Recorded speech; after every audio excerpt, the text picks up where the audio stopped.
then it's the same Okay, thing. Chuck. Well, what happened is her ex-husband went in the room and beat her half to death and that's ripped. horrible, Shut up, man. Chuck. That's horrible. Shut up, Chuck. But you want me to relive it and you want me to tell you about it, so I will. I'm asking if it was No, your shut up, cause or Chuck. no It's my fault. turn to tell you. All right. And ripped out half of her tongue. Ripped it out of her fucking head. And so the thing is funny, Chuck. I just want to point this out. Thanks for, by the way, for reminding me of that. Yeah, you're welcome. Can you just help me out with this? Which Christian nationalist would say that divorce under those circumstances was not appropriate?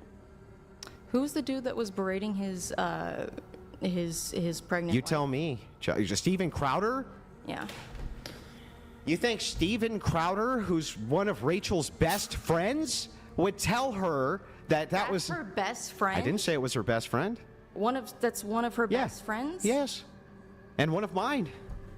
Jesus Christ. I mean, that's what I mean, man, is you espouse No, all this man. shit, but What your I mean, man, is you worldview just said that Steven Crowder. It is pro-woman Steven abuse. Crowder. It is pro-woman You're saying that abuser. Steven Crowder. You were telling your wife's like you are talking about her horrific trauma, and then you're saying like that like freaking Steven Crowder. Steven who is Crowder on didn't video lay a abuse, and finger you're on his hanging wife. You are hanging out with abusers of women that want to trap women. in Steven horrible Crowder relationships. never laid a finger on his wife, you lying bitch. As far as we fucking know. No, as far as she claimed publicly, you fucking idiot. You don't even know anything about the case. You stupid broad.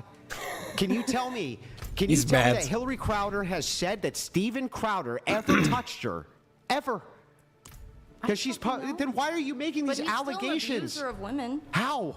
It was 'Cause he got into an the way that he spoke to Chuck, her. And you've you bu- support that. You support Chuck, men you've that been speak to in their worse wives like arguments that. and relationships than that. I guarantee it. I haven't. Oh my God, you people are the worst liars.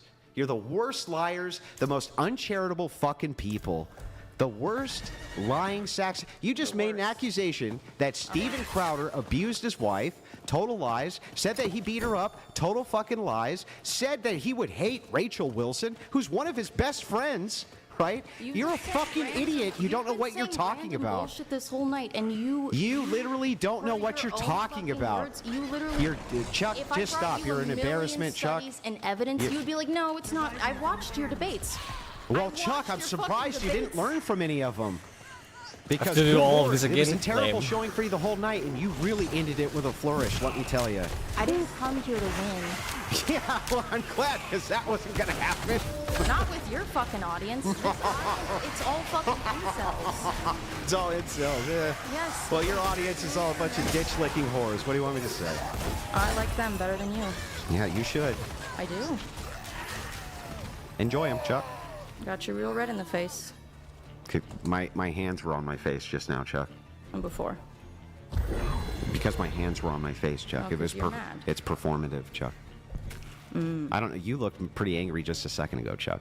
You were pretty This is upset. what my face looks like Oh. normally. I told you this even before the debate began. That I have heavy set eyebrows. I Okay, look angry. you got it, I Chuck. have a big scary I know, man on my I know, face. Chuck. I know. What are you doing?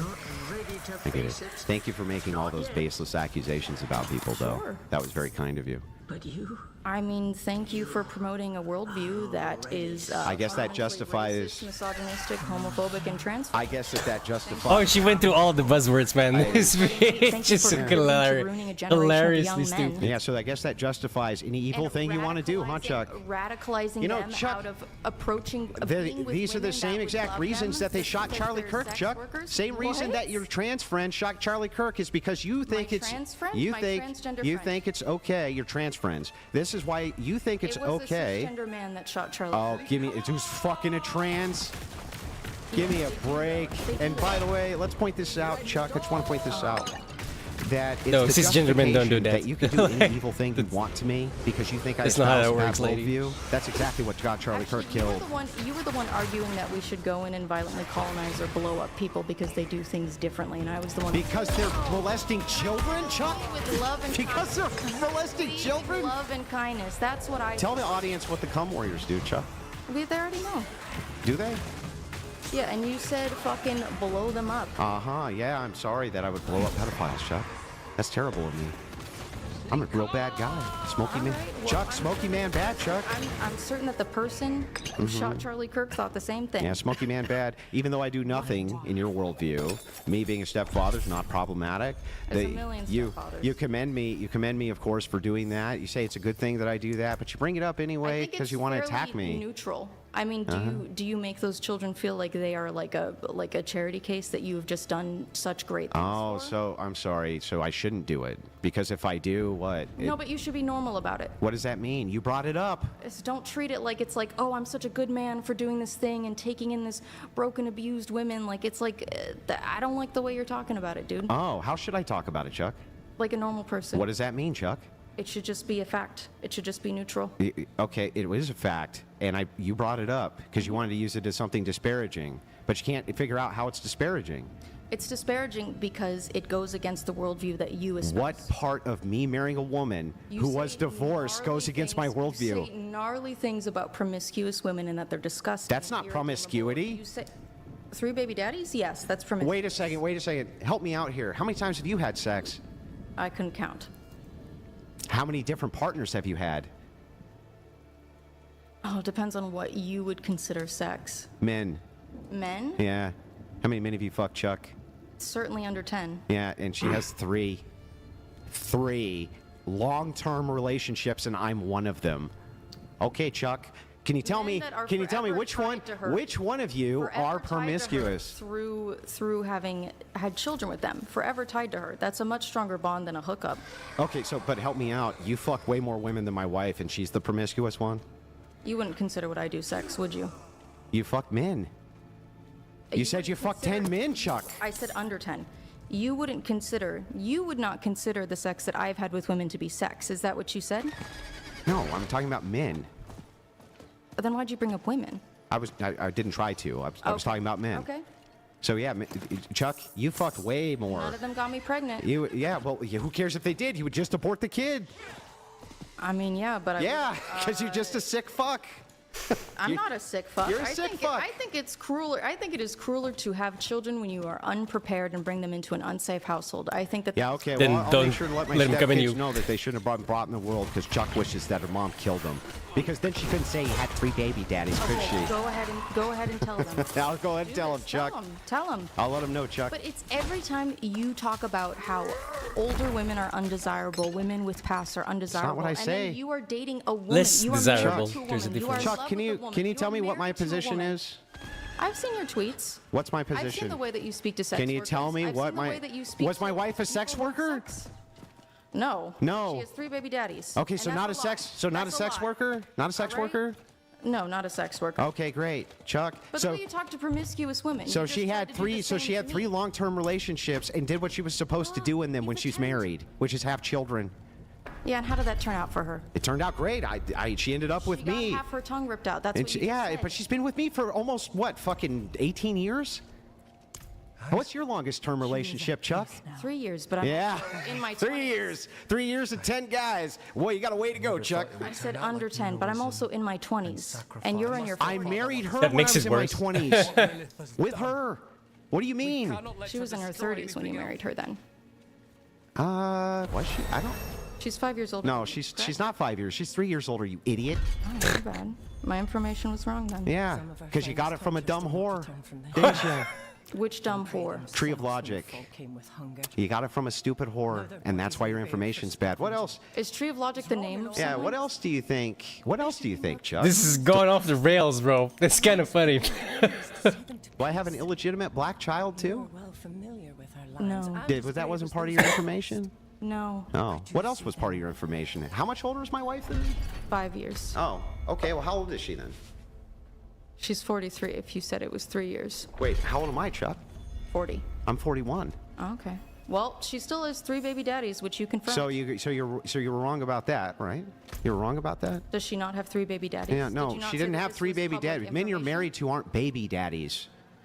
A baby daddy is a man that gets you pregnant. No. Your disparagement there, as fun as it is, right? Remember, she's not here to defend herself either, because she'd knock you the fuck out probably. But She would hit me? yeah, oh yeah. If you personally attacked her, I'm sure she would. Well, I wouldn't have personally attacked her. So I might have gently suggested that, gently telling suggested. women to submit to their husbands and blah, blah, blah, blah, blah is kind of... That created great outcomes for her, Chuck. Is this a great outcome? Sure seems to be for her. Because, I mean, being with you and I think dedicating your life to being a content creator that just, like, debates and that's the extent of your Christian goodness, I wouldn't consider that the high living. Wait, is that the... consider that Chuck, is that the virtuous. extent of my Christian goodness? Probably. Tell me what I do. This is what you do. Tell me what I do with all that money I make, Chuck. I don't know. But I thought you just told me what the extent of my Christian goodness was. The impact that you leave on the world, whether you donate to charities So or it not, justifies- which I strongly doubt that you do. You strongly doubt that? What you do with your worldview is you use it to feed your ego. What you do with Ego? your career. My ego? Yes, your ego. My ego? Your ego.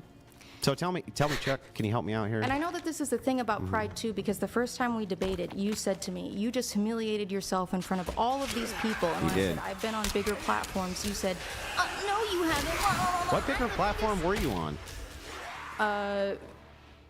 Well, I was interviewed by CNN once. No.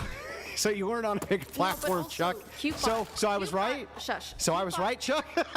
I was right. Cupid in 2024 Yeah. had a Cupid. viewer average of about 10,000. Uh-huh. And I went on her show with Morgue Pie, and I was subject to a lot more people and greater, scarier things. Oh. So I guess okay. now technically Brian's platform is the largest platform I've been on. Oh. Yeah. Gotcha. Yeah. Okay. But before that, it was mine. That's awesome. No, it was Cupid. Oh, it was Cupid. Yeah. And how many people were watching Cupid at that time? If we go pull that stream, we'll find the numbers. When we were debating, I'm not referring to her numbers at that time. I was referring to her Convenient. average in 2024 when I went on her dating show with Morgue Pie. There were over 10 viewers. Okay. Gotcha. That is what I'm referring to. Okay. And that is far more immortalized than this will be. So help me out with this, though. I just want to make sure that I get all this right. So ultimately, you think that it's okay to try to use these disparaging things against my wife, who's not here to defend herself. Why? What did she do to you, Chuck? I'm trying to convince you of my worldview. Yeah, but what did she do to you, Chuck? I mean, I think that being married to you is, It's enough to do whatever evil you want to, isn't it, Chuck? was what I said evil or wrong? Was it inaccurate what I said? Was it inaccurate what I said? Was it inaccurate? You remember how earlier? Was it a lie? Yeah, but was it? Were you trying to use it as disparaging, like you I'm do trying with to point out your colonizer? hypocrisy. Where's the hypocrisy? Because of the worldviews that you espouse. Tell me what I espouse, which is hypocritical. You spend your time convincing men that older women are undesirable, that women No. with past are undesirable. You're You do. lying. I have scrolled through your freaking tweets. Chuck, I've seen this. Chuck, I've seen what you Give said. me, you have built your give me the career off position, of, like, Chuck. Give me the position I have.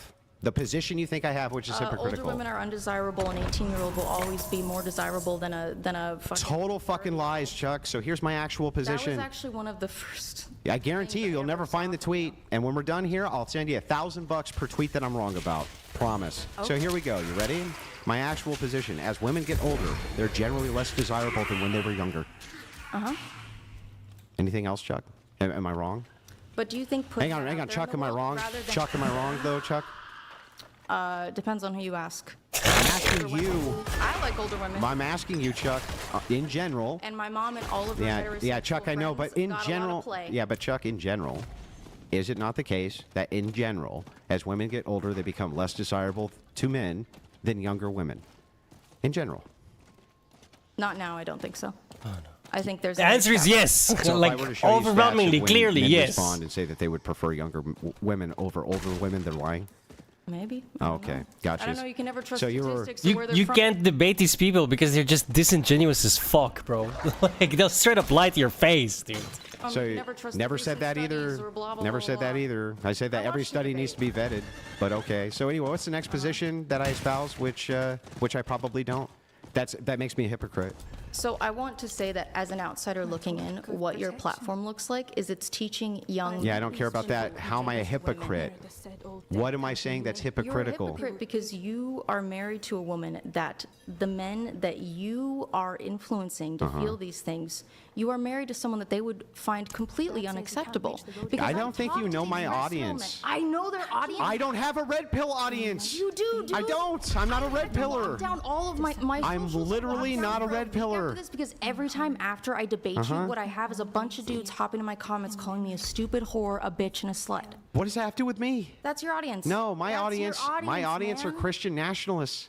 That's my audience. Yeah, and they're assholes. Maybe, They're but bad that doesn't make people. me a They're hypocrite. not Christians. What things do I advocate for that are hypocritical to how I live my personal life? What?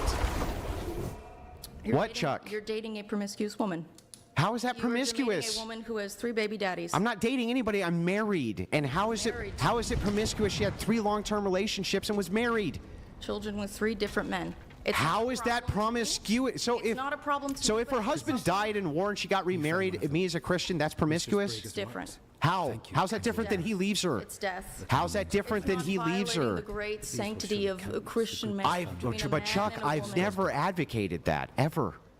So how could I be a You do, hypocrite? Dude, and everything you When? say and do, you fucking advocate for this Here, shit. You I'm gonna start advocate pulling for out. this shit. I'll tell you what. I'll start pulling out cash.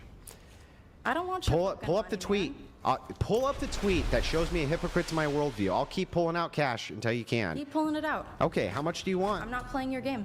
You're not going because you don't have shit. No, because I'm not going to sit here and dig through your fucking tweets. Because there's nothing there that would make me a hypocrite to my view. Do you think? Dude, your platform is literally 2 normal people. Reads as insane, dude. That has nothing to do with the claim I'm a hypocrite, Chuck. Chuck, Yes, dude. show me how I'm a everyone hypocrite, Dude. Chuck, from my view. You spend What's up, your time dude? shitting on women. I don't. That is all you do. That is all hardly. you do. You discourage. But even men if I from did, even if all I forgiving did women was with shit on promiscuous women, acts. how am I a hypocrite? Because you are married to a woman with 3 baby daddies. And do I ever make a prescription that that's immoral or wrong? I think you made up rules for yourself that it's okay to fit your worldview. Bro, when have I think ever that- I think advocated, that- I think when have I that ever you are not- advocated I that you think can't be a you would be stepdad? So proud. I think you would be so proud. You of really your can't chaste engage with these Christian people. wife. They're Are you ever fighting. are you They're ever fighting the going to boogeyman show in their me heads, how not the I actual one in espouse front of them. views, which I don't believe ever. What do I actually say? Watch the shit that you make. You can just watch your clips and see the things that you say. Chuck, tell me my position that makes me a hypocrite, please. I just told you. I've told you. What? several times. What? I've told you What is several it? times. What? I just told you. No, you several didn't. Times. Do you not have fucking ears, dude? What did you just tell me? What? You are married to a woman that would be considered by the men that you proselytize Me, to, Chuck. that they are Me, Chuck. What do I advocate for that makes me a hypocrite, Chuck? What? to look for chaste young women. That's not even my. Women who are not stained. You spend all Oh your my time God, this shitting fucking- over sex workers. Yeah, they. All Yes, the time. good. And if I recall correctly, you have said that there is like a girl who's at an OnlyFans or done sex work is undateable, unlovable, unmarriageable. No, I've never said any of those things. I swear to God, I've heard it. No, Chuck, you hear what you want to hear. So here's my actual position, and I'll tell you. So my actual position on step parenting is the same position that I would have on sex work. I'm really glad that you stopped being a sex worker, and welcome to Christianity. That's not going to guarantee you a great husband, though, because your past walks with you, unfortunately. And when it comes to step parenting, right, it is true that generally people get bad outcomes when it comes to dating and marrying single moms, especially kids. But that doesn't mean all of them are bad. That's what I've always advocated, Chuck. How come you didn't know that? Know that about you? Yeah, how come you didn't know that? That's what I Because it's advocate. not reflected in anything that you say. It's because you selectively only want to hear what you want to hear, and you only did that to do rage bait because you don't know any of my positions. You never took the time to listen, ever. Why would I listen? It's all slop. Yeah, how can it be? I also don't How can it think be that- slop? You don't even know what it I is. also don't think that these are your positions. I genuinely don't. Again, I think that you are. Brian, haven't I made those positions 1,000 times on the show? Those same positions? If I can just really quick, you've said, Andrea said certain things. Were they whatever podcast appearances? Yeah, I believe so. Some of the things that you claim Andrew said, I'd sit next to him for all these appearances. I've never heard him argue. Okay. So you just lied, Chuck. Well, I still think you're a shitter, dude. That's nice, but I don't have the positions you claim I have. And it was pretty. And what happened is, you just think that because you Still disagree with me, gobble. I'm a bad person, that it's just okay to do whatever horrible thing you want to me. And that's what the left does. That was horrible. Oh, well, what you were attempting to do there was you were attempting to disparage me for no particularly good reason, even. Because you called me stupid. Yeah, but what did my wife call you something? Your wife has actually said really rude things about me in the super chats before when we. Yeah, maybe she didn't say anything to you tonight. But, you know, the thing I don't is... care. I'll fucking remember it. Yeah, I know. Well, here's the thing. I'll remember this too, Chuck, and I'm just going to point this out Okay. so that you then know. hold on to it. Well, I'm not going to hold on to it. I'm just pointing this out. I'll always know you as a hypocrite. The person who said I was doing the bad thing, and then when I asked her about it, said it wasn't a bad thing. That sounds like hypocrisy to me. I said it was hypocritical to your worldview. And when you could tell me how, I'm listening. Because you do not live as a good Christian. How would that make me a hypocrite in my marriage? Because again, what you are saying, even if you have not, you do lead men away. To from where? being The church? forgiving I or lead them. good I lead them towards away women. from what? To church? I You lead them to lead church. you lead men towards hatred of women. You create incels, dude. This podcast creates incels. Yeah, I know. No offense, Brian. Everyone I'm just sorry. It's every just like everything creates incels. So why are you here participating in? It's just the thing about like the Then Chuck, creates a bias. Chuck, about why the are you white here girls. creating incels with me? Oh, I'm here for fun. Oh, so you don't mind creating incels then? I'm not creating incels. Isn't by you participating in a show which is creating incels, assisting in the creation of incels, Chuck? No, this one isn't. Oh, this one isn't? No. I thought you just said it was 5 seconds ago. I think when it's like a. Oh my God, you're a contradiction machine, Chuck. Oh, my bad. Contradiction machine.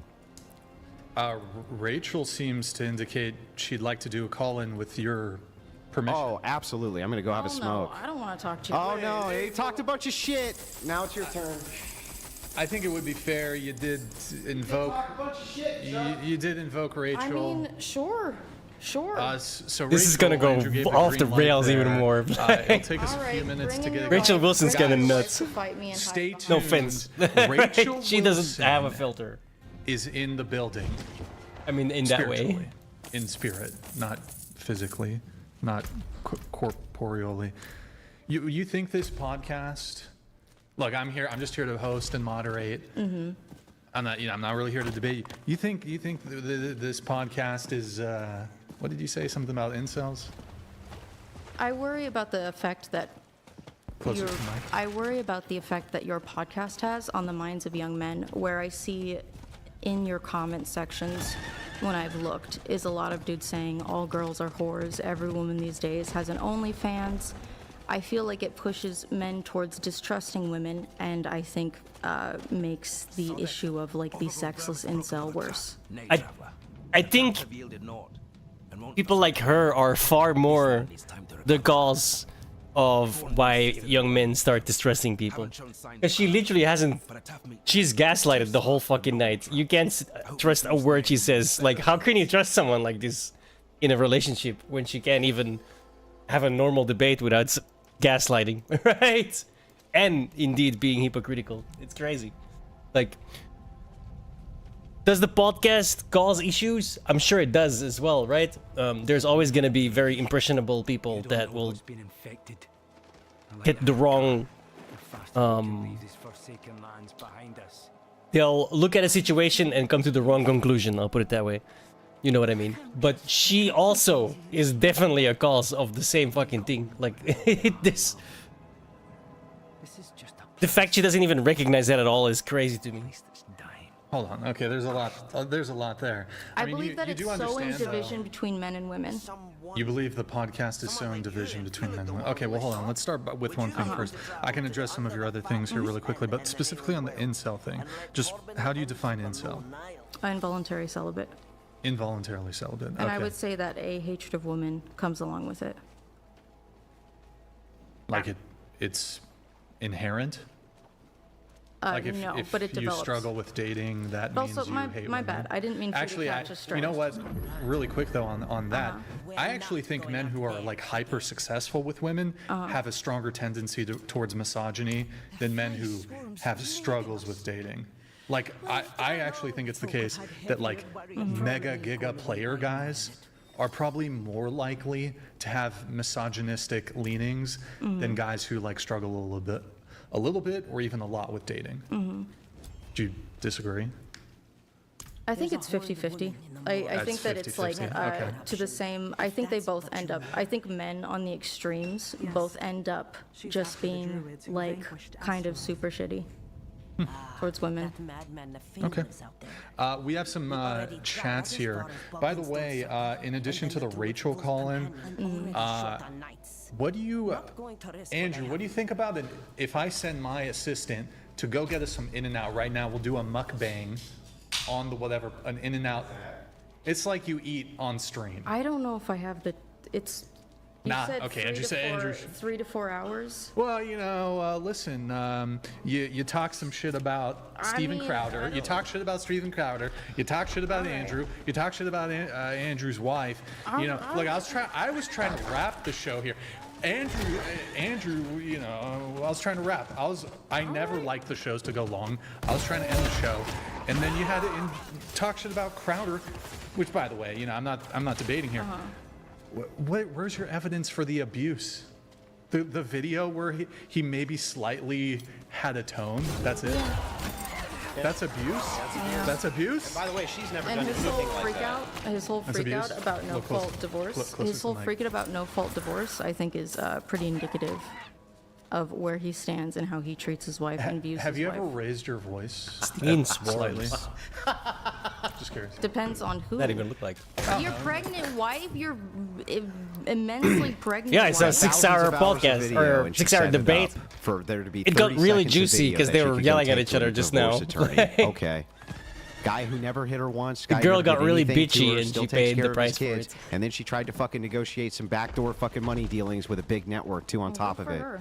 Like you fucking, out of there, girl. you fucking Get people out of are there. insane. You're insane. You think that You're insane. women who have children with a man like have a desire to like blow up their whole marriage? Sometimes they do, yeah. Just like, don't you think that there's some men who have a desire to blow up their marriage after they have kids? Yeah. Yeah, but just not women though. They're benevolent fucking angels and never do stuff like that. Give me a break, Chuck. We'll sleep well tonight with full bellies. Don't you think there's a higher won't. threshold for abuse? You know, like maybe gave you food, his I gave you tone dinner. was a little bit. You No, know, he a said little bit. she didn't say that. She scheme. said he beat her up. You just want attention. He said he beat her up. Fucking story. I also think he's a fucking loser. Yeah, I know, because you Complaining about disagree with no-fault him. divorce. I know, because you disagree with him. I do disagree with him, and I think he's hateful and stupid. I know, but so And I that think that- justifies any bad thing you want to do to him, doesn't it? Just like it did Charlie Kirk.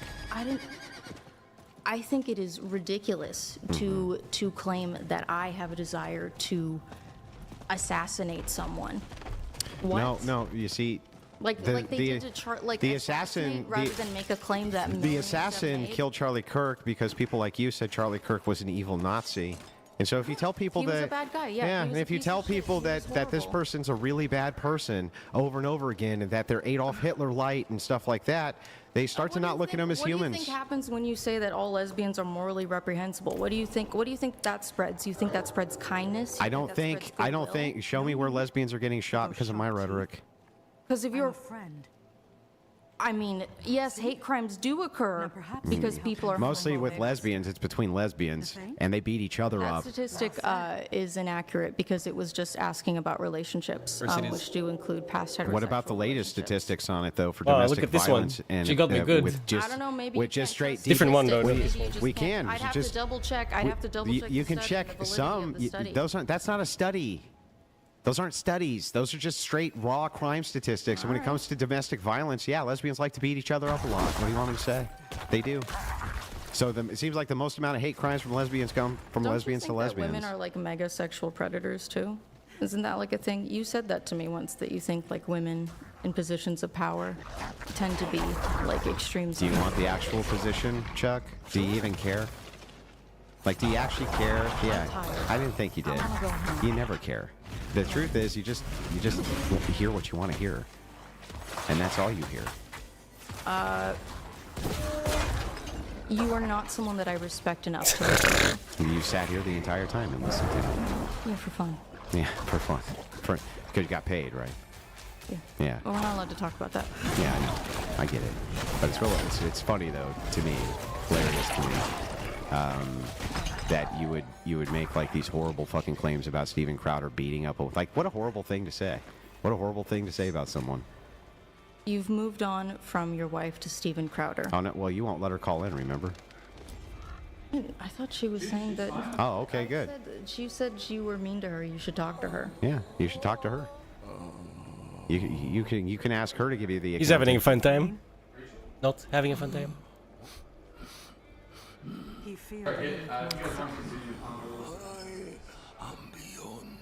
Anyway, yeah, I think it's easy for people to justify doing whatever they want to us because you call us Nazis.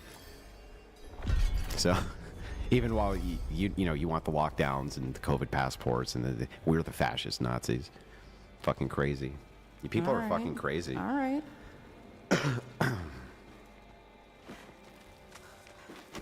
I agree with him on that. Sorry guys, I'm trying to get it going, but You're a nut. You're crazier than a coconut.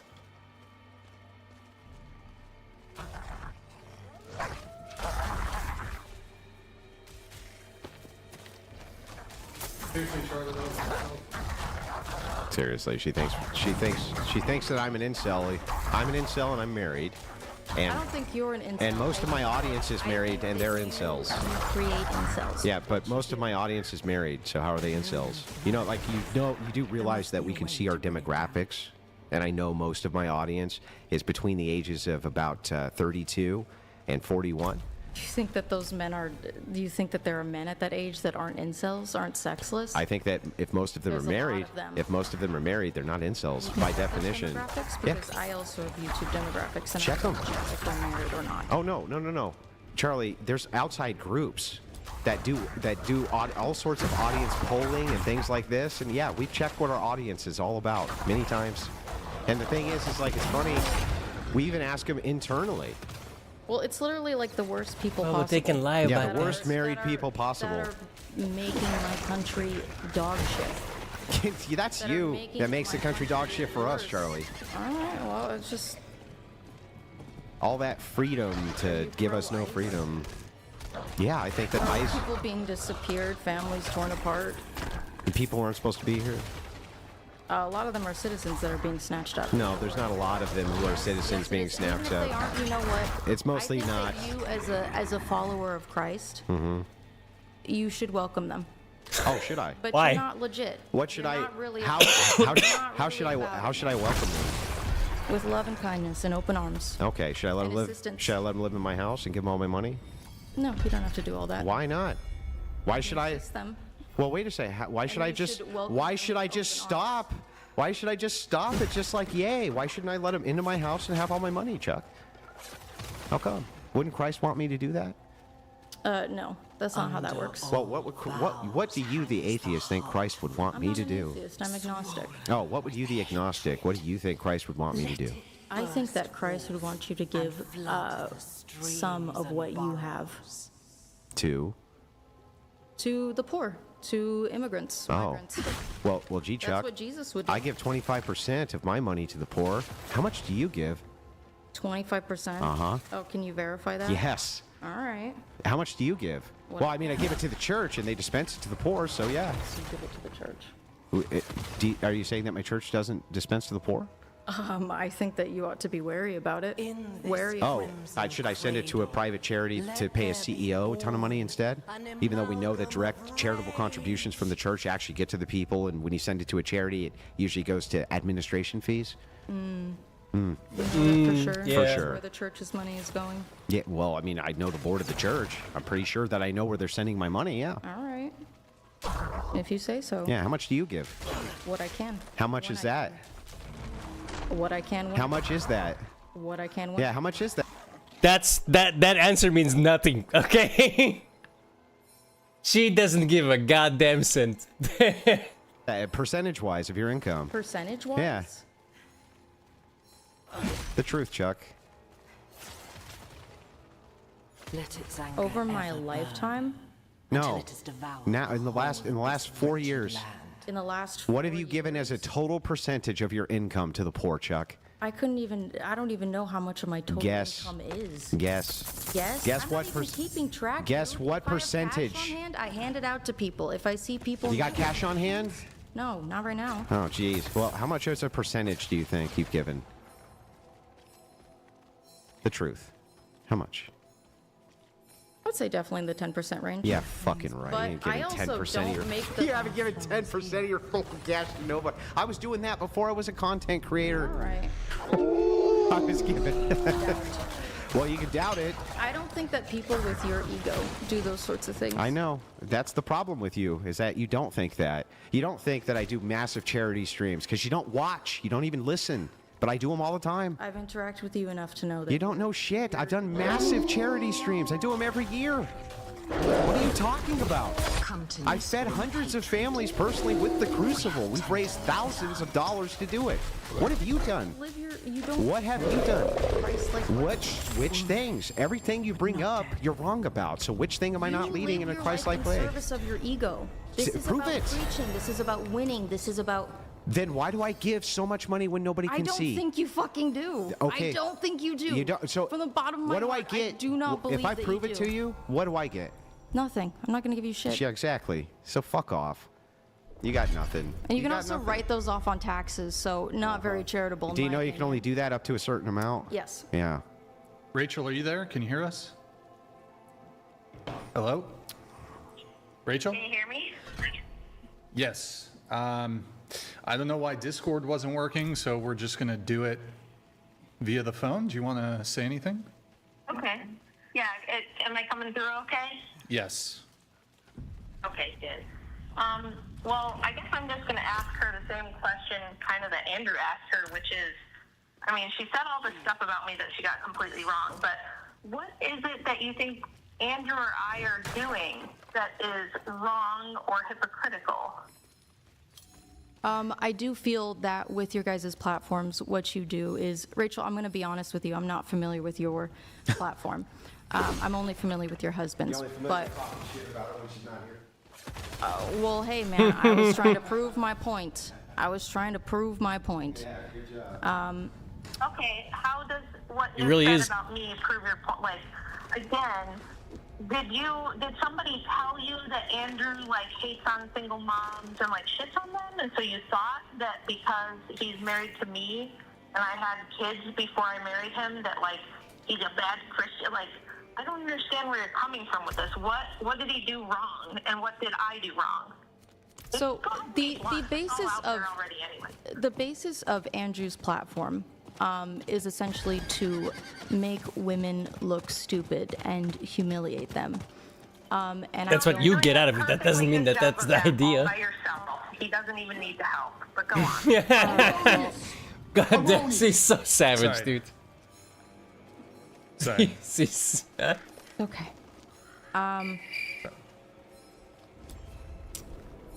I lost my train of thought. Tell the whole world why we're bad. The whole world? You're bad, and why am I bad? You were saying that Andrew's whole purpose is to make women look dumb and stupid. But that's how his his thing works. Is he goes on debate shows. A lot of the time, it's young women, people with no formal debate experience, such as myself, to mock them, make them look stupid, clip farm, and then gain money and notoriety this way. He doesn't engage in real thoughtful debate. I've seen people walk off from debating him because We he. gotta do one thing at a time. One thing. Return for what? I told her where Astaroth is hidden.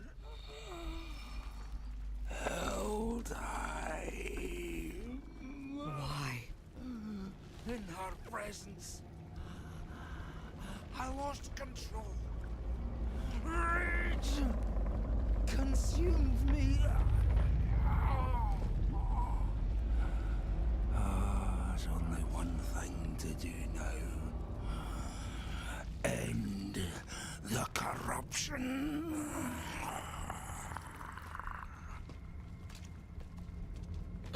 Excuse me.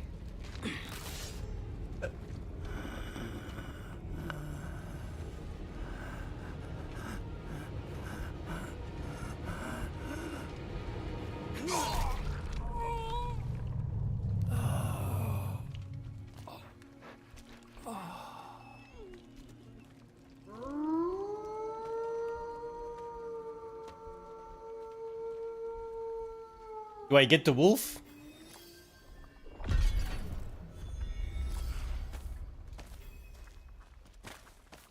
I guess not. Sad. At a time, you can't just shotgun 500 things. So, Okay. Did you not have agency? Did you not have agency when you accepted this debate with Andrew? Yeah, I did. Okay. Then what did he do wrong? Do you want him to treat you like, because you're a feminist, so do you want him to only debate men? Because if he did that, you'd say, well, he's a misogynist. He won't even debate women because he doesn't take them seriously enough or whatever. Like, you guys make yourself look stupid. Andrew can't make you look stupid if you're not. And I would go on here and I would make you look 10 times stupider because you're really, really uninformed, but really, really confident about everything you say. You do not sound like a person with a college education.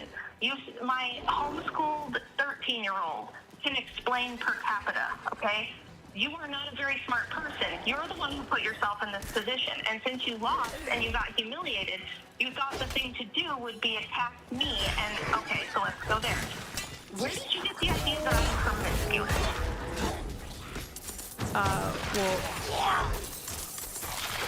That you're promiscuous? Sorry, you just also said a bunch of shit that I was trying to keep track of. You said that I'm promiscuous, so what promiscuous means I've slept with a lot of people, right?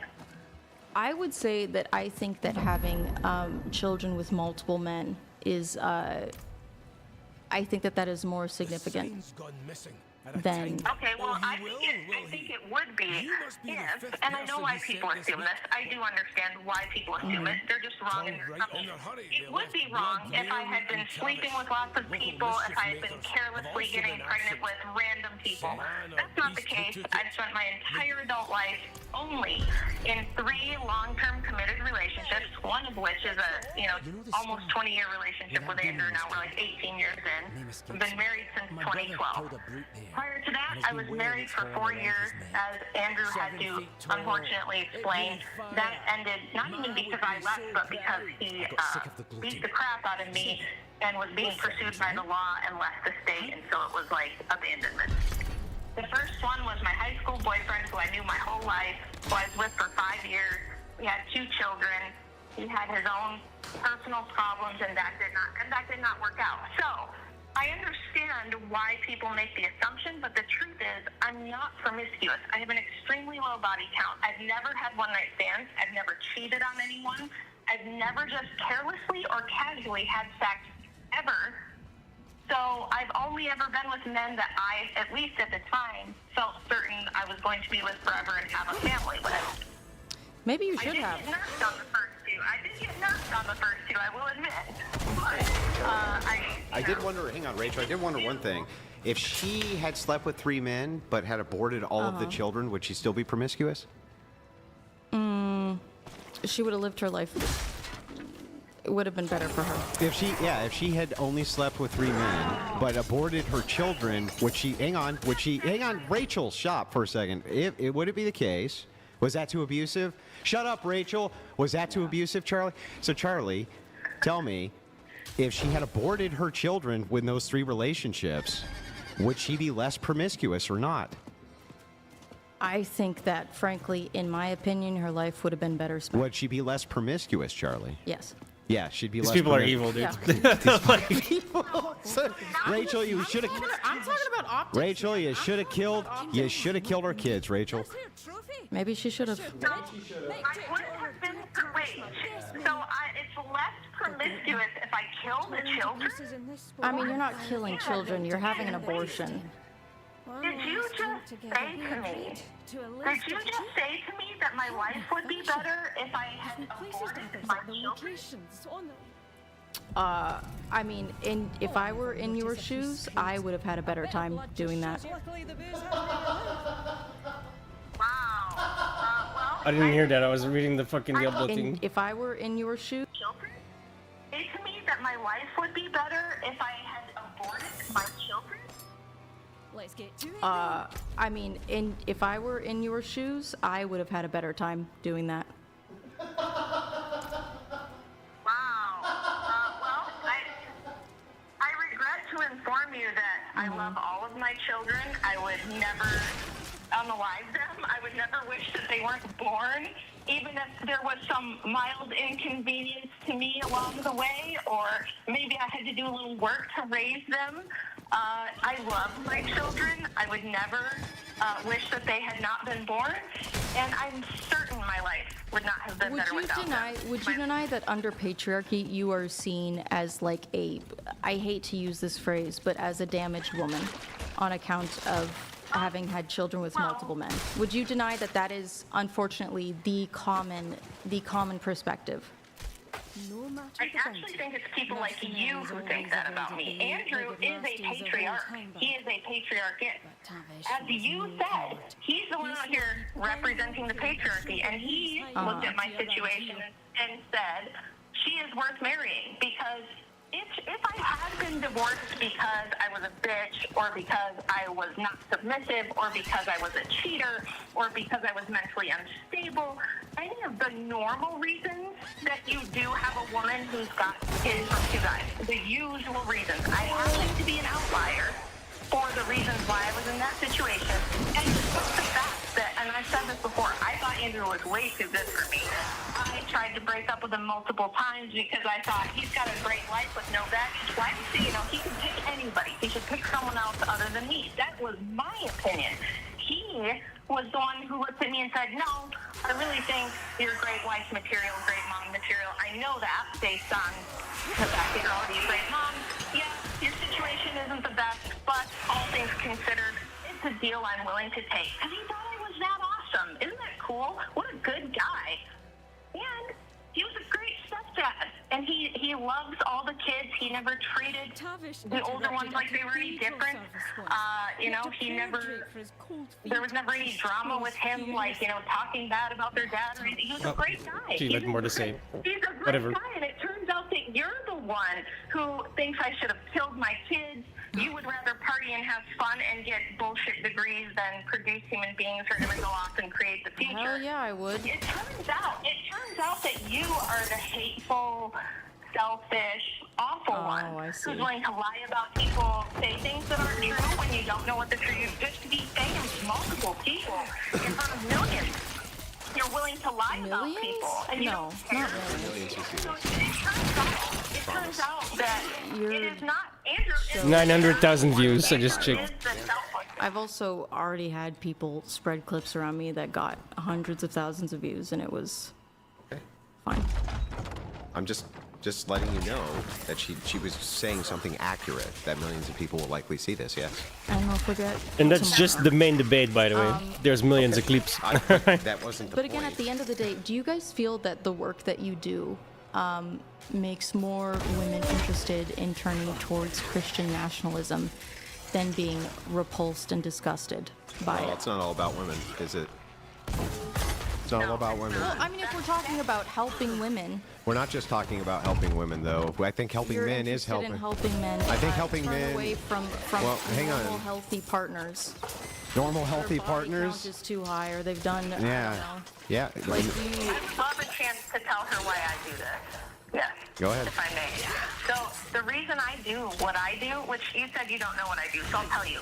I write history books about the history of women's liberation. And I regret to inform you that you don't know anything about it. You don't actually know how the movement happened, why the movement happened. You were under the impression that women couldn't get educated. I'm sure you're the average stoic who thinks women, were chained to the stove, couldn't leave the house. They were just used and abused by the evil patriarchy who just, for some reason, wanted to enslave them and make them into sex puppets. Blah, blah, blah. The stereotypical bullshit that all you female liberals and everybody else pretty much believe. Well, I never It's said not all true. of that. I wrote a best-selling book correcting the historical record, and that's what I do. I'm more of a historian, and then I do argue with feminists like you, because what you'll do to men like my husband and to Brian is, instead of win the arguments, which you cannot, you can't win the debate, you don't know what you're doing, you're an absolute bonehead at this.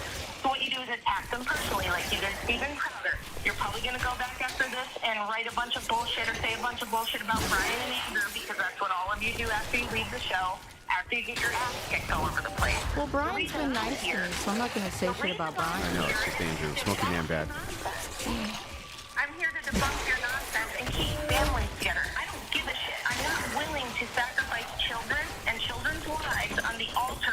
about women's feelings anymore. Women like you who think they're expendable, who think they need to be killed in the womb so that you can party. Women like you who think that the family can be a bunch of gay dudes having designer babies together. Women like you who've destroyed society and made this world a nightmare. I'm here to put your ideas in the grave where they belong, once and for all. So I'm here to support the patriarchy. I'm kind of like the secretary that helps the patriarchy, and I just happen to be really fucking good at it. So if you ever want to talk more shit, let me know and I'll set up a debate with you, and I'll make you look 10 times stupider than even Andrew has. Okay. You should. You're the one. This is hilarious to me. You're useless. She's mad, bro. What you contribute to society. Which I totally get, right? Well, I can't cook, so they should probably not put me back in the kitchen because I'd burn the house down. You can learn. No interest in it. Oh, I'm gonna let you guys finish her off because I've said everything that I need to say. But you shouldn't lie and gossip about people that you don't know. Rachel, It's not very Christian. Rachel, I would be, well, I'm not a Christian. Rachel, I would be interested in talking to you, if you ever wanted to debate, because I am interested in what you have to say about women's liberation and the history of women's rights. Why is she going to debate you the second you're out of here? All you're going to do is talk shit about her husband, like you did Steven Crowder when he wasn't here. Well, she said it. Yeah. Steven, when am I going to get the chance to talk to Steven Crowder? Yeah, but why would I ever talk to Steven Crowder? Why do you think it's okay on a public podcast that has thousands upon thousands upon thousands of people watching right this second to make those disparaging and horrible fucking reference to Steven Crowder? Look, maybe you can say that I'm a bad man, that smoky man bad, but you can't say that about Steven Crowder. He's the opposite. Like, that guy is fucking, he's one of the greatest guys I've ever met in my life. Well, first off, my misconception about the extent of the abuse of his wife was corrected pretty quickly, so I think that's... But why was it said? That's what I thought he did. Yeah, but the thing is like, if you weren't sure, why even say anything about it at all? I'm not sure that that's what had happened. And normally I look things up, but I can't do it right now. Yeah. All right. I don't want to jump onto my phone in the middle of it. Can you, okay, maybe. I'm sorry for saying that thing that I said about Steven Crowder. Okay. Steven Crowder, I'm sorry. I still think you're a freak for, not that he's going to watch this, a freak for advocating against no-fault divorce. I think that's evil and crazy and would hurt so much. Please, God, no. I could, but I I don't won't. want to. Wait, so you're sorry for saying it, but are you correct? Just clarifying, are you correcting your statement, or are you just... Yeah, I'm correcting my statement. Yeah, I'm right. saying that it was corrected. A So message from the again, government of Canada. Pasty George donated $200.04. Thank you, Pasty. Charlie states that she's I need more against attack speed, man. authoritarianism. The Holy Light Many needs to voters proc like more. her are tyrants with their voting power, which they use without fully knowing any context and rely solely on feelings. So completely. She just got done saying that you're less promiscuous because you have abortions. I don't know. I think she said, no, that's not really true. I just you will be optically. viewed as less promiscuous. Well, look, that's not what you said, though. You didn't say it's just a I matter would of. consider it to be less promiscuous. Yeah, because you know that that's an untenable and stupid position. I don't. I don't think it is. I think that that does follow you in ways that hookups that result in no pregnancies does. I think you would have to sleep with a Oh, no, considerably no, high I agree. amount of people. Look, I agree, but on the other hand, again, I'm a Christian ethicist, not a red pillar. I don't know where you ever got the idea of a red pillar or that my audience is red pill at all, because they're not. It is indeed the truth. Fair, there's the red pill. Is this my show? You go in here a lot. Is it mine, though? Or do I have the crucible? You have the crucible. Yeah, so the thing is like, I'm a Christian ethicist. There's many people in the whatever chat who don't agree with me who hate my guts. Now, not most of them, I will admit. Most of them like you. Oh, yeah, I've won a lot of them over, but they disagree with a lot of the things I say still. I didn't win them over for that. I won them over because I have better arguments. And the thing is like, you don't. And I wish you did, right? I'm not a formal debater. You don't need to be a formal debater. If you tell the truth, you can argue. I mean, I'm honest. I'm saying what I believe is the truth. Yeah, and the truth 5 seconds ago was you're less promiscuous if you have abortions. Like, that's not Yeah, true. I think that looks less promiscuous. That's not what you said. That's a nice addendum now, but it's not what And you I said would then. consider someone that's had abortions to be less promiscuous. Okay. Yeah, more. I'm losing we brain got some cells right chat now coming listening to this through. lady. Hold on. One sec here. We have Pasty George. A message from the government of Canada. Bro, this guy spent like 2K already. Jesus fucking Christ. If the Whatever podcast creates incels and men who hate women, then why are so many men seeking traditional non-feministic women in other countries not influenced by feminism? I have one thought on this. If we're doing an assessment of respective audiences, and by you're either worse or better based on the recency with which your, I guess, collective or audience has had sex. If it is the case that my audience has on average sex more frequently than your audience, does that mean your audience is worse than My audience. my audience?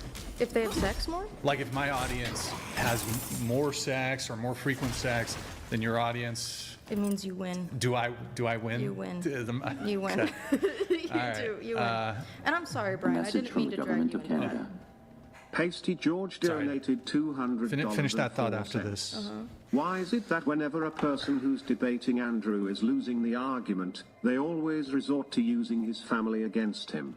What a pathetic move and low blow method. They always will. Listen, you can't even really blame them, right? It doesn't matter who it is. It doesn't matter if it's a world-class debater or not a world-class debater. You actually can't really blame them. What else is left to them? And then even when I engage and ask for the hypocrisy, there's never any hypocrisy shown. It's just a mischaracterization of my positions every single time. Without fail, that is the case. All right, George, thank you for that. Appreciate it. We have some super chats I'll just read. The smug look on her face when told she's uneducated on the topic while she thinks, oh, but you don't know I took a class and paid $10,000 for someone to tell me about their favorite books and grade my homework. That's from David Rossi. It's probably more Also than sent $10,000. this. Agnostic comes from no, meaning knowledge, and is a claim on truth. Atheist is a claim on belief. Agnostic means you don't know, but you know that if your master's degree was worth the loans. But you know that if your master's degree was worth the loans. You want a quick response to David Ross there? I'm not an atheist. I don't understand what his point is. I said I'm agnostic, not an atheist. I don't know what I believe in. I know that I don't know when it comes to if there is a higher power. I don't think that we would be able to comprehend it if there is one, and I think that human interpretations of it would be paltry Okay. and inaccurate. There Yep. you go. There are my religious beliefs. Your XD donated $100. So, Charlie's performance was so fucking pathetic. Because I hate that you rather made a than good point on that preparing one. For the debate topic, she spent all of her time prepping for personal attacks. And we should pick your worldview. I didn't actually prep at all for personal attacks. That was something that I stumbled across on the internet when someone was arguing with your wife. That was it. It was happenstance. It was a secret surprise. And I went, oh, interesting. Politics of personal destruction in the window. Donated $100. Chuck, this is why we voted for Trump. Thank you for turning this native Angelino Republican in a sea of Democrats in the heart of LA. Prop 50 is unconstitutional. Coastal/academia elites ruined Carly. Yeah, California used to be a great place to live when I was a kid. I love California. You would, but I don't love it anymore. All right, that's You used to be I voted yes on Prop 50. I think it's great. I think it's awesome. All right. Well, any final thoughts from either of you? Yeah, I'll just say, I still don't take any of this personally. I never do. But ultimately, that's all you were left with, was just a sea of disparaging personal attacks on people who weren't even here. And for what? Like... Because I think your worldview is hypocritical. I think that Yeah, I you're know, but hypocritical. can you just tell me what the hypocrisy is? Do we want to do this? I just want to know the one... if you had to reduce it... If you could just reduce it to one thing. One thing. What's the actual hypocrisy that I espouse that I don't live? Or that I don't believe? I think that the way that you espouse your worldviews and the way that you conduct your streaming platform and debates. I do think that it encourages young men and women to essentially hate each other. That's not hypocrisy. Again, but what I'm saying is that you are like putting like conditioning young men to see women who are less than perfect as partners they should never pursue, as disgusting, having a negative. When do I do that? I never do that. I always have the nuance of the position. The position, like. Primarily, what I see is cruelty. To who? Typically, like the young women that you debate with that are sex workers. Too far? What do I say that's cruel? About the things that they've done, their lifestyle. The way Yeah, that it well, taints look, them and ruins them. It does. Yeah. It doesn't it? It's worth a Then try. how does your wife's content? Is my wife a taint and prostitute? ruin her? I think 3 baby daddies is pretty. Is that a prostitute? No, it's not the same. No, it's not the same thing. So why are you making the equivocation over and over and over again? 'Cause to If I me, look at a that sex is- worker and that say, is- "Hey, little Tom, your son one day is going to look up your pussy on the internet," do you think that that's the equivalent of saying, "Hey, you have stepbrothers"? Or your mom was married multiple? Do you think that that's even in the same fucking universe? And how is that shaming, pointing that out to them?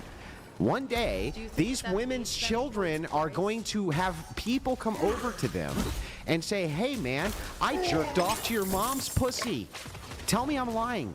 Tell me I'm saying something that's not true right now." That they're gonna jerk off to pictures. No, of the kids' that mom's these pussy? kids who are coming from these sex workers, after they're all done with their funnies, okay, are in school, people are going to come over to them, and they're going to be like, "Hey, man," just to torture them, because kids are cruel. And they'll say, "Hey, I just looked at your mom's vagina last night. It was great. I fapped to it." Like, are you going to sit here really and pretend that that's not going to happen to these kids? Because it is.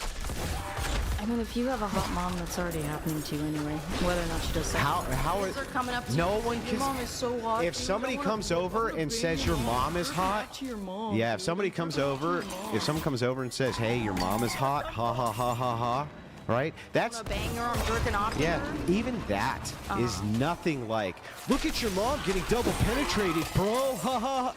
Do you understand the difference there? It's gross, but Do you understand the I difference? do think that to me, You don't. Yeah, you don't care. You don't care. would be considered societally tainted and fallen. Yeah. One maybe more so than the other. No shit. I still think that it is. Where's the hypocrisy then when I tell sex workers this truth, that that's going to happen? You have, as a, you have forgiven your wife for her past actions. No. There was no forgiveness required here. What do you mean? Talking about you doing a good thing or whatever, man. Yeah. Or you looked past. Wait. No. Never said that either. All right, what are you talking about? Like having those stepkids, like it was a good thing that you did. Wasn't it? It's a neutral thing that you did. Oh. So, it's a neutral thing that I did. Okay, got it. And what would be the moral thing that I could have done instead of that? You could not use your platform to shit all over. No, this was 20. Look, To hate this was like almost 20 years ago before there was a platform. Increasing Oh the my God, divide. you're so fucking retarded. So you're like I mean, impossible you to could have a marry your wife conversation and then not with. make these decisions, but I think that you should be clean before you throw stones or whatever. Throw stones at who? Women. You mean people, sex trans workers? people, sex workers, women that have had sex, women that have had abortions. No, it's not women that have had sex. Okay? The idea is that you're still trying to move to. Want to buy if a I bag was of serial holding. killer and I said it's bad to be a serial killer, am I a Plus one. hypocrite? Yeah, probably. You're fucking. It's just what a fucking tart. All right, fine. I'm done. I'm good. All right. So, Andrew, it has gone long. What we are going to do now, if you want to stay for it, you can. We're going to do a roast session. The chat. Yeah, go ahead. They're I'll begging. stay. I'll for a stay, little I'll roast. stay. You'll stay for the roast. Okay, so What is the roast? people can They send roast in both of roast. They us. can roast me. They can roast Mary back there, who's not even on the show. They can roast you. It's gonna be just You know, a I don't parade think of it'll be them. that much towards you, to be honest. You've Probably a lot towards me. yeah, I think Andrew. So the debate's pretty much concluded. We're gonna let those come in. So guys, $69 roast. We'll go for 10, 15 minutes. I got to get Andrew some food here. We got to get him out of here. Some pineapple pizza.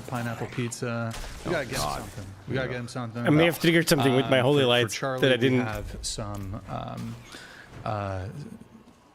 Let's hope I didn't break I the have some quest. applesauce in the refrigerator if you want some applesauce. I'm good. Presumably I'm leaving after this, correct? Yes. Yeah. Unless you were trying to purchase the In-N-Out for us. No. You seem like very chivalrous, so I figured. I am very chivalrous. Yeah. Women say so all the time. Are you, sir? What's your orientation? Bi? Bi, Or- okay. Is it true that you dated Hassan though? Is that God, just a I've never even rumor? talked to the guy. That's You're in LA though. Don't you move in his circles or whatever? No, I don't know those people. All right. $69 TTS. Get it in. Donated $69. Why is it that when a leftist loses a debate and or cannot make a valid point that they immediately resort to personal attacks? College educated? What a fucking juggler. Hey, Manager Bauer, remember when you were in my DMs sending me pictures of yourself, begging me to show my former roommate Palm B to convince her to date you? Do you remember that? What? Because I do. Wow. Okay. That took a left turn. All right. Wow. Guys, streamlabs.com/whatever, $69 roast. Get them in. Barrier Wisdom donated $69. Chuck PLS. Take your Australian dollars and walk down Fuero ST on a Friday night. And tell me, with all that pro-feminism has ever fixed the problem here. I'm sorry for the families that have to live there.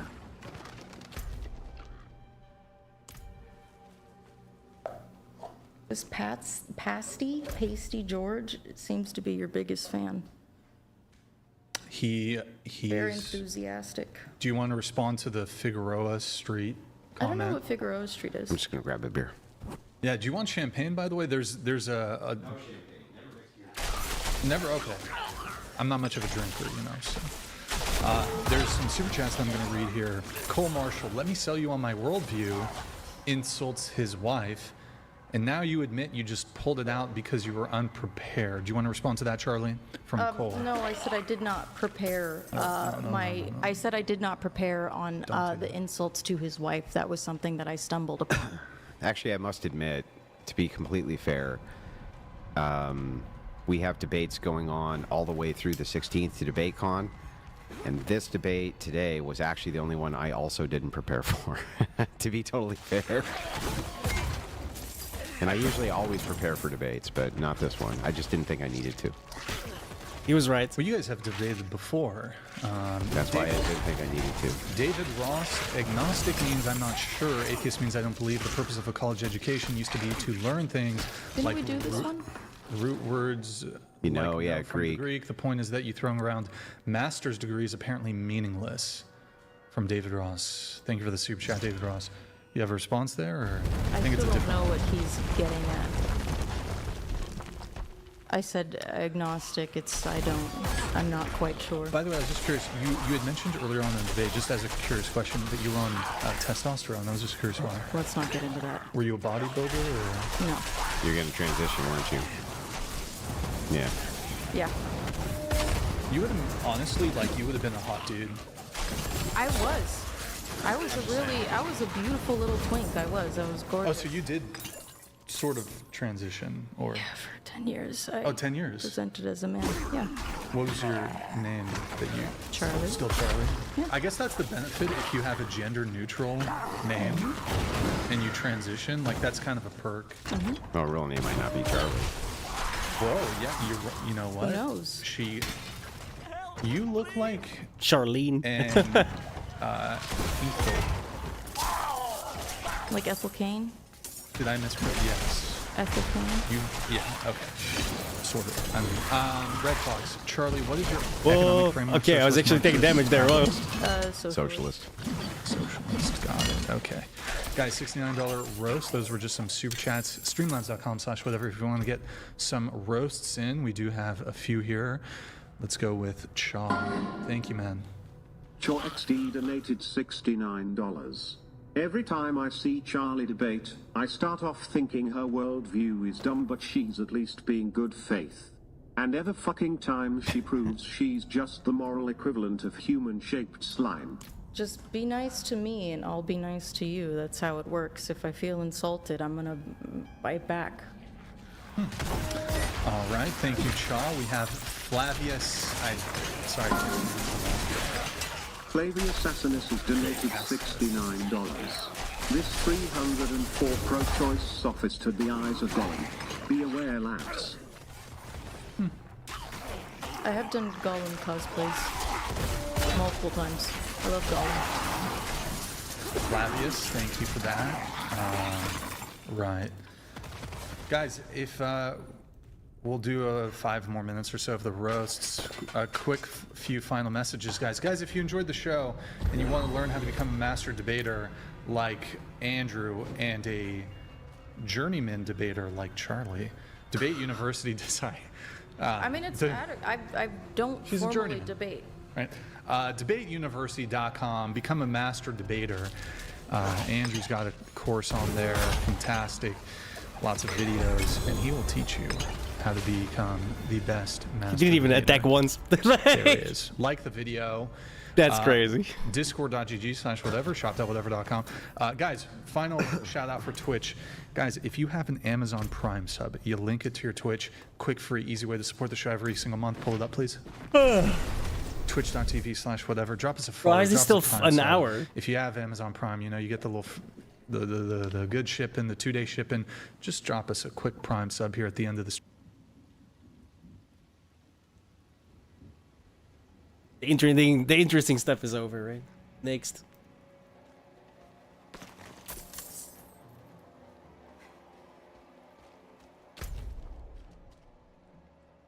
Welcome to a debate. I'm starting to take damage, though. I might have to start paying attention. Coming to you live from Santa Barbara, California. I'm your host. We can't die, right? moderator, It's Simon hardcore. Atlas. A few quick announcements. I mean, we can before die, the but show then it's begins. over, This podcast is viewer supported. So I'd rather Heavy not. YouTube demonetization, so please consider donating through Streamlabs instead of super chatting, as YouTube takes a brutal 30% cut.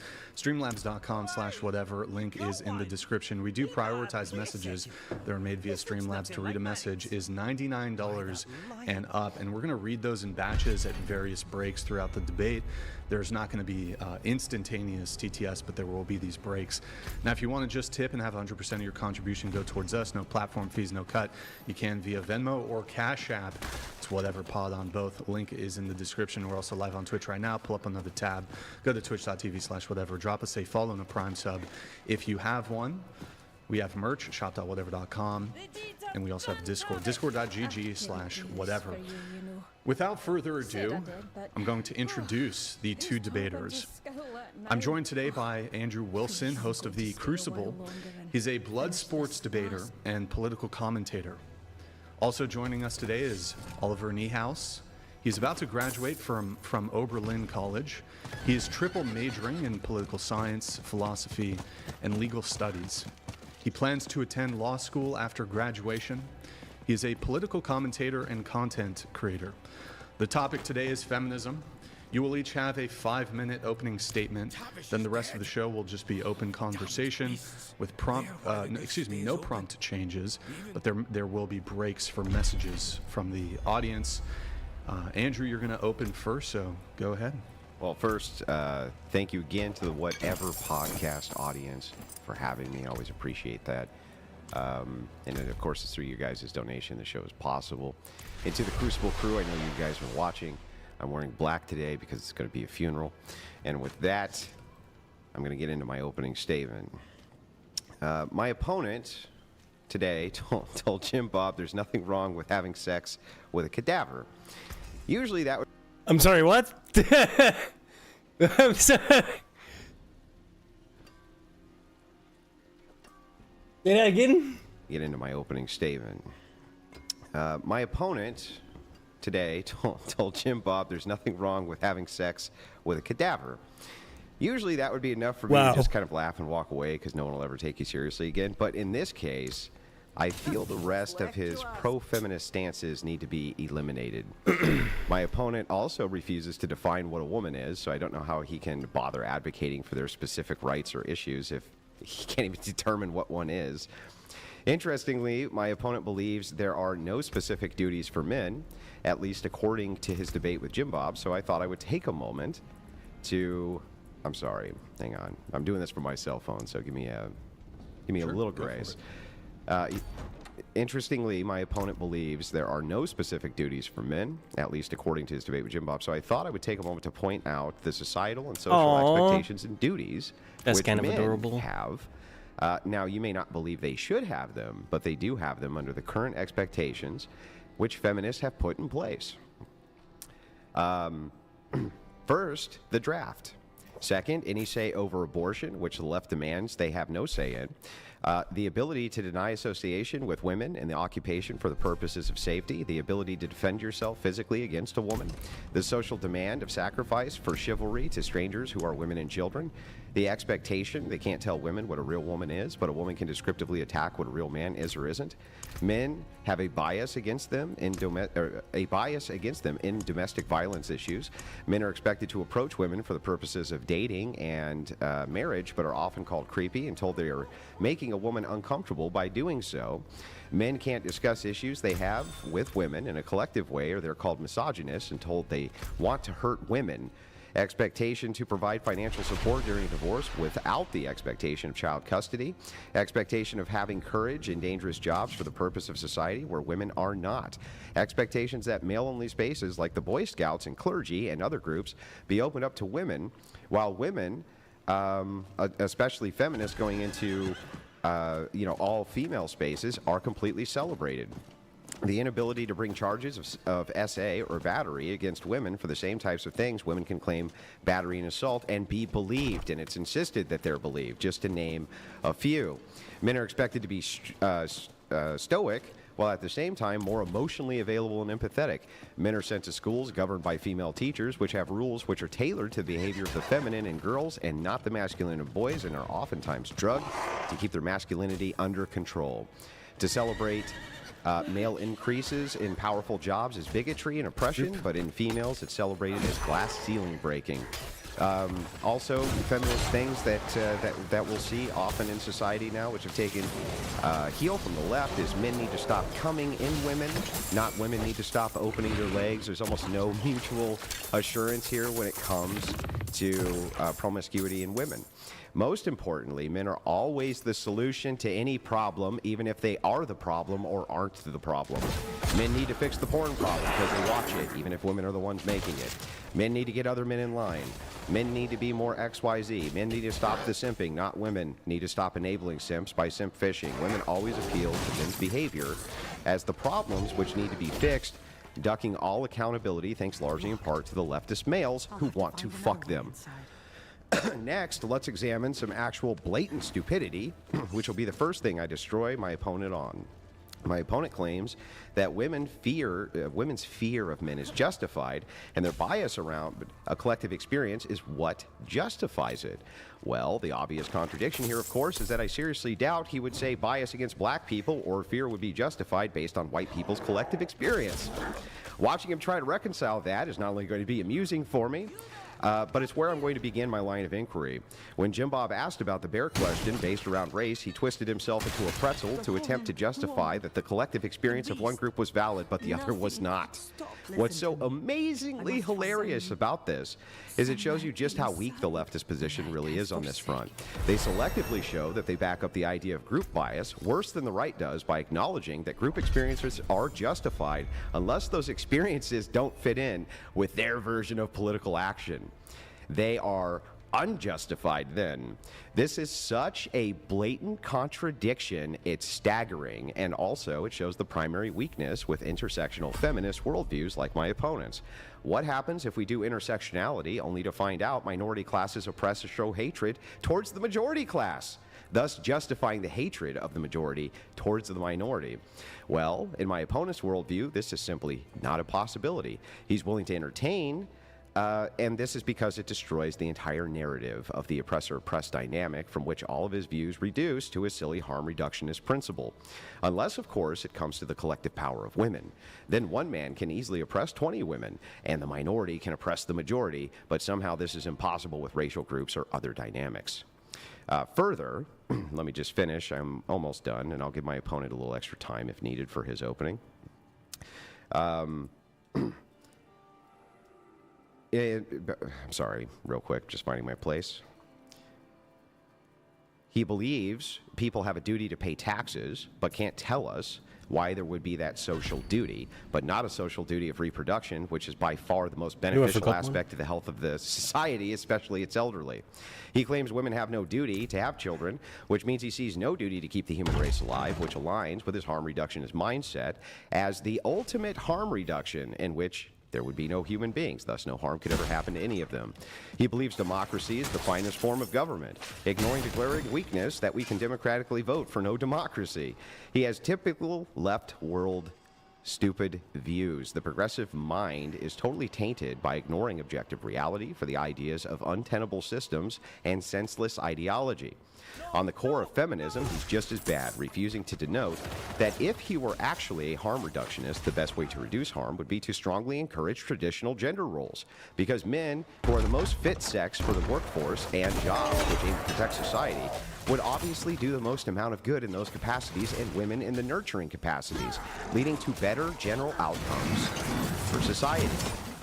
Now, the truth is that he wants there to be a genderless, equitable society which does equal promotion of all lifestyles and worldviews, even if it is detrimental to the very society in which we live in, which, by the way, just isn't an anti-harm reductionist principle, even though he claims he's an anti-harm reductionist. It's also stupid, and it ignores the nature of people altogether for the purpose of ideology. He claims he's against the draft, but is for compelled taxation, which makes no sense. Both would be duties to protect and run the society one is in. He's basically a walking contradiction. All of his views are contradictory, and with that, I'll yield my time. Since Andrew went a little bit over, Oliver, you're welcome to have additional time for your open if you'd like. Go ahead. Thank you. Appreciate it. All right, thank you, Andrew, for that opening statement. Thank you, Brian, for having me back. It's good to be here. So the resolution that we're debating, I guess we've kind of agreed on, is whether feminism is good or bad for society. I will be taking the affirmative claim that it is good for society. So, two things that are important when we're having a conversation about feminism and good is to kind of define both of those terms. So the way that I'm going to be defining feminism is, and this is not an exhaustive definition, and there might be some development on this, is the belief that individuals should have equal rights, freedoms, and opportunities regardless of gender, and that barriers based solely on gender should be dismantled. The way that I'm defining good will be kind of a constellation of good. So it's going to be kind of a lot of things that feminism benefits or that feminism leads to, and a lot of these things I'm going to presuppose are good because I think a lot of the audience will be sympathetic to these being good. These include things like you should be glad his son wasn't here. This includes things like healthier families. This includes things like reproductive autonomy. This includes things such as greater economic output.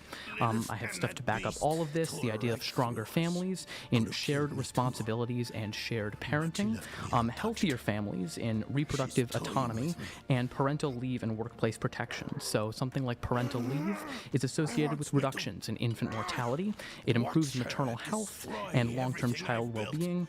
Reproductive autonomy is linked to healthier pregnancies, lower rates of maternal depression, better childhood nutrition or better child nutrition, and immunization rates. And Medicaid expansion was something that was pioneered by feminists, which led to maternal coverage of things such as childbirth. And it narrowed disparities in health outcomes and birth outcomes and improved access to prenatal services. We can move on to some of the economic benefits. So, for example, dual income households, where there are two individuals who are working, are significantly more protected against poverty and food insecurity during economic downturns. Feminism advocates education as well, high-quality childhood education programs. For example, for every $1 invested in these high-quality childhood education programs, we get $16 in return. This was given by Nobel Prize-winning economist James Heckman. And the benefits to children of working moms from the Harvard Business School show that daughters of working mothers earn 23% more than daughters of stay-at-home moms, and their sons also spend 7.5 hours more per week caring for the children that they end up having. So just in general, I'm going to be affirming that. I'm going to be arguing that feminism is a good for society based on these constellation of goods. I'm not necessarily defending a worldview here today. I'm merely defending that these things are good and feminism contributes to these things that are good. So these statements are ultimately conditional statements. So if you care about greater economic output, if you care about a decreasing infant mortality, then you should care about feminism and support feminism as a good for society. So that is. I guess he came back already. When was the last time you saw your All right. We open? Yeah, go ahead. Can we start? Let's back up real quick with your. I just want to write it down word for word. What's your definition for feminism? So the belief that individuals should have equal rights, freedoms, and opportunities regardless of gender. Hang on. Okay. Belief. Sorry. Individuals should have. Yes. Equal rights, freedom, and opportunities.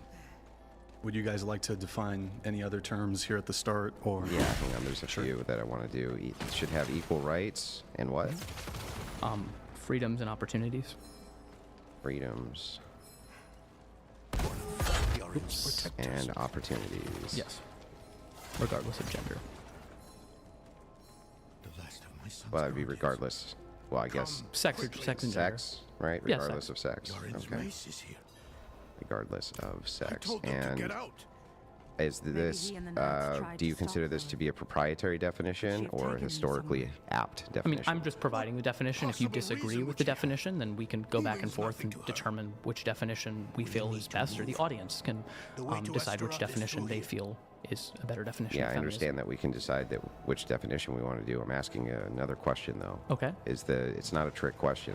Okay. Is the definition, do you consider this to be proprietary, meaning this is what Oliver believes feminism is, or do you think that this is a historically accurate definition? I mean, I think it's a combination of both. So I think, yes, it's the definition that I'm putting forward. It's And what historical, if you're looking at it from a historical standpoint, what would be the kind of like idea that you would draw this from for what feminism is? I mean, various feminists definitions of this nature. Betty Friedan is one of them, who wrote a book called Feminine Mystique. We can talk about various other individuals who contributed to that. Sally Haslinger put forward definitions that are very similar to this, but that's kind of what I would say is there. So it's kind of a combination of both. Okay, got you. And then you utilize utilitarianism for good? That's not the position that I'm defending here. So no, I'm not defending what good is in this debate. These are conditional statements in that, for example, greater economic output is a good thing. If greater economic output is a good thing, then feminism helps achieve that goal. I'm not ultimately defending what essentially good is. I'm not going to go down the rabbit hole of. Yeah, I'm not looking for a moral debate saying what is good and bad. I'm just looking for the viewpoint that you. So, if you're saying that these are conditionals for what is good or what is bad, what would make them conditional for what is good and bad? Just somebody else believed that conditionally they were good and bad? If someone disagrees that, for example, greater economic output is a good thing, or that stronger and healthier families are a good thing, if they disagree and think that those are not necessarily good things, then.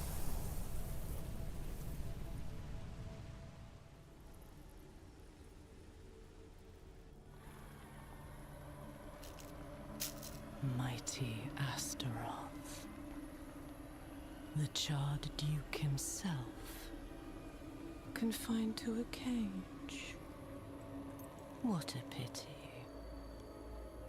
Daughter of hatred. I have an offer. You will grant me safe passage to a place I am no longer welcome. In exchange, I will give you freedom and more. Donan's progeny, his pride and joy,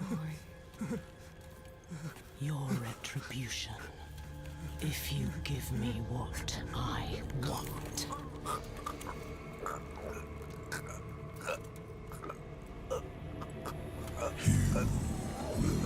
Boom.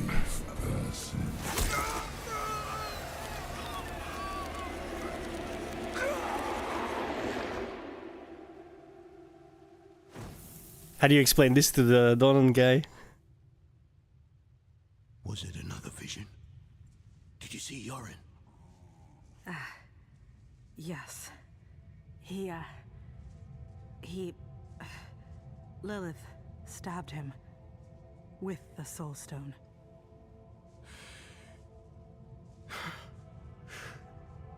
My son? I'm He's Astaroth now. This isn't over. I know what I... No!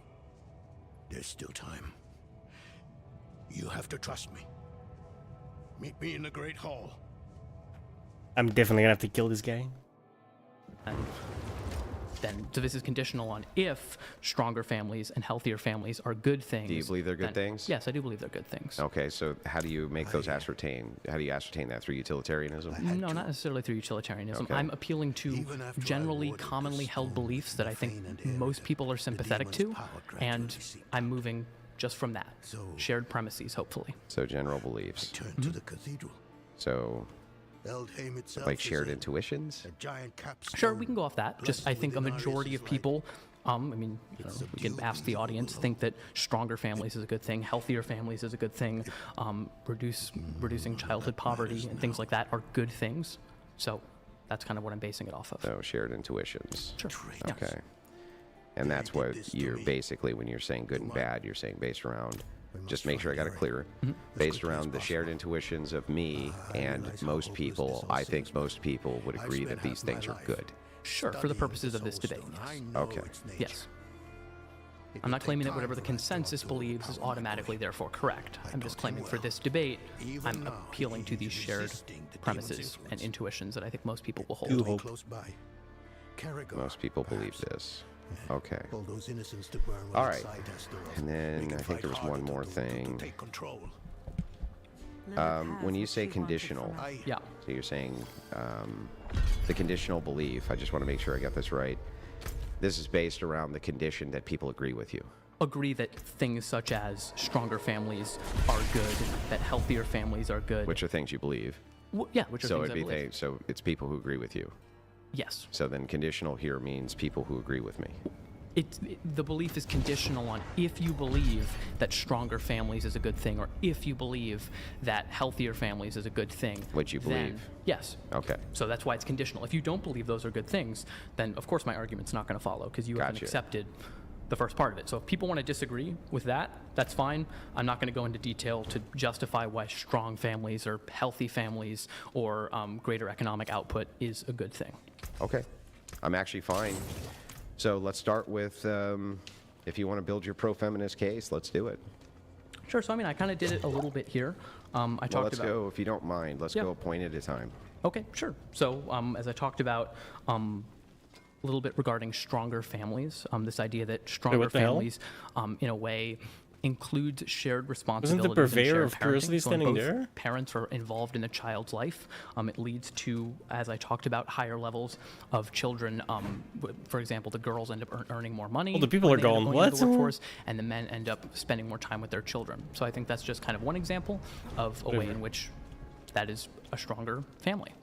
Where Is that they responsibilities- make more money?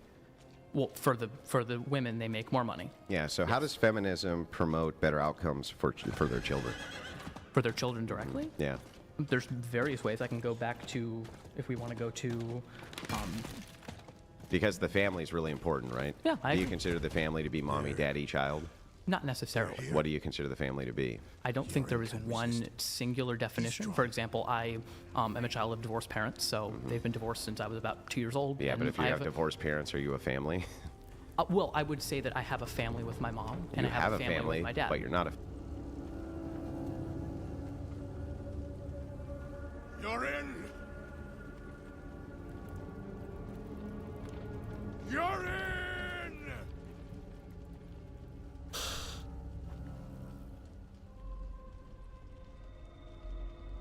He has been waiting for you.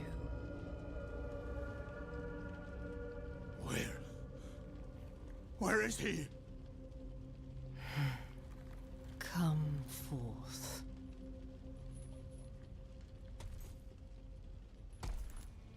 You are too late.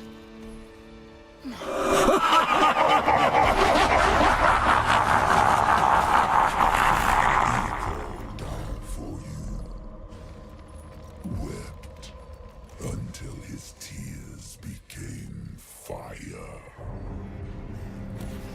Okay, the talking looked kind of comedic. Do as you please, Asteroth. I have what I came for.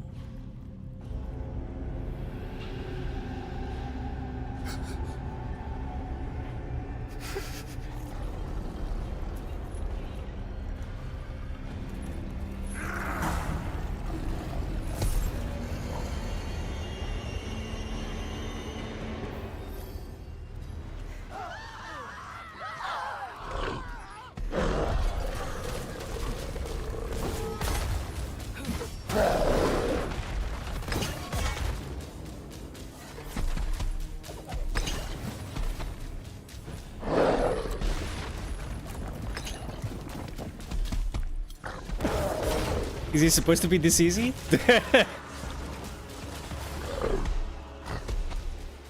Like he's actually already dead, but I can't kill him yet. That's funny.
Yoren.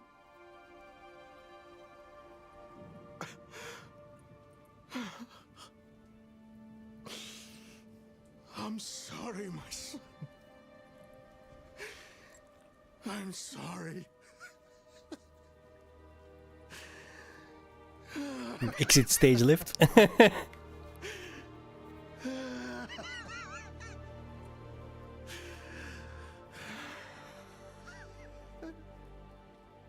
Donan, I'm sorry. I will leave you in peace.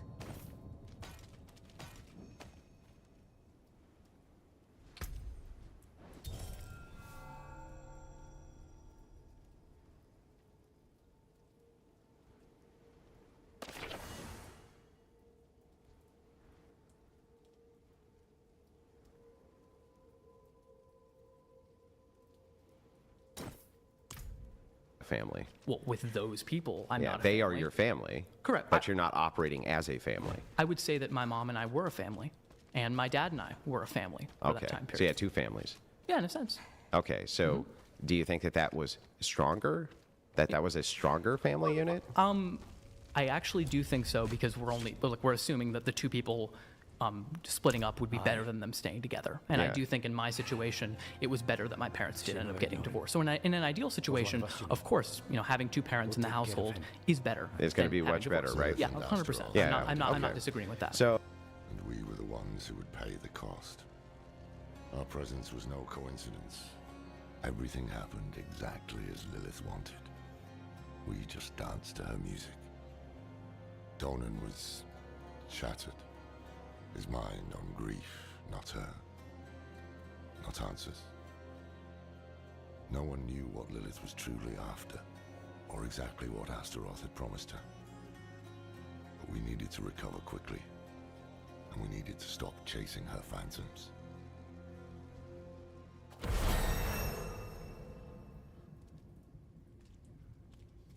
So how is feminism assisting with that by promoting alternative lifestyles? Wait, but I didn't say that the nuclear family with like one mom and one dad is necessarily the best thing. I said two parents being in the household. What's better? I think that same-sex relationships can be just as good in terms of flourishing for children involved.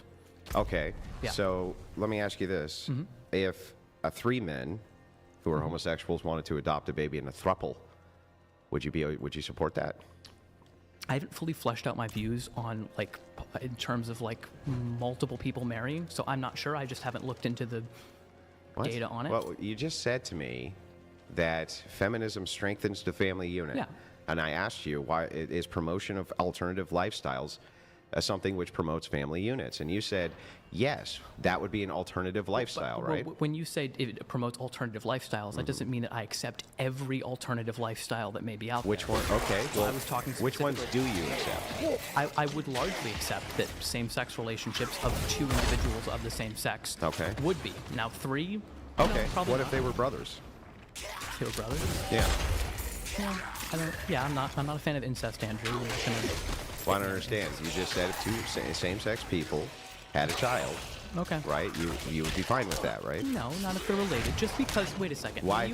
Hold on. Why not? When you ask me a question like Yeah. that, there's so many presuppositions surrounding it. For example, do you think two men, but they both abuse their children? Do you think they're good? Wait, that's a good what family? presupposition did I wait, add? You added a presupposition, What? or you added something to it. What? That they're related. Yeah. Of course, then if they're related, then they shouldn't be in that relationship. The same way that if they're like abusive, Is that a they gist? shouldn't be No, in it. that standard wouldn't even apply. Like if somebody was fourth cousins to somebody or third cousins, you probably wouldn't care.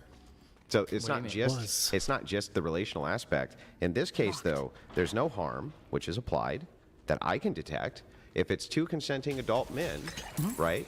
And they're in a relationship and they're both brothers. Why shouldn't they be able to adopt them?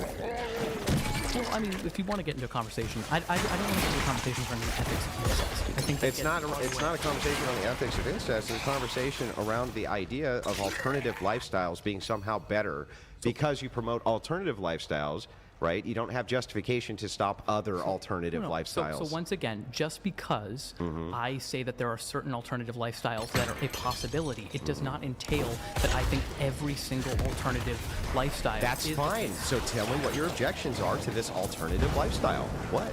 I'm not really sure. You don't know. Wait a second. No, but wait, Andrew. I just Okay. haven't looked into if there was research behind three people raising a child. I know there's the phrase that it takes a village to raise Okay, a great. kid. So let's try I this a don't- different way. okay. If two brothers adopted a child that were in an incestuous relationship, they can't reproduce. You agree with that, right? Sure, Okay. And let's just say that there was a trial run where there was like, I don't know, 5 of incestuous brothers that were tracked. Dude, how Okay? many guys are gonna And we were spawn? able to- Jesus. and it's a low sample size. Yeah, It's probably that's not a that terrible- many. many more But seconds, I let's guess. just assume for a second that the outcomes of the children were good, and all the available data said the outcomes for the children were fine. Would you support that? I don't think so because I don't know how I feel about the idea of two brothers. It's not the fact that Why? they're because I think if they're in a relationship, like are they just raising a child together?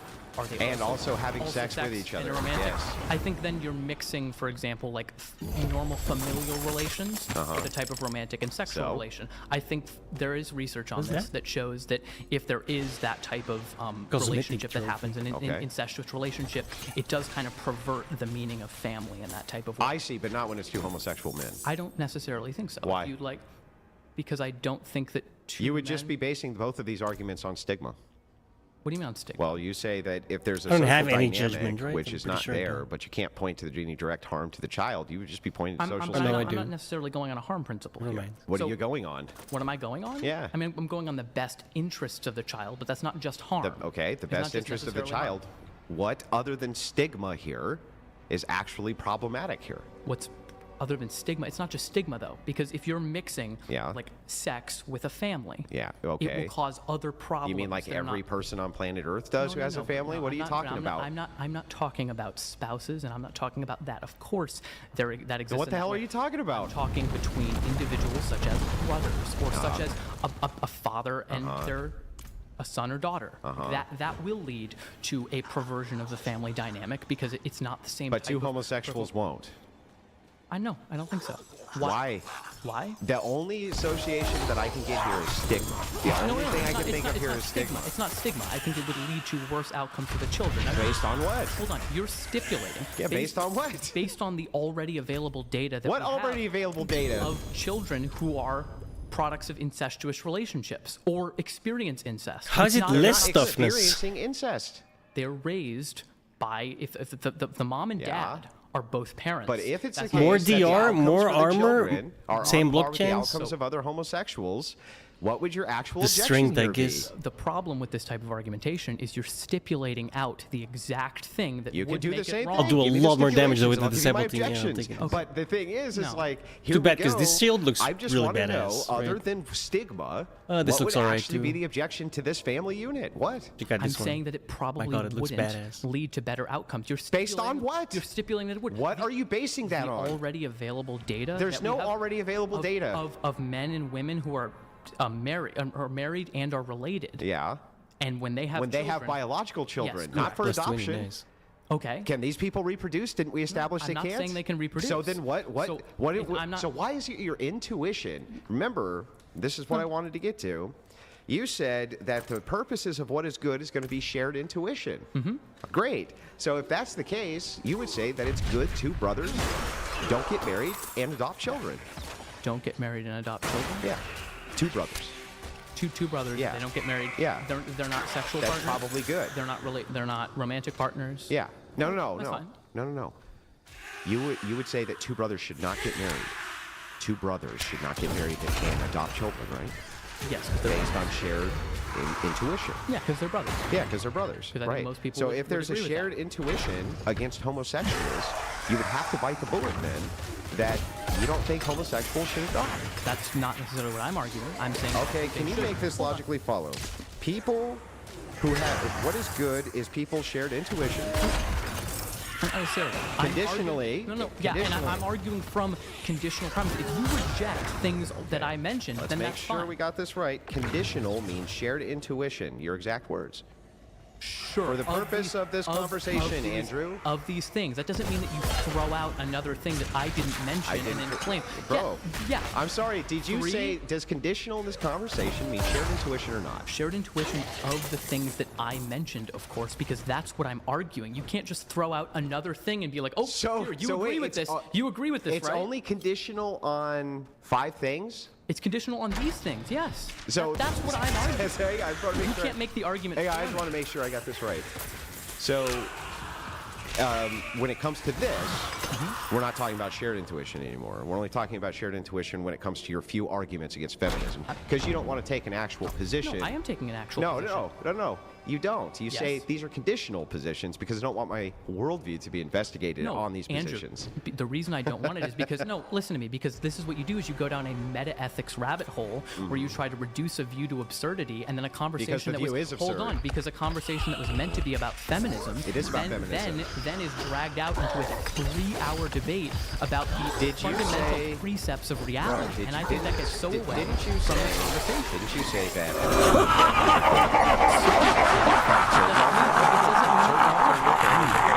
That's a unique. Alternative families. Yeah, but you said certain ones are good. Sure. Okay. Fine. So in this case, you said homosexual families Yeah, that's are fine. good, right? Why are they good? Because it leads to the studies that I've seen. It leads to comparable outcomes to nuclear families, Then, heterosexual. then just to be consistent here, if it was the case that you had studies that said that the results of an incestuous relationship Sure. between a man and a man, they have a kid that they adopted, and the Another outcomes one. were on par with that of other homosexual men. Yep.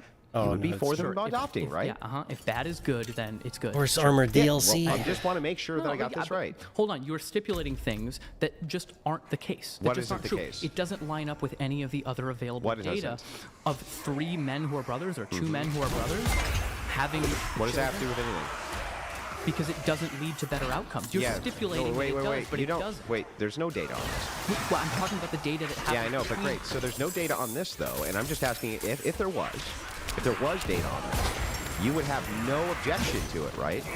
Sure, but that's just because that's not how it works, because you would have to prove that there's a relevant difference as to why a mother and father who are related Raising, let's say adopting, just to keep it the same. Adopting children and raising that, that's bad. There's a debate on that.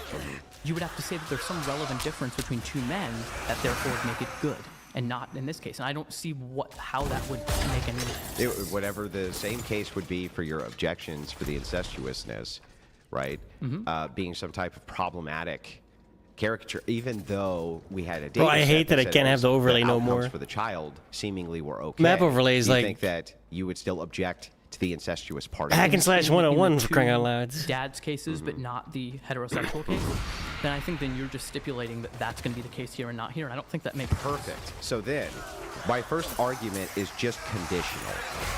I'm just saying that conditionally, for the sake of just this one argument, that if the intuition of the audience is that men who have sex with each other, right, and are in incestuous relationships shouldn't adopt because they have intuitions against it. And since that's hang on, that's not my worldview, bro.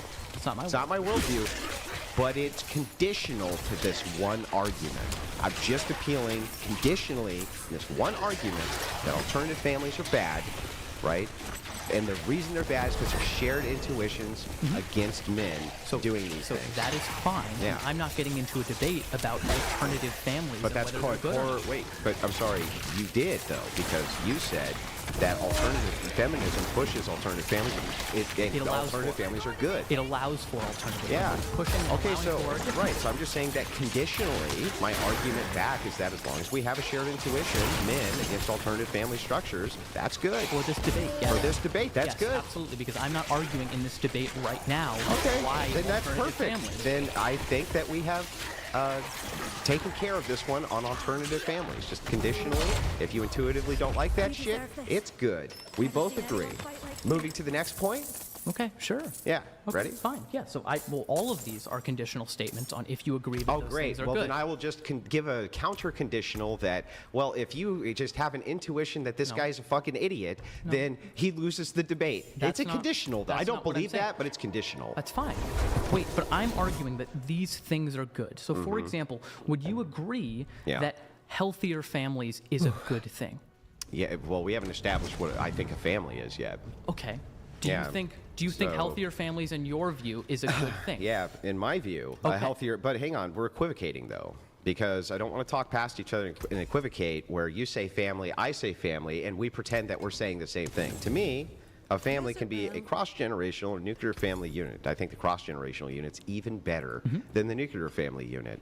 I think that if it's the case that you take away the female or male component from the family, it necessarily weakens it.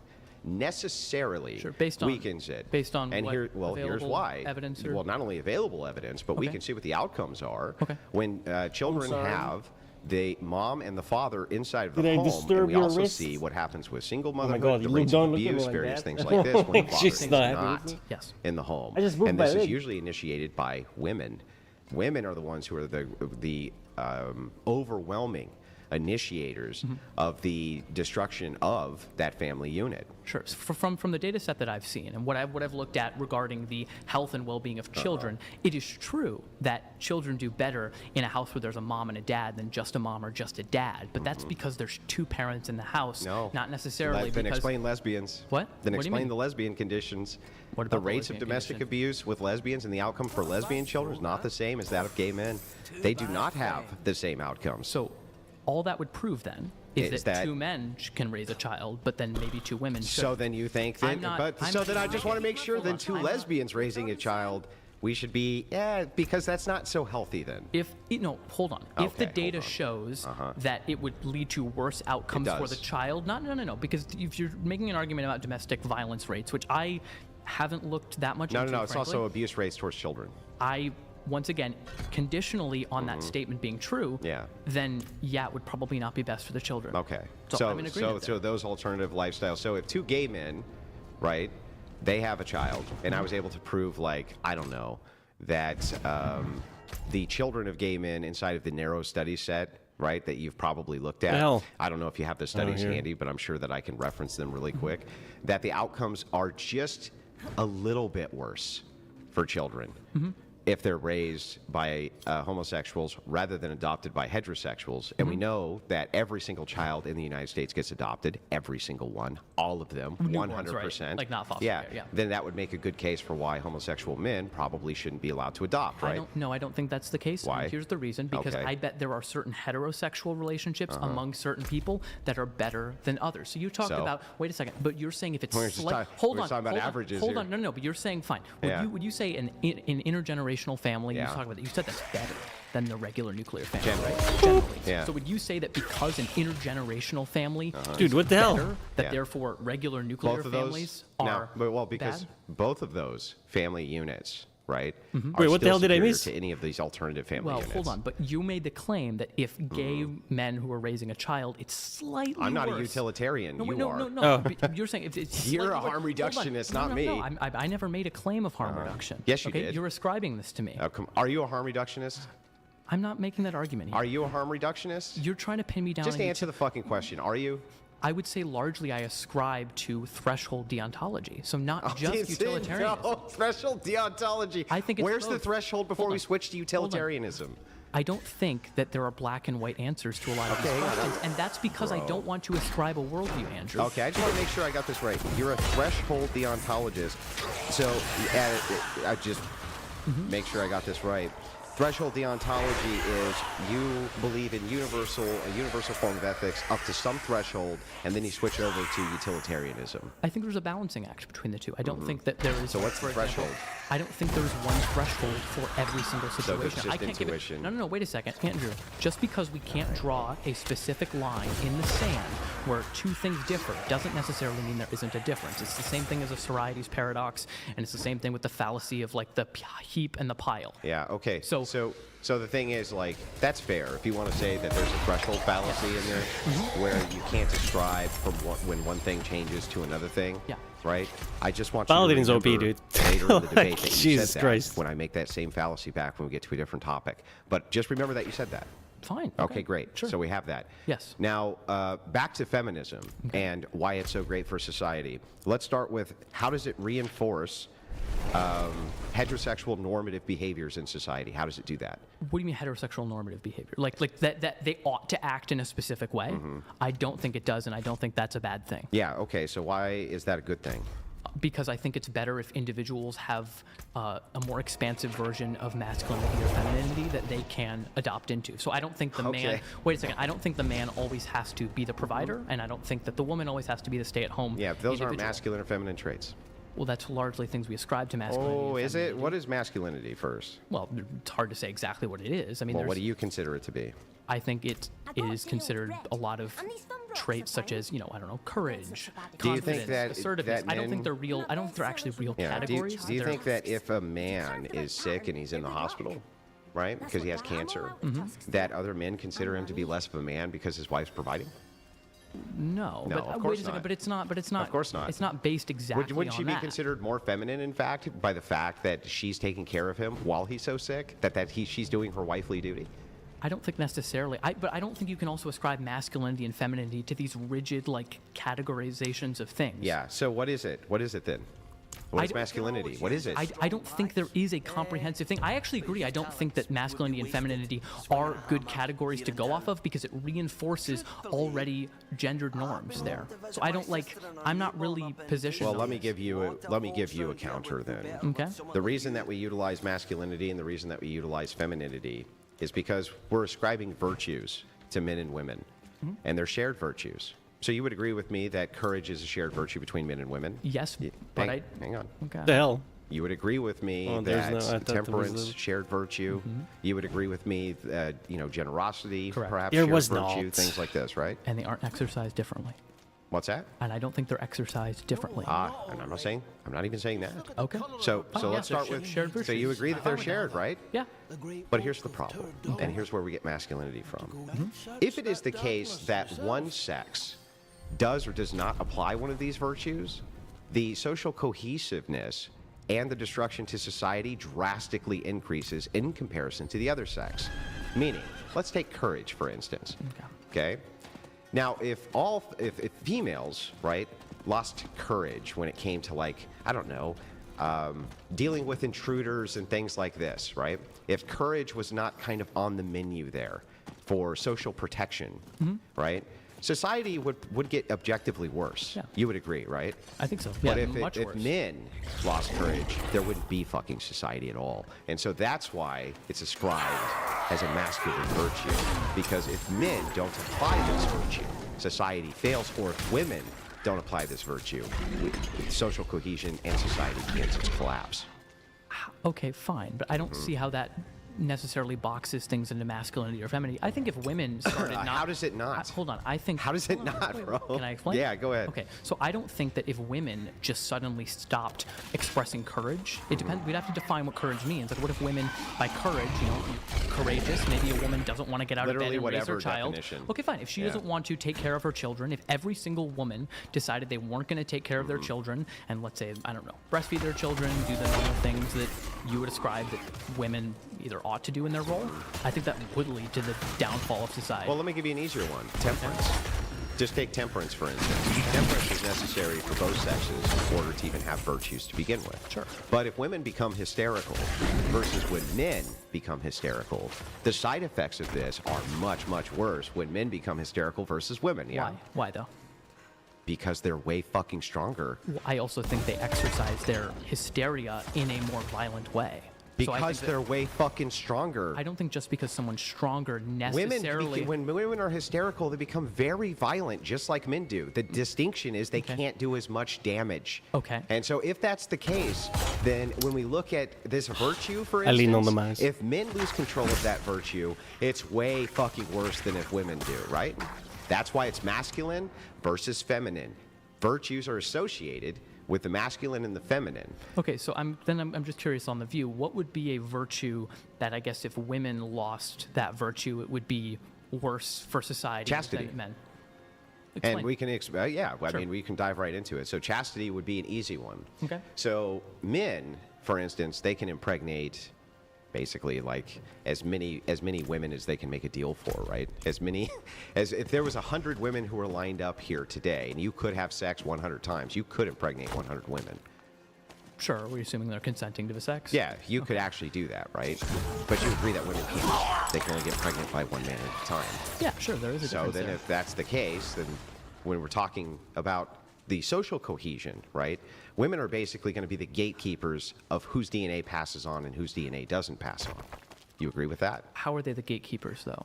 Well, because you can have as many children as you want. Sure. They can't.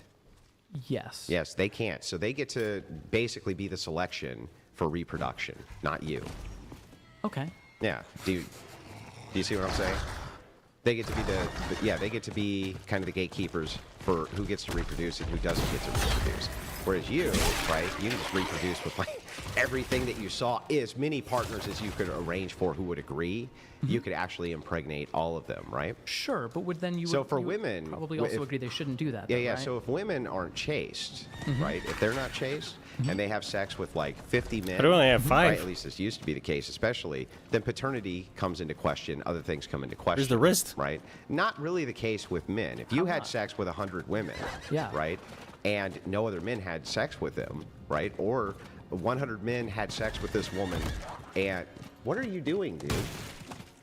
Oh, fuck. This guy's like fucking shifting water, behind me. I'm like, what the fuck is he doing? Fuck. All right, so where were we at? But Oh, yeah, yeah. yeah. Yeah, so conditional, we're talking about the gatekeeping of female pregnancy. Okay, I just don't see Weird. how it's different in terms there of like a different area? Men would have questionable about paternity No? if they have How? sex. How With would they 100 have questions with, about with 100 women? paternity? Wait, are you assuming only one man is having sex with these 100 women, or all of men are having sex with 100 women? Yeah. So if it is the case that a woman has sex with 20 different men, right? It is the case that paternity is going to be in question, right? Sure. That is indeed the case. Paternity is going to be in question. Yeah, paternity is going to be in question. Yeah, so if we go back, the reason I'm tying this in with virtues, the reason I'm kind of moving from the back end to the front end, is to explain this concept to you. I wish I had home math skills so I could draw this out. Let us assume for a moment that you wanted to be assured that your child was yours. Oh, there was a And you different didn't one. have paternity Okay. tests. Okay. How could you do that? in the old, like, I guess, a long time ago. Well, it's not that long ago. Paternity tests are modern. Fine. And you want to be sure of it? Yeah. I guess then only you would be having sex with your wife or something like that, or you would want to have sex with a woman who wasn't actively having sex with other men at the same time, and I think that's perfect. I think that's a perfectly normal boundary. So wait, to hang have. on. What is the last thing you just said? You would want to make sure what? That you and your wife were the only people having sex with each other. Right. I think there's nothing wrong And with what monogamy. what would be a good tell for that? Virginity. That she wasn't having sex with a lot of men before you, right? Wait. No, I don't necessarily think that's. You don't think so? No, I don't think so. I think people can engage in a lot of sexual activity because they're enjoying that, and they enter a monogamous relationship and decide that that's what's best for them, and that's what they want. Well, I don't think that just because she chooses to have a lot of sex outside of a relationship means that she should automatically be distrusted within a monogamous relationship. So let's just make sure we got this right. Is it same for men though? We're gonna set this. No, it's not. Well, but I'll wait, get into how- that okay. next. If But a hang man, on, if a hang on, man has let's sex with a bunch of finish. people, if a man has sex with a bunch of people, bro, and he gets into a relationship, I'm gonna explain should it. he be distrusted? I'm gonna explain it. Okay. But let's move into this because we're talking about the social destruction aspect. So let's start with this. You think that it is the case that if a woman has a promiscuous past, Bro. right, that should essentially Where the fuck not in are any these way guys? men should show no They're distrust just not towards that spoiling. woman for the purposes Is there of another having a one? family No. with her. Hold No, on. it's Was just she two. in relationships Is this with a different people, one? and was she lying to them, and was she The cheating fuck? She on was just them? having a lot of promiscuous sex with many, many men. Then that's fine. Well, I guess we're assuming also like no STDs, no stuff like Sure, that. we'll just bake it in. Okay, fine. Then yeah, no, I don't. There see- shouldn't be any trust distinction at all. No, I mean you have conversations with this person. Be like, yeah, no, I had that past. I enjoyed that part of my life, but I want to settle And down would you now. I say want that something those different. those women would probably be on par with trust of like virgin women when it came to that? Right. It follows, right? Sure. Except it doesn't because you didn't think about it. And here's why. Okay. There's if I were to ask you about comparisons, right? Comparatively. Yeah. If a woman only has sex with one partner, can she compare any other partners to that man she's had sex with? No, I guess not. So she wouldn't be knowing what she was missing out on or not missing out on, right? Sure.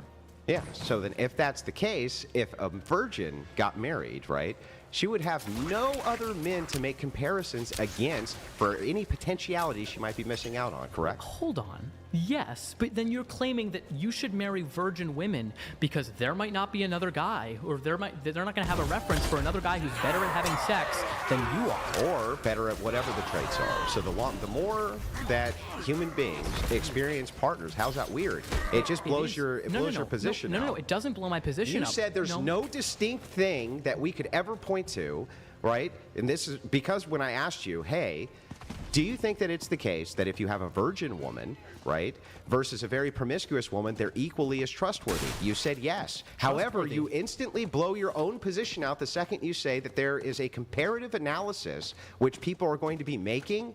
That would erode the trust immediately. Wait a second. So can I just so I can understand your position? I want to just restate what you're saying back to you. Are you saying that because a woman who had no sex before marriage has more experience with what men she likes and what men she doesn't like, that therefore within the marriage, if she's unhappy with the state of the current marriage, she has things to compare it to, and thus she might be more likely to leave? Is that what you're saying? Well, not just that, right? But it could be that if she had never experienced, and in fact this is likely because women both say this, if she had never experienced these other men and had no comparison, she would actually be much happier in the current relationship that she was in. That's just, okay, so ignorance is bliss is what It's you're not arguing? ignorance. Well, right? it is. She doesn't know about the other men. It's a that- comparison. Well, then by your standards, she should just fuck a bunch of men that she knows. Not Wait, I'm so not, which thing is more preferable for society then? Wait, you're making a false dichotomy. Wait, What's the dichotomy? you're making a false dichotomy. I can't wait. You are. You're saying that there's on one side that women do not have sex or before marriage whatsoever at all. I On the one-shot other that one, thing, women basically. just Jesus fuck Christ, people dude. all the time, no matter what. No, just promiscuity. I'm just asking. It would What a logically build. follow that if women had fucked two men, she now has a comparison. Yeah.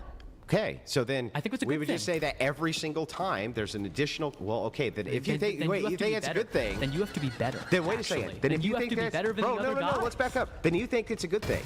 You just said, I think that's a good thing. So that means if that's a good thing, why shouldn't they fuck a lot of men so that they have the largest comparison sample size possible? I think it depends on the individual woman and what she wants. Some people don't want to have that much sex. Some people just don't. That doesn't answer my question. Wait. If you think it's good that she had sex with one more person, right? Because now she has a comparative sample size, why shouldn't she have sex with hundreds of different people to make sure she has the best comparative sample size? Absurdity. Oh, bro, I'm sorry that it's upsetting to you, but it's not upsetting. Hold on. Do you think that? Of course he doesn't drop one. Good? Fuck her. Mm-hmm. Do you think that we should just eat as much broccoli as fucking possible all the time? But do I? Did you think we just eat an insane amount? No. So there can be a good thing, and that thing can be good up to a threshold. Yeah, the thing is, though, is that if I were to say, right, eating lots of broccoli is good, so I have a comparison against other vegetables or something like this, right? And you rightly asked me then, well, shouldn't we eat like a ton of broccoli then so we have the highest comparison? We can also make that and say, well, but we cut it off at this before it gets to the point of like you're going to throw up or something like this, right? That's fair, but that would still equal a lot more men, right?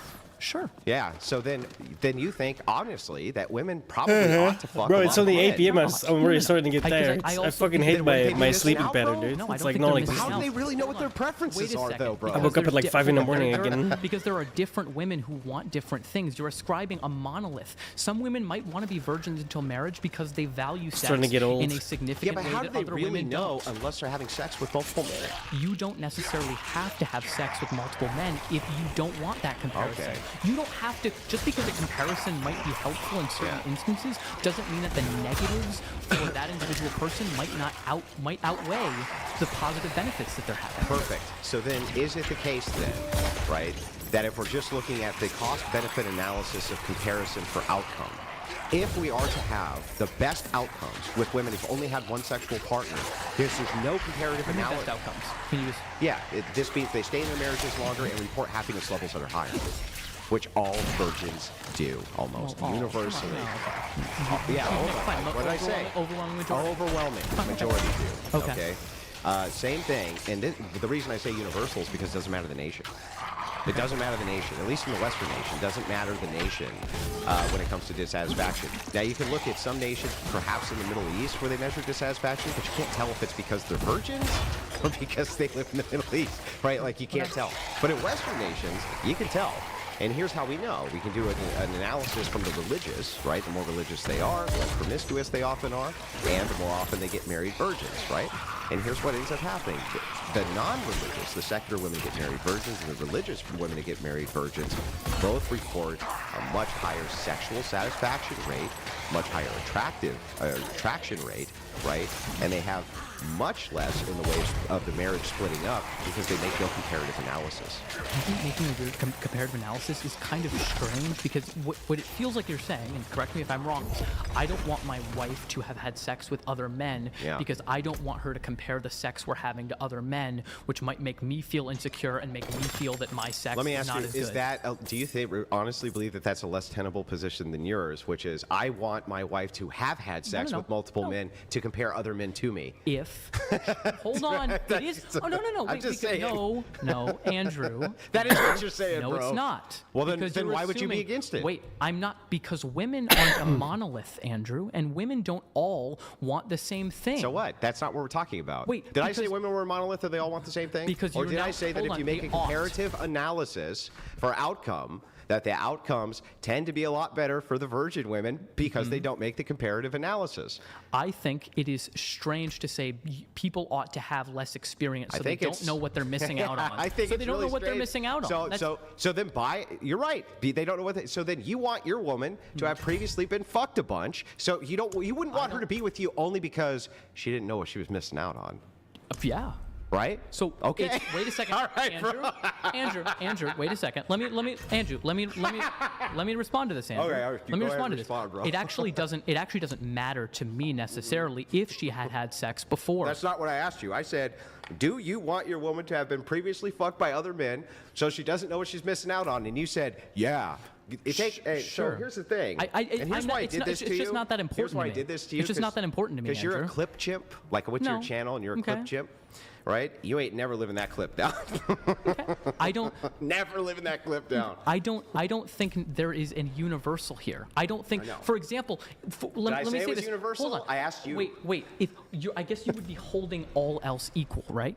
Are you holding all else equal? So someone who had a lot of sexual experiences don't run for away someone from who it. never. No, I am, because I think You this are? is irrelevant. I think this is a relevant distinction, Andrew. If there is someone who had a lot of sex and they are identical in every other character trait and quality, and someone who didn't, that woman is probably going to know what she wants sexually, and that's great. Okay. Because then she knows what she likes, Wow. and that's good. And you would prefer that kind of woman.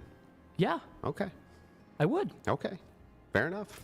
So when it comes to promiscuity in society, then, right? Women who have a lot of sex, they have a lot more experiences to really know what they want. Certain women, yes. Hold on, because some women might not want that, Andrew. But how So would they know if they haven't done it? They don't have the experience. I actually do think it's probably good for people to have sex before they get married, because then you get into a marriage and the sex is terrible, and then it can Then be why are their terrible. satisfaction rates so high, bro? There can be high satisfaction rates. No, for there certain mostly women. is. Yes, correct. Yes. Correct. I'm not saying there's not, but Yeah. I'm saying that for individual people, I think it's probably best to have some experience. That doesn't mean that every single girl should have sex with as many men as she can. Well, but you Because would of it- admit that if a woman's had sex with 1,000 guys, No. that chick really probably knows exactly what she wants. She probably knows what she wants, Yeah. but also That's a lot of experience. Wait a second. You You're wouldn't want to correct. keep her away You're from that, correct. right? No, Andrew. Let me ask you this. Would No, you have but- sex with a woman? Would you be with a woman, marry a woman who had sex with 2,000 men because she knows what she wants? Now she can compare you against 2,000 men. I wouldn't want to marry someone who's a porn star, because that's just not that's not aligned with my lifestyle. I want someone with the same interest and who's interested in the same career field as me. What? So I want to marry someone. So if they within could be a that same porn thing. star and interested in your career No, field, wait, no. bro? I would want them to be interested in that field and working in that field, because I want someone who's comparable in that way, because I don't want to. Why do they have to work in the field you're in to be interested? I think, but that's something that I value. I value someone who's interested in the same things I am and pursues that as a career. So you would never marry a woman who's not in the same occupation as you? Not exact occupation, but same domain of thing. For example, I wouldn't want to marry someone who's a grocery store clerk if I'm a lawyer. I don't want that power. I don't want that power differential. I want us to be Power even. differential? I think so, a little bit. I don't want someone to be entirely dependent on me and my income. What do you mean a power differential? Do you think? I think there can be in terms of income. If one person's making a lot more money than the other person, I think then there can be a power differential. See, I if still someone have gets into a one bundle relationship and unlocked doesn't have the available. ability What- to is get out of that that my relationship token? because they're It's not, financially right? tied to that person, and I would never want someone to be financially tied to me. Oh, it is. Okay, I still have my token. I see. So men Nice. should get married. That's not what I'm saying. I think men should marry women who are on their level. No. No, I think men should marry. I don't think I want to use it I though. don't think you realize what you just said. No. Do I get my money The back? Divorce initiators. Almost you would certainly marry not, mostly right? Women, right? No. I think so. Yes. Yeah. Do you think that when women initiate these divorces that they just do it out of pocket, or Bunch do of you bullshit think there was a big status. build-up? They thought about it for a long time. I would venture to say the second, but I'm sure you're going to say it's not. No. It is, right? Okay. They think about it for a long time. However, if they're the ones who are springing the divorce on the husband, right? He hasn't thought about the divorce for a long time, has he? I don't think that's necessarily the case. It could be. It is the case. Wait a second. Is there data to show that Yes, men they who do. get Here's what the data men get blindsided by yes, the divorce? and here's what the data shows, Okay. right? The women initiate it, and the men don't want it. They don't want the divorce. Okay. Women want the divorce, right? Not the men. So they've been thinking about the divorce for a while, right? So the thing is that if they can just go and get divorced whenever it is that they want, they can just literally go and file paperwork, right? And the man's not prepared for it. They have an exit strategy. They're prepared. They've been thinking about it for a long time. Man, not right. Man, hang on. Man hasn't. Then so that so man men married the wrong woman. So men That would man be. Hang married on, the wrong bro. woman. So the So it's the financial man's fault. dependency aspect here, right? The man is also financially dependent that his wife's not going to divorce him, right? I think that. Right? Hang on. Right? Hold on. Answer my fucking question and then respond to it.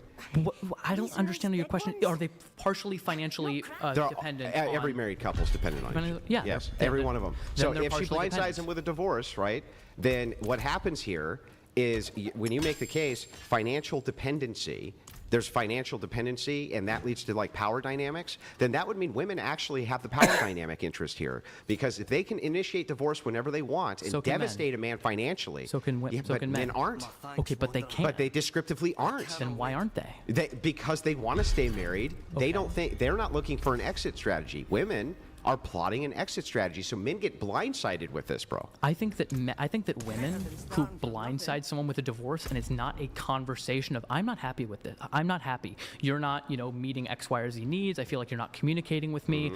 Maybe there's infidelity involved. Yeah. Then I think that if she doesn't talk about any of that, and then just suddenly she can talk about all of that, but it's still blindside. Here's the thing. Here's the problem with this, right? Is like you seem to want to take human nature out of the human aspect here. If you know that you're going to leave your significant other, right? Are you going to like try to leverage it so that they have the best chance for custody and they have the best chance for financial security? Or are you going to leverage things the best possible way for yourself? No, actually the first one. And that's what my dad did in the divorce from my stepmom. Your dad, yes. I think it was a really rational, reasonable man, yes. I think it was a very good thing of him to do. He didn't leave my stepmom completely that was awful tarnished. Good of him. But do you agree with me that within human nature, if you know that you're going to exit, you know that you're leaving, right? Just like with a job. Aren't you going to try to make job is different. Aren't you going to try to make the best conditionals possible for the exit so that you're as financially set as possible? Putting in your 2 weeks is not the same thing as signing No, it's not putting papers. in 2 weeks. Here's what you do when you change a job. You don't put in your 2 weeks. Whatever, you quit. You've I don't already care. arranged a job for 6 fucking months before you ever put in your 2 weeks. It's still not the same because you don't have you don't have obligations to that individual who you're working for in terms of emotional security. Of course you have obligations to them. You can quit a job. Yeah, I know, but you still made you can quit a marriage, but you still made a fucking agreement like you did with your job. Sure, and I think people in marriages have a responsibility to care for the other person. They have a duty. In a way, they have a duty. Yeah, absolutely. Okay. I think everyone has a duty. I just don't think the duties are gender specific. Wait, why did I go in? No, I don't think they are. They're not. Okay. No. So let's. I guess we can dive Super speed mode. This is fucking hilarious. So let's dive into the idea of gender itself. I didn't even know how this happened. How many would you say there are? An infinite number? I don't know, man. I don't know. I have no clue.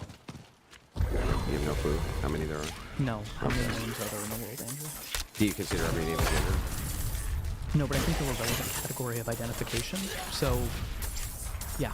Well, okay. They're the same relevant category. Do you understand like a label versus a descriptor?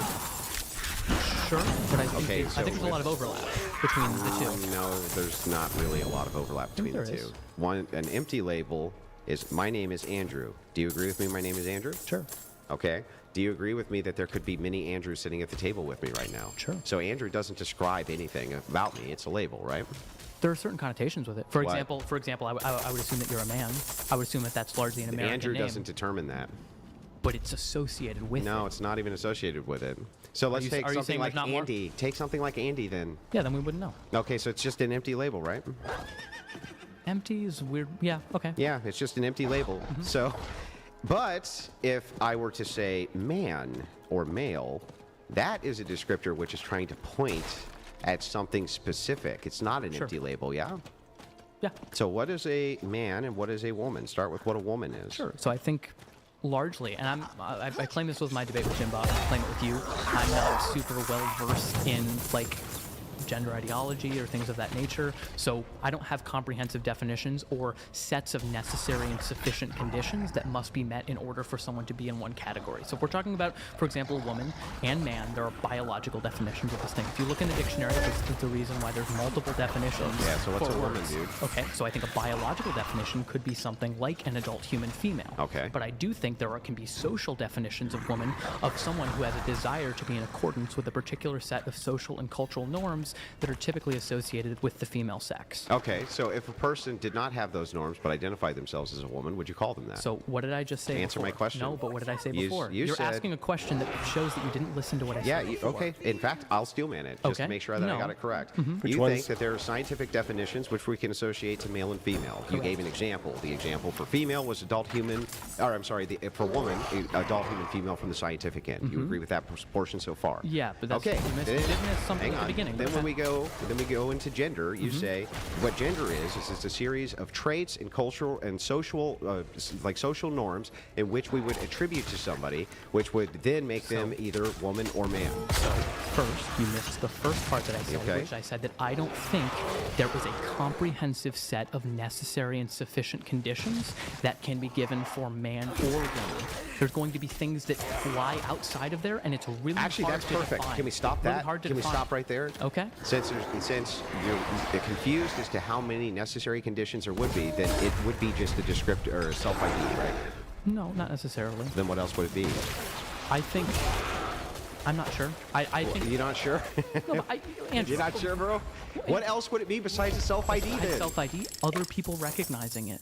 If people don't But other recognize people you, are it's recognizing fine. it based on the scientific definition. Some people aren't. They Some people- conflate it with the scientific Some definition. people are also with social, though. Some Yeah, people but, definitely but do. Do you would know call someone's a person- chromosomes Great. when they walk Would you down the call street? Brian, if Brian looked exactly like he looks right this second, but said that he's a woman, right? Yeah, you wanted to use she/her pronouns? I don't really give a Would, shit. yeah, you would agree that he is then, Yeah.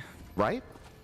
Sure. Okay, so then a woman would have to be anybody who identifies as a woman. Well, no, because that would be a circular definition. Yeah, and I'm so not- then tell me what it is then. If So, you agree I that don't- Brian can be a woman right I now don't- by I don't- saying he I don't- is, I think he can be a woman in the social sense of it, but I don't think he can be a woman how in the can he sense be a of the woman in the biological. social sense of it? Because there's not a set of necessary and sufficient conditions. Then it that would just can be given. self-ID. Just because there's ambiguity around boundaries doesn't mean the categories don't exist. Oh, no, So I hang think- on, I agree, unless we have a category to point to, which we do. So we have a category, man, woman, which Sure. points to male, female. Okay. Right? So those categories do exist. When we're talking about ambiguity here, you're creating the ambiguity by just failing to admit that you just believe it's a self-ID. I don't necessarily think it is a Then self-ID. tell me what it is. I think it's a combination of someone identifying as and them being recognized by other people in the society. So if Brian said he was a woman right now, full honesty right now, I don't really think I would think he was a woman. You would think he was. No, I wouldn't think he was. You wouldn't think he Because was. I think most people wouldn't recognize him as such. And I do think that if most people in a Okay. society don't recognize someone as a woman, even if they identify as a woman, then for a lot of functional purposes, they aren't treated as a woman and they aren't. So even if their self-ID is that way, it's not going to match up to the treatment that they're going to I have. see. So you wouldn't believe Brian if he said he was a woman. Right now? No, probably not. Probably not. I might use she/her pronouns if Brian wanted to use that information. Would you treat Brian like a woman? I don't think there is a proper way to treat a man or treat a woman. So I would treat Brian like a human being the same way I would treat men and treat women. Okay. So, but you would use his pronouns. Sure. Okay. And you would use those pronouns as a matter of respect that he said he's a woman. Yeah, I just don't want to be an asshole. Like I don't. Okay. I don't. That's just being a jerk. I think intentionally misgendering someone, like I don't. I just, cause, yeah, it's kinda, Yeah, it's kinda- I'm really just not really kind of satisfied here. I'm sorry. I want to be so that we can move into the proper gender roles for society, but if we can't really nail down what a woman is, I'm not sure how we're supposed to nail down how men and women are supposed to function with each other in intersexual dynamics or how they're supposed to interact with each other in social dynamics. I'm not really sure that we can even get to that part unless we nail down what even a man and a woman is. So, I mean, we've nailed it down largely biologically, but I think... No, we haven't. but I Well, think- we haven't nailed down what your definition of these things so are. I don't... See, here's the thing, is you're going to rigidly categorize men and women into male and female and then say that certain gender roles follow from that. They do. I'm basically saying that I don't think those gender roles Yeah, that's great, follow but you won't nail because- down what a man and a woman even is. Because I don't think you can give a comprehensive... Well, then how can you make social Andrew, prescriptions for what they ought to Andrew, not Andrew, do? What's a chair? So What's a this chair? is interesting, right? What is a chair? A chair, just like sports team, you could use that same analogy. This is it's one a of the it's the same thing. I'm Okay. explaining it, right? And I'll answer the question. I'll give you the descriptor of what a chair is. Okay. Right. My proprietary definition of a chair is that it's a thing you sit on that has like 4 standing legs and a cushion and things like this, right? Can I have a beanbag chair? But yeah. But here's what's interesting, right, about this. I'm trying to point to something Just like with sports teams. If I say there's a sports team, right, or a sports fan, sorry, sports fan, you could say, what is a sports fan, right? Is it just an empty label? Nah, it's really not. You would assume that there's things that come with it, like, hang on. Like, you would assume for a second that they support the team, they support this, they support that, right? When I give a definition of a chair, while it is true that there can be a very comprehensive, descriptive definition of a chair, I'm actually not wrong about my definition of chair. And you're not wrong about your definition of chair either when you say beanbag chair, right? Because we're still trying to point to the same idea of what a chair is. In this case, we're not pointing to the same idea of what a woman or a man is. Sure, I don't necessarily think so. And I think that the social definition, there are a lot of people who ascribe to that. And when people think of woman and think of man, they do think of traditional woman and traditional man. They think of pussies and dicks, dude. I don't necessarily think so, dude. Yeah, I think when you would make an association of man versus woman, right? Well, if somebody's asked a person, what is the thing that you would think of if a person was naked that would identify them immediately as a man or a woman? Right. What do you think they would say? Naked is different. What do you think they would say? Sure, Andrew. What would they say? If their genitals are out, they're going to point out their genitals. Andrew. Yeah, because why do you think they're going to point out their genitals? Are most people's genitals out a long time? Bro, what does that have to do with anything? Because if someone were to ask me, what do I associate with womanhood, I would say a lot of things that are associated with femininity. Longer hair, wearing certain type of clothing, things of that nature. Fashion? To me, that's... Fashion? Wait, longer hair? Hold on. In a sense, I'm not saying that that's a comprehensive definition of a woman. Well, it doesn't even point to the same I'm thing. saying for me, those are things that I value and find attractive in women. Okay, when I'm saying woman or man, I'm giving a descriptor which is trying to point to something. Yes. Right? Point to it. You're trying to say that there's two categories, that man and woman is not just a biological categorization, but there's a social categorization. And they do adhere to but largely when you their say social that it's roles. not a comprehensive social categorization, right? What else could it be besides self-ID? What else could it be? I don't think it has to be one or the other, Andrew. There is ambiguity in definitions. Like, if someone says I'm a woman and like people say they're not, like what? Well, first of all, there's not ambiguity in all definitions. Then we're butting heads. But secondly, definitions also operate. They have defining ends. They have defining ends. What is the defining end? What are the things which are the undercurrent of the definition that they're pointing to? They're saying like a chair, right? You might have like little things under the definition of a chair that point to things you sit on, right? Things that you relax on, things like this. Yes. That's what's doing all the heavy lifting for the word. Yes. What's doing all the heavy lifting for the word man and woman? What is it? I think it can be and is social roles. No, it's sex. It's 100% sex doing the heavy lifting for man and woman, dude. Give me a break. I don't necessarily think so. Demonstrated. All of the definitions, all of the things which support the definitions of man and woman, all of them are pointing to sex. Literally all of them. Okay. Like basically every one of them. Sure. If you think reproduction, right? If you even woman, even with when it comes to woman, right? Okay. Adult human female. If you look up the definition of female, especially human female, it says like a member of the human race which is associated with reproduction, right? Okay. It's literally utilizing the reproductive categorization of genitalia, right? Well, it's genitalia. It's genitalia. Oh, how do they get pregnant, bro? Difference between the reproductive system how do and how do they get pregnant? I'm not saying it doesn't involve genitalia. Of course it does. So all of it is being held up by sex. All of it, dude. Okay. If someone doesn't have the internal reproductive organs but has a vagina, do you think they're a woman? Of course. And I can even dive into that too. So the monolithic argument for gender is my favorite one. I wouldn't say that a man who was castrated, right, through no fault of his own, where it's accident, genitals were ripped off. Of course he's still a man, but here's why. Because people only develop around two pathways. That's it. There's no third sex. There's never going to be a third sex. Nobody alive has ever been able to impregnate themselves, not even chimeras. Sure. Because of that, there's only two reproductive pathways available, period. You're still a woman. Even if you don't have a uterus, your reproductive pathway was still developed to that of a woman, to that of a female. But it didn't develop. It did develop. So a lot of these people who have this condition, who think androgen sensitivity syndrome, are those who have XY chromosomes and developed along a male pathway. No, they developed that. Even if you have XXY, right? Or there are actually men who just have XX, but their reproductive pathway can only be one of two. They can only develop along two reproductive pathways, period. Even regardless of chromosomes, and that's every human being who exists. Even ones who have the nature of their the nature of them is ambiguous, right? The ambiguity around genitalia and things like this are ambiguous. They still can only go down one phenotypical pathway, period. Okay. And genotypical. So if sex is doing all of the heavy lifting, I think that it is fine for us to point at man and woman and say a man, right, is someone who developed along the reproductive pathway for the production of small gametes, and woman for ova. Sure. Doesn't require they have a uterus. Yeah, they still develop down that pathway, sure. right? And yeah, that absolutely is a biological definition. But we use those words in other ways, right? No, we don't. We don't. When we say well, then how come we can say a woman is manly and the sentence makes sense? Because we're not saying pointing to masculine or feminine virtues. Agreed. So virtues. But we use those terms to refer to social phenomena, right?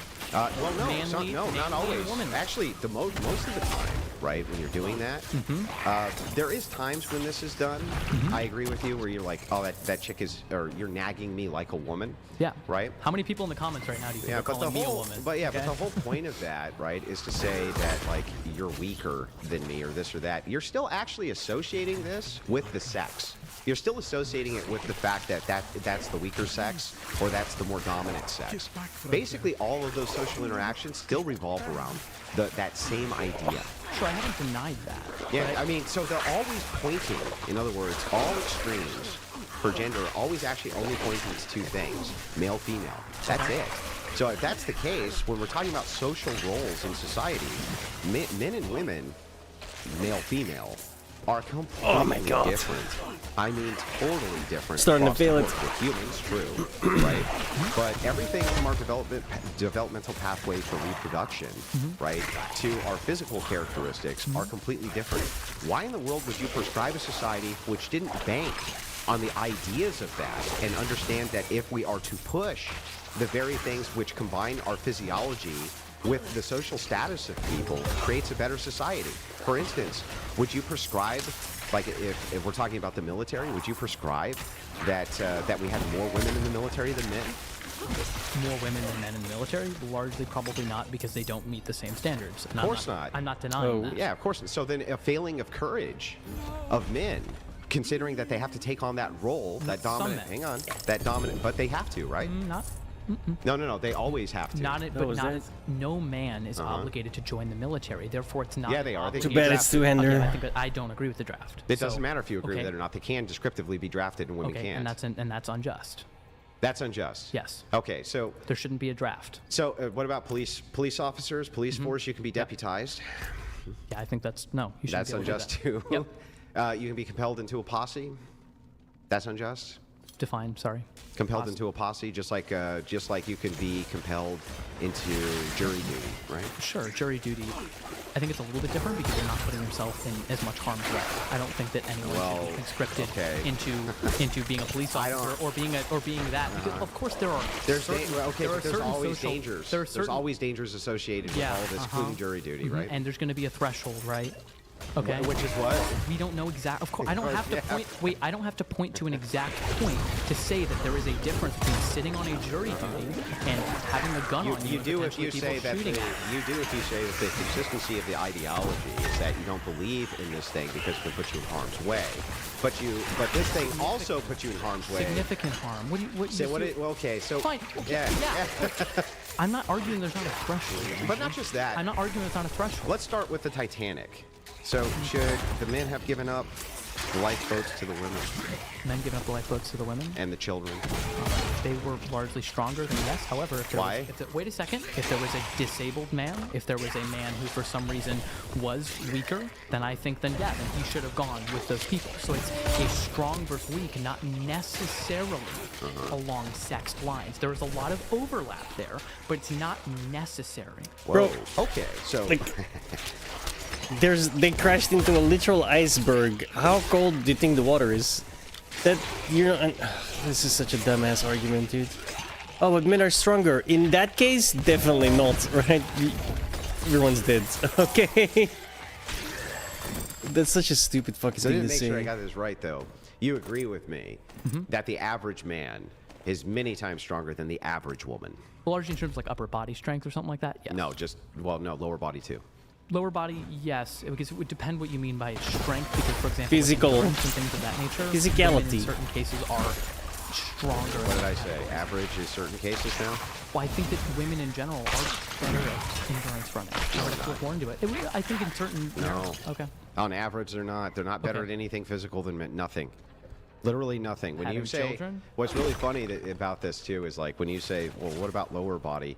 It is true that proportionally women have stronger lower bodies than men, right? For women, proportionally that's true.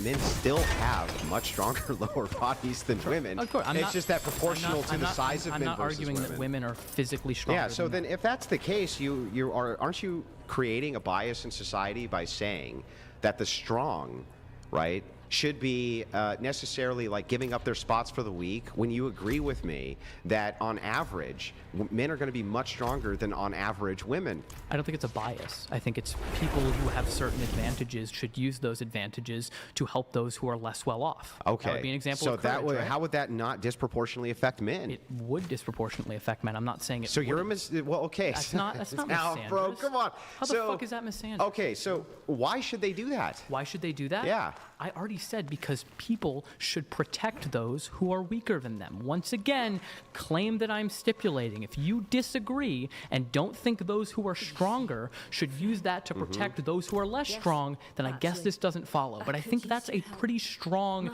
intuition that most people hold. Let's make sure that you hold this intuition. Okay. Yeah. So, would you consider like a 13-year-old boy to be a child? Yes. Okay. Do you agree with me that 13-year-old boys can be about as strong as an average woman? Sure. I would depend. I'm not sure. So, Depend should on the category. 13-year-old boys give up their seats on the lifeboat for women? Maybe it's a case by case dependent basis. I think you should try to save women and children because Should the in general- 13-year-old give up their spot in the lifeboat for a 70-year-old woman?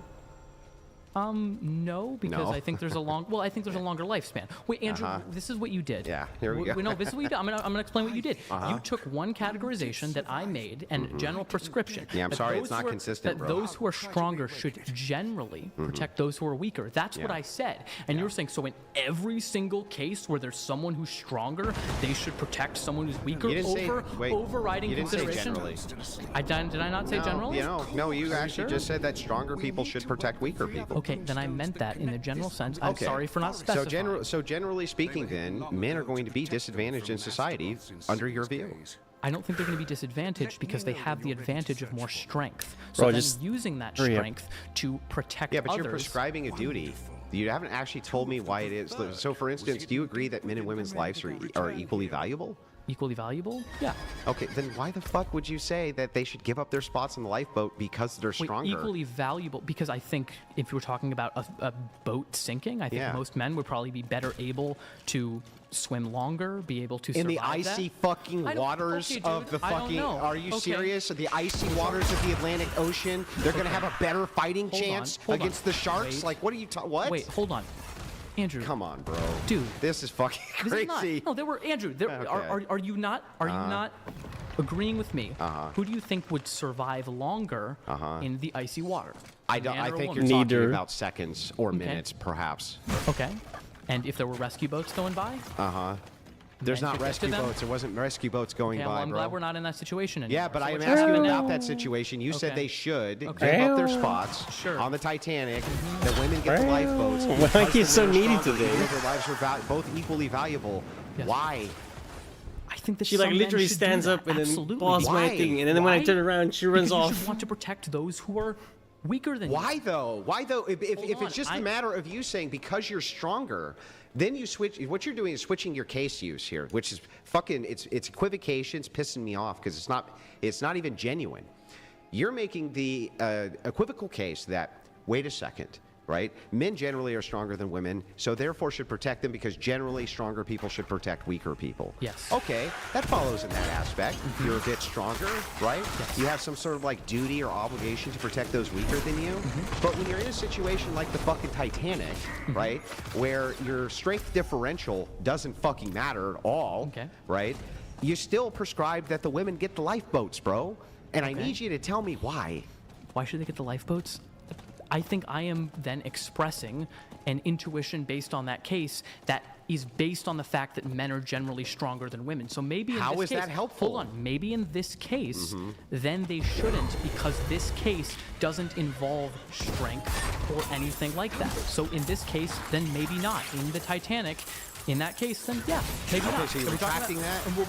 Yeah, I'll Okay, so you're gonna retract that. for women. I'll retract the claim for they should give it up for women. Maybe not children though, because children would have a longer lifespan ahead of them. And men and women's lives, I would agree, are roughly equal. But you can argue that children's lives, many people would consider them more valuable because they have a longer life to live. Okay, so then men don't have an obligation to sacrifice their lives for women. No. I don't Okay, think necessarily. got it. They don't have. I don't think. No, I don't think each individual man. I think society has an obligation to protect those who are weaker, but I think that no individual person should be compelled to risk or like. Well, I didn't say their compelled. life. I asked about duty. That wouldn't be Men. like a foreign compellence. No, I don't think men have that duty. No. They don't have that duty. Men in general, no. Those who are stronger, not to die for other people necessarily. So you don't think that there's a social obligation inside of society which shames men if they don't protect women who are physically weaker than them? I think there is, but the thing is also I think a man is much less likely to die than a woman in those situations. Yeah, so what? So then it's much But less he's much likely. more likely to be shamed for not interjecting himself in the situation, which would mean that he actually would be more likely to die than And I the think women. it's because he's stronger. Yeah, but that actually would increase his risk of death over women. All right, Andrew. And the average man would increase the risk of death if they're interjecting more than women. Yeah. Okay. Sure. What's your point? Is that correct? Yes. What's your Okay, point? so then you're assisting with a bias against men. No. With the social shame of men. Do you think that men, because they're the stronger sex, should interject on the behalf of people who are weaker than them? If they are stronger. If they're strong, and on average they're going to be. Yes. Then what you're doing is interjecting them into significant amounts of danger over the weaker sex. It's not on the basis that they're men. It's on the basis that they're stronger. Yes, So but it the would bias apply- selection's still so gonna it apply would- to men. Fine. So it would apply. So are you endorsing disparate impact theory here? I'm just really What is confused here. disparate impact theory? The idea that if something overwhelmingly affects a group, then therefore it ought to be considered like, I guess, prejudice or harm against that group. So, for example, if a policy was passed and it overwhelmingly disproportionately affected a racial minority or any minority, regardless of the intent No, of the I bill. wouldn't endorse that, but what I will say is this. Well, this is the type of disparate No, it's impact. not. Here's why. Here's a distinction, right? Do you agree with me that people can hide their true intentions towards a thing, right, by kind of equivocating based on their intention? So, for instance, if I said, "Look, okay, this isn't a bias against midgets, but I just think that people who are 3 feet and below shouldn't work in Hollywood." Right? Okay. I'm not biased against midgets, though. Right? I'm universally applying that standard to all people, but who does it disproportionately affect the Yeah, it most? does affect them. But the Now, question- now, hang on. If What's the- I what's now the hang purpose? on, now hang on. Now, if I held a bias, a secret bias against midgets, I really fucking hated them. Right? Would that be a really good way for me to enact my will, my hatred towards those midgets by making that universal claim that all people 3 feet and under shouldn't work in Hollywood? Sure, but Andrew, But what what? would the benefit be of banning those people from I working would just in say Hollywood? things like they can't get hurt as easy.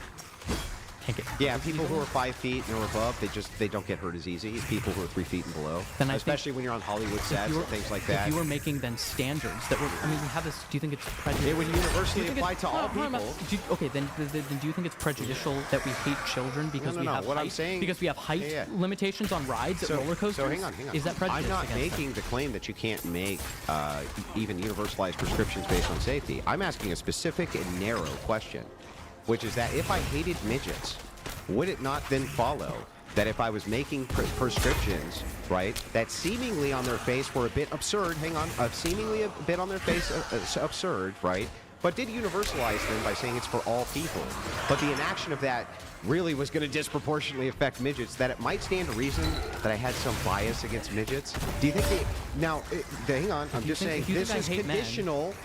Let me look at the camera too. It's just as conditional.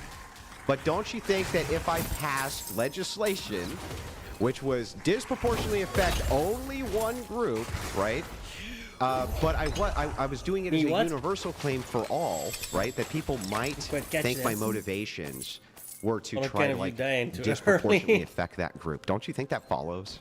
It could be, but it's not necessarily. I don't think we think men should... Isn't it interesting though that you wait, endorse wait, feminism wait, while at the wait, same wait. time having a bias against men because they're stronger? I don't have a bias against men. Sure sounds like you do. I don't. I think that those... I already said this. I think those who are stronger, regardless of sex, should protect those who are weaker. Yeah, but again, here's the problem. When you claim that I'm a feminist, right, which you have, and that you're here to defend feminism, isn't it interesting that part of this, kind of like a prescription for society based around feminism is that it just so happens that men need to, of course you don't mean men, you just mean stronger people, but men have to interject and put themselves in harm's way more than women do, and you happen to be a feminist, you don't think people are going to put two and two together and think that, well, perhaps you have a bit of bias towards men? Bias towards men or biased against men? Yeah. No, I don't necessarily think that follows at all. Okay, why not? Because I don't think that it means that you hate someone if you think that because I didn't say they, hate. Did I say hate or Fine, bias? Fine, Andrew. I don't think that you're You biased. can fine Andrew, I don't, but I don't think that you're biased against someone or a group of people if you think because they have advantages, they should use them to the less well off. Okay. Do you think it would do you think that like taxing the wealthy is like a bias against rich people? I think it can be. So, do you think it necessarily is? I never said anything about any so- of this being hold on. necessarily the case. Okay, so Did I? it's Hang not, on, hang on. I it's just not wanna make sure. necessarily. Fine. Okay. Yeah. I agree. And what I said was that people can hide the motivation, and I do think, by the way, using this example of the wealthy, that oftentimes progressives do fucking hate the wealthy and blame them for problems inside of society because they think they're selfish and want to punish them. They want to punish Some them. people might do that. I'm not denying that they're Yeah, going to do and that. so- I'm not so saying- the thing is, I it's think like, fine. Then yeah. I am in full agreement with you that Yeah, wanting so to it sounds wanting to to me- punish people is a bad reason for doing that. So what I am fully reward? agreeing. Okay, so for this duty that is going to disproportionately affect men, but isn't meant to target men, just people who are stronger. What do they get out of this? What do they get out? I don't think that duties necessitate rewards. For example, I don't think we should reward people for like using their strength to benefit others. I just think that's something that you ought to do. Like, you know what I mean? It's like you shouldn't beat your wife. It's like, I didn't beat my wife today. You should give me more money. It's like, of course not. Isn't a draft duty which necessarily benefits others based on strength? I don't agree with the draft because it's compulsory. Yeah, so is this duty, though. It's compulsory, right? People ought do it, you said? Isn't that a compulsion? Sure. I'm not, 100%. I'm not, but that's a legal compulsion. I'm not saying that there shouldn't be general societal, like, pushes towards certain things, but I don't think it should be legally compelled in which you go to jail or are killed for not joining the draft. But yeah, absolutely. I think that if society is on the brink of collapse or something like that, those who are stronger should step up and try to defend that. And what would the equal female duty to this be? There's not an equal female duty, and I've had this before. You had the same conversation. There's not a equal female. There's not an equal duty for those who would Is there typically any duty that women have at all? Yeah, I think so. Same duties that men would have in terms of kindness towards others, being respectful towards others. Those aren't duties. Wanting to lift people up. I think it is. No, it's not a duty to be kind and respectful. We've been disrespectful this whole time. Where's your kindness and duty? Wait, I think people should be... Okay, Andrew, I'm sorry that I wasn't specific enough in saying that you should be generally kind. I don't think that someone... generally. Hold on, Andrew, fine. Because, wait. When I say people have a duty to be kind, what you interpreted that as, incorrectly, is you have to be kind all the time. Which is not true. Okay, so you just generally think people should be kind. I think being kind in general is a good thing. Yeah, but the You should be a strong kind ought, person. the strong ought. Sure. Ought. Are they always protecting the weak? No, but you think they always should. If that situation arises. Yes. So that would be always. Yes. Yeah, so that's a monolithic statement for an ought, but it's interesting how you move between the monolithic situation of your ought when it comes to that. But with the second we get to women, suddenly they don't have any of those monolithic oughts. That's very strange. What monolithic ought do women have? They don't because they're not stronger than men. What other monolithic ought? Well, there's one thing they can do men can't. Sure, what is it? it is, Andrew. Yeah, how come that's not a monolithic ought? Because they should not have to have children. Why? Because we can have a society where people voluntarily have children without forcing them to do so. We can increase. Sorry, but isn't the whole idea of women and children first because the women can have children. Like, so if you say, well, women don't have to have children, then can't we say, well, women don't have to go first in the lifeboat? Doesn't that logically track it in?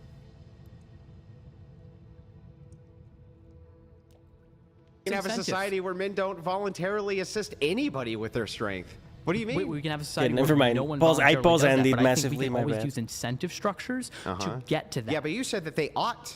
If you agree with me that there can be a society in which men are not interceding on behalf of the weaker sex, in this case women or children, right? Why ought they do that? Why ought they do what? Why ought they do that? Protect women and yes, children? if women have no compellence for duties for anything, they ought to do. So hold on. I don't think that you should protect other people because you think you're owed something in return. That's the biggest problem here. I don't think men should protect women because it's like, oh my God, I saved you. Now you have to bear my children.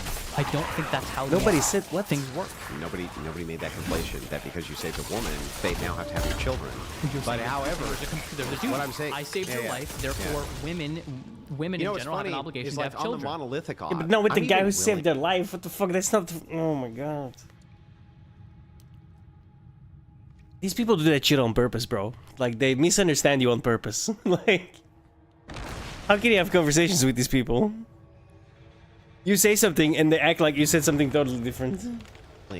To be super charitable here and say that you didn't mean every single time. It's like I said, like somebody says, if I say I don't like Pepsi, and then that guy would then say, oh, so you hate all people who drink Pepsi. Like, motherfucker, what? Like, that's not what I said.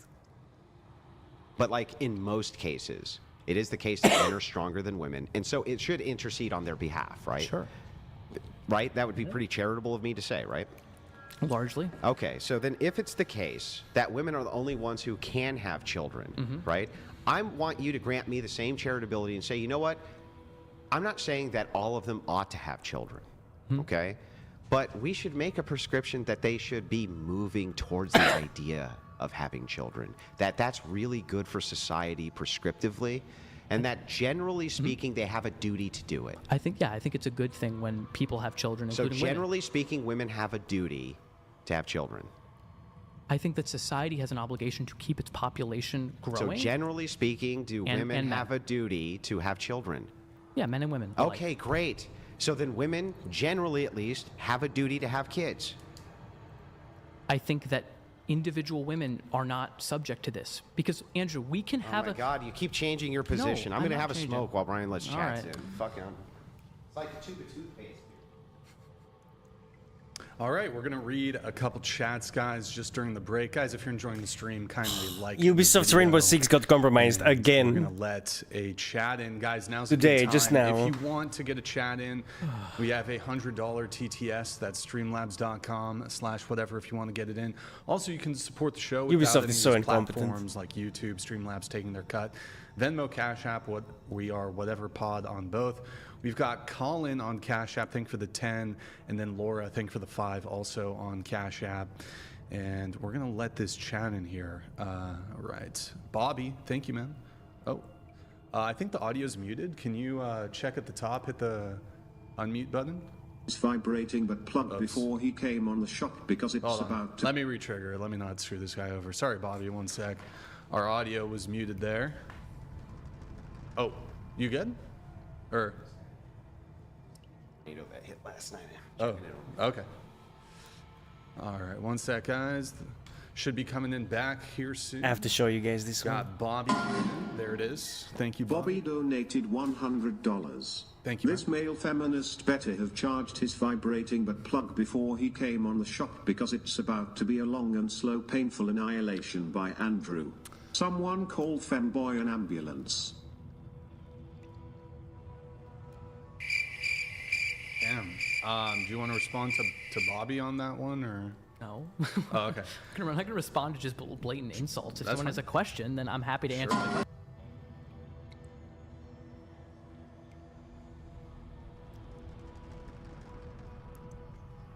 Her name is Foodie Beauty.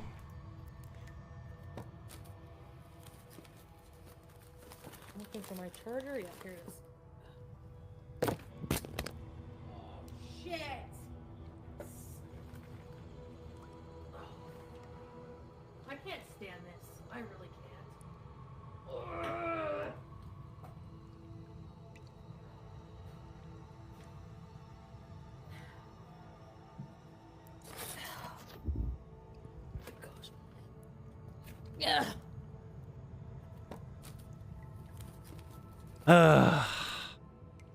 Maybe it's time to lose some weight, right?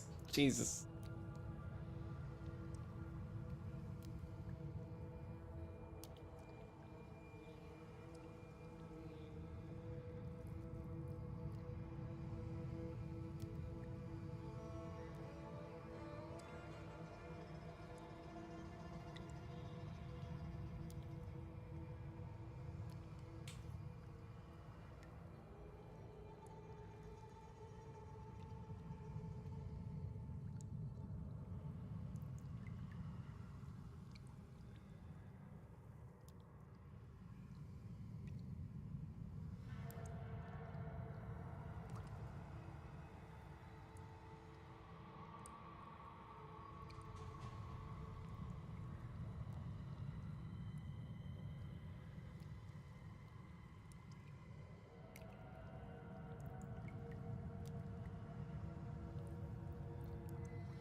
Oh, it's Bobby donated 100. All right, thank you, Bobby. Appreciate it. I do know that we have some chats here. No, we're all caught up on chats. Guys, go to Twitch. If you can pull that up, Mary. Guys, go to twitch.tv/whatever. Drop us a follow in the Prime sub. Andrew just stepped away briefly to have a quick smoke. So guys, go to twitch.tv/whatever. Oliver, help me give these people a little bit of a shout out here. We got a Logic, thank you for the follow. Stiff, thank you for the follow. Director DC, thank you for the follow. What? Help me shout the people you out. do your show. Oh, I'll do it. All right. You do your show, Brian. I'm not announcing your well, show. all right. Fair enough. Contract Killer, thank you for the follow. Edgar, thank you for the follow. Guys, it's been 48 minutes since we got a tier 1, an hour since we've had a Prime sub. I think it's bugged, boys. Chat, if you're watching on YouTube, watching on Twitch, I think it's bugged, boys. Can you guys just test out, check if you have a little Prime sub in the chat. But Rumbo, thank you for the Prime. Geargins, thank you for the Prime. Crossy, thank you for the Prime. Lynn, thank you for the tier 1, really appreciate it.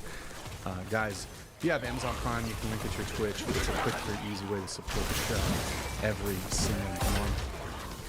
Look at the Prime in the chat. Check it out, guys. Appreciate it. All right. And I'll shout you guys out if you send anything through. We do have Andrew back. You guys, would you guys like a shot of an energy drink or something? Yeah, can we get Andrew a beer? Oliver, would you like? We got strawberry lemonade. I'm chilling now. I can use a little bit more water. But Can we get more water for Oliver? Watermelon lemonade? No, I'm all good. Mango lemonade? No lemonade. Is that regular? What's the matter? Is the super chat's not flowing? Where's our super chats? Yeah, what the fuck? What the fuck? Where's our super chats? Ridiculous. Absurd. Bring you all this bloodshed. Oh, there we go. We got some coming through. We got some. They're waiting for the break. They're waiting for the break. Get them in. We'll let a couple come through, then we'll continue on with the show. $100 TTS if you guys would like to get them in. Do you want some chocolate milk or? I have chocolate. I'm not. That's not a troll. I have chocolate milk. Maybe later. That sounds good though. Applesauce. I do like chocolate milk. I should offer both. I'm good for now. I no appreciate applesauce. it. Okay. Chocolate milk. Maybe later. I'm good Strawberry. now. Okay. All right. Beer for me. We got. Let's see. This chat coming through from Jason. Hey, thank you, man. Jason What am I missing? Castle donated $100. Olivier, so according to your logic you would have to agree, since women are stronger than children, women should not have abortions, correct? Thank you Mr. _enigmatic for the question. No, you can bring the beer in the corner. The shaman's lair. I've been all over this The place. abortion topic because I think it would be interesting. But no, I'm at earlier stages. Now, but we can get into that conversation. What the fuck? Go ahead. I think just generally when we're talking about the abortion discussion, I don't think that follows because I don't think that they're children, and I also don't think that at least legally they should be compelled in that way if we were to grant fetal personhood, though maybe there's a moral argument to be made in the event of granting fetal personhood, but I don't think that would be legal. What the fuck? Okay. Why didn't he show up earlier? Okay, here it is. Plowemall donated $100. Thank you, man. They're never sure about any definition or anything really until it comes to calling you insecure about you not wanting your wife thinking about other men while having sex with you. Beer code, Pure dude. leftoid code. Remember when I asked him, wouldn't you prefer to have a woman who's had sex with other men before? Yes. It's like, yes. I wouldn't want to date a virgin. That's true. I wouldn't. I know. You want to have It doesn't follow from that it means ran through, Andrew. You don't. What need is to make ran that false through? dichotomy. What is ran through? Fine, yeah. Then 1,000 people sleeping with 1,000 people. Then 20, probably not. 20? I have an exact number in my head, Andrew. It's Well, not, then it's what do not you a- mean? Why are you it's saying not a- ran through? Hold on, because of I'm not saying that it follows that I don't want any woman who's had sex with like an infinite number of men. Okay, it's a balancing act of so many different traits. Oh, so I but you don't want think her to be able to have at least as much experience as possible so that she can make the determination you're the bestest, right? No, not necessarily the bestest. Of course not. Don't you want your woman to think you're the best? Wait, if I wanted her to think I was the best, I would just do what you do, which I is only know. marry Don't you virgins, want? which is only marry virgins. Wait, I don't want don't you want your woman to think. By the I'm way, I didn't say that's falsely. what I do. I'm not saying you. I'm saying Yeah. the position that Yeah, you're yeah. So tell me, position that you're advocating. Would you prefer that your woman thinks you're the best? Because I am the best, not because she thinks I'm the best. Because So then she would falsely- need a pretty large comparative sample to make sure that she knew that you were the best, right? I don't necessarily think that is the only criterion here. If I dated a woman and she had better sex with another man, and for other reasons, like for example, in relationships, Would you want her to tell you about it? The sex can be great. Yeah, would you want her to tell you about like, oh, John ate my pussy so much better than you? Not during the act or something like Yeah, that. but in after. that way, or in that way, Yeah. I think that would. What be if she weird. was like, can you just do this like John used to? Would you be okay with that? Andrew, there is a difference. And would you between- answer my there's a- question? Would you be no, okay with that? Not in that language. Why? Not in that language. Why? Because then But that's she just being is mean. actually asking you Hold that on, 'cause John hold on, did it, Hold though, on, right? because there are different ways of communicating a message. If she was like, because what that does is that's just saying you are inferior. What instead the question could be is, hey, in previous relationships, I really liked it when this guy So you did want her this. to lie to you? No, I don't want her to lie Why to is she me. asking you to do this thing, though? If she's asking you to do the thing, and in her brain, she's asking you because this other guy did it and she really likes it, right? Wait, no, she can tell me that it's another guy. So can you do this thing that John used to do? I really liked it. During the act or just in conversation? Yeah, in conversations. Sure. Yeah, that's fine. Yeah. Uh-huh. Okay, so you wouldn't mind hearing about that? No. It wouldn't bother you a bit? No. I mean, if she's constantly talking about the sex that she's had with other guys, then that would be a little bit strange. Now, let me ask you this. How do you think it would A go little over bit if strange. you were with your girlfriend and you were like, look, the called problem a red is flag. that, like, Stacy used to really suck my dick good, and you just don't. And so what That's you need to that's an do is asshole get way. at least 2 more inches of yaw down your throat. Okay. Do you think That's that that's incredibly crass and crude. So what you would do instead is lie, right? I would not lie. What would you say? I would have conversation with her that in previous relationships. But in your head, you really want her to suck your dick like Stacy. I think you can, but I just don't think you have to say it in such like But you know obtuse language, how you Andrew. can do it without lying? Oh, you don't have sex with anyone ever. Isn't yeah, that true? And be a virgin. How is that not having sex with anyone ever? Wait, when you're before you have sex with Yeah, one that's person. so Okay, necessarily. If we're talking about before, yeah, Andrew, exactly. that's a really uncharitable. No, it was interpretation of what totally I was charitable. saying. You No. were obfuscating. No, I was not obfuscating. You were obfuscating. So the question is, right? Why would you not prefer, if it led to more happiness for your woman, she was actually objectively happier, right? And you were objectively happier. Why would you prefer to have a higher sample size to compare yourself against if it led to like these worser outcomes in relationships? What do you mean worser outcomes? What would the worser They're outcomes less be? happy. Less happy because they are making comparisons to other people where those comparisons don't need to be made.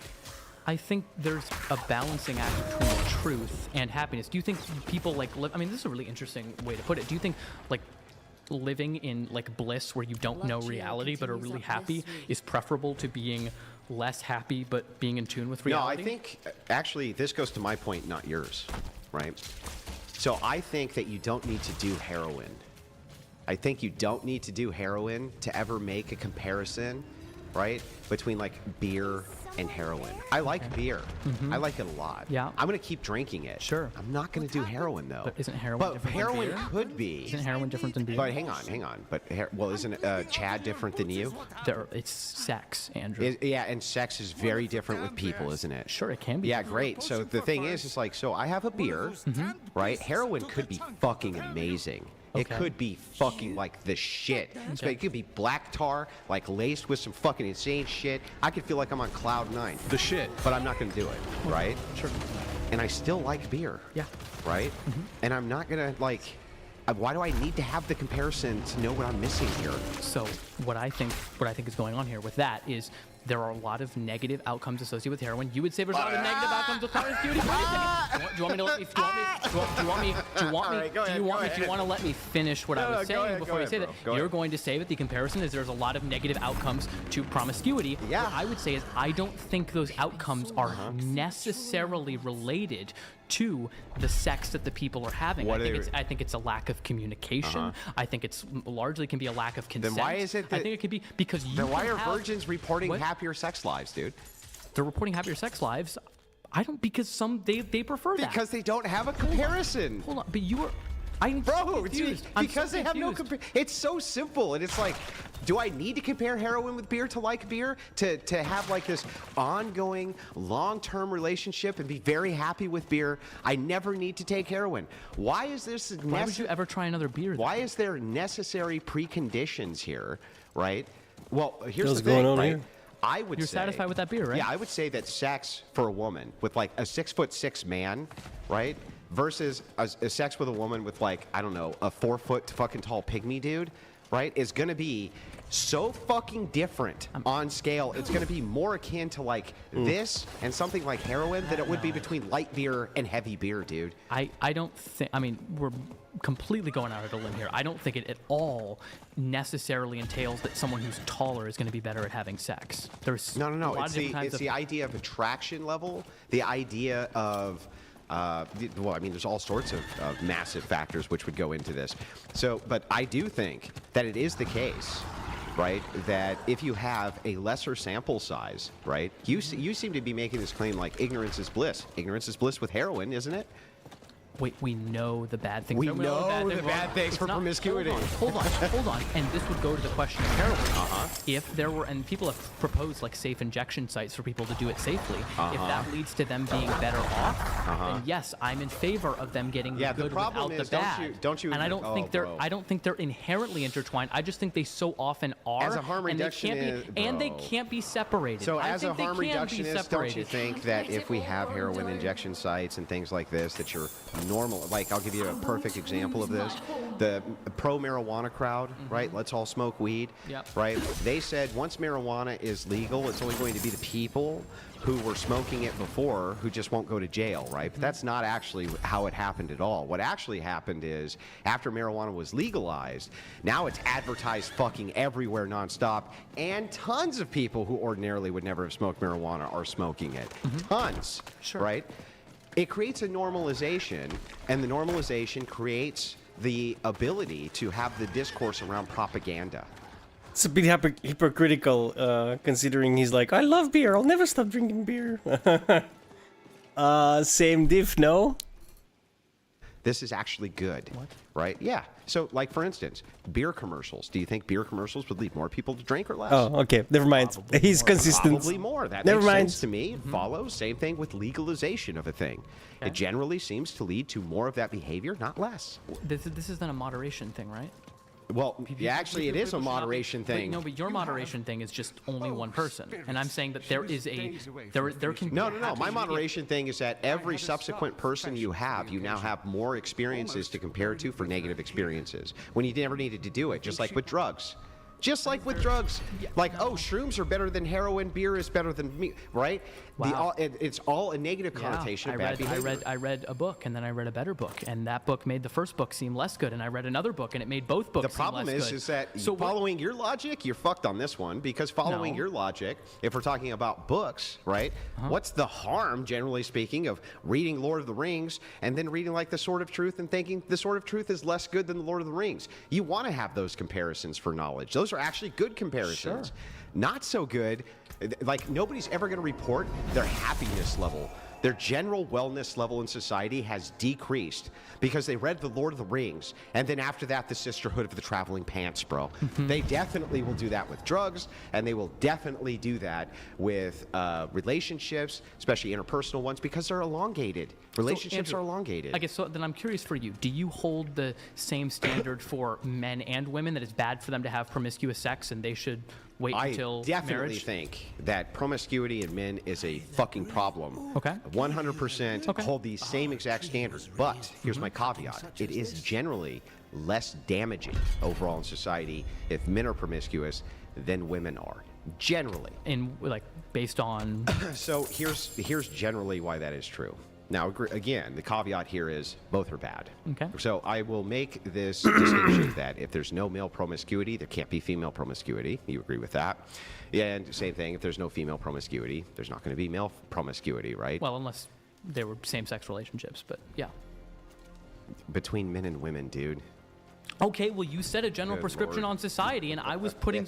Fine, okay. First of all, in same-sex relationships, even when they're married, there's massive amounts of promiscuity by the numbers, right? The unfaithfulness rating for married gay men is outrageous. The amount of sex parties they have, outrageous. The amount of promiscuity is fucking outrageous. Well, first... So anyway, so there's that. Well, statistics on that, we would have to look at... The statistics for a reason aren't why. even questioned on that. Hold on. What do you marriage, think gets reported more? Bro, what? What do you think gets reported more in terms of infidelity? I think within same-sex relationships, because that's it's easier with same-sex relationships because the sample size is so small. It's also much more normalized within those communities. There are a lot more gay men. Yeah, and that's bad, though, right? That's not good, right? I think it's bad if they're not informing their partner the same way it's bad if a heterosexual couple is not informing their couple. So wait a second. Wait a second.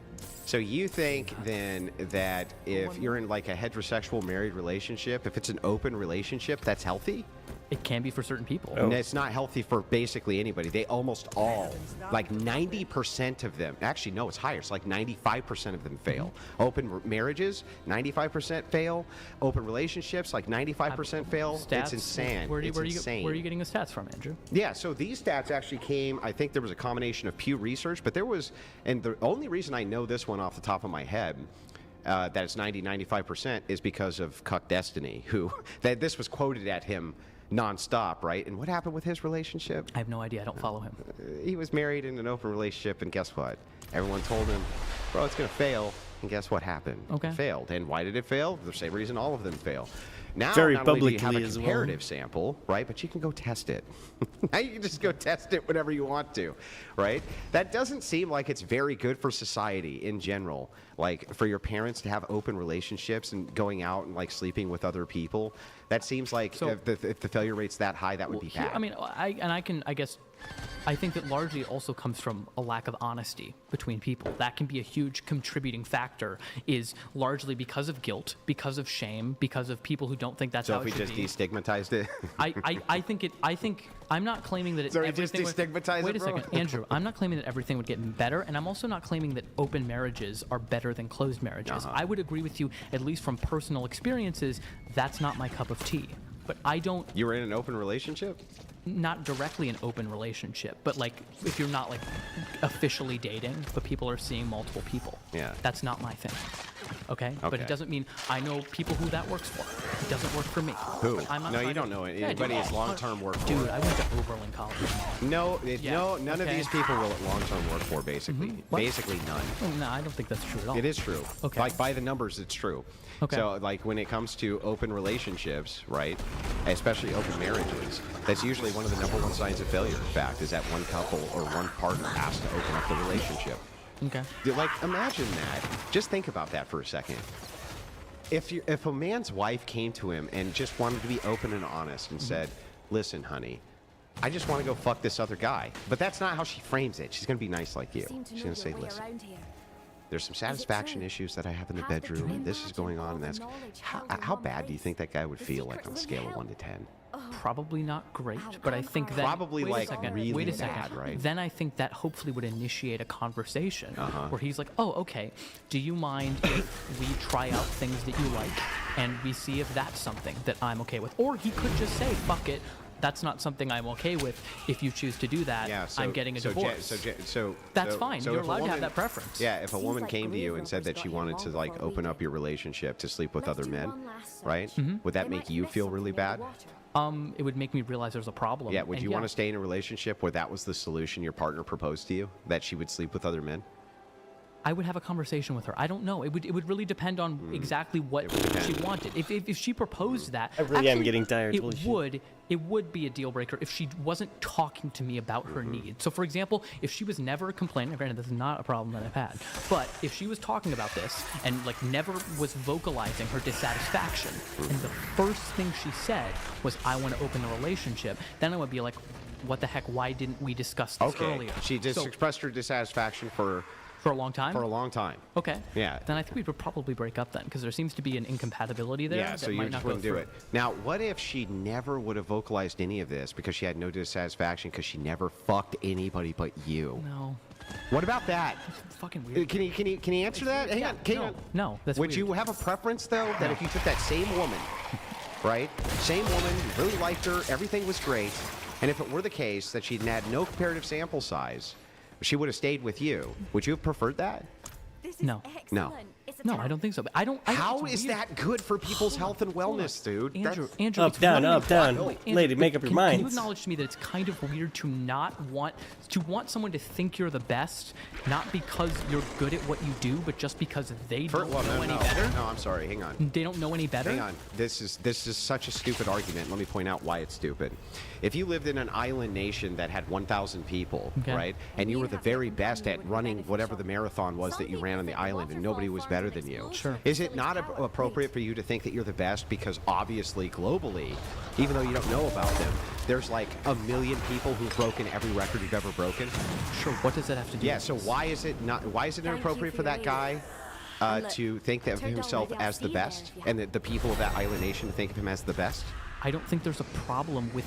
I don't Of see how course your- not. I don't Of see how course not. Andrew, I don't see how your island example follows in Because terms of it's the sexual same thing. She's an relationships. island when it comes to sex. She has no comparative. For as far as she's concerned, you're that track runner. You're the best. Nobody runs the marathon fucking better than you. And guess what? Even if they did, she'd have no contextualization any more than the guy in the island nation. And you think that that's fine in the island nation to glorify him, but for some reason inside of a relationship, it's not. I don't care about the island example because I think it's a silly hypothetical that I Why? don't care about. Why? It's Because completely comparable. You are mapping it so far from reality. Here's the point, Andrew. It's the same reality. Andrew. Yeah.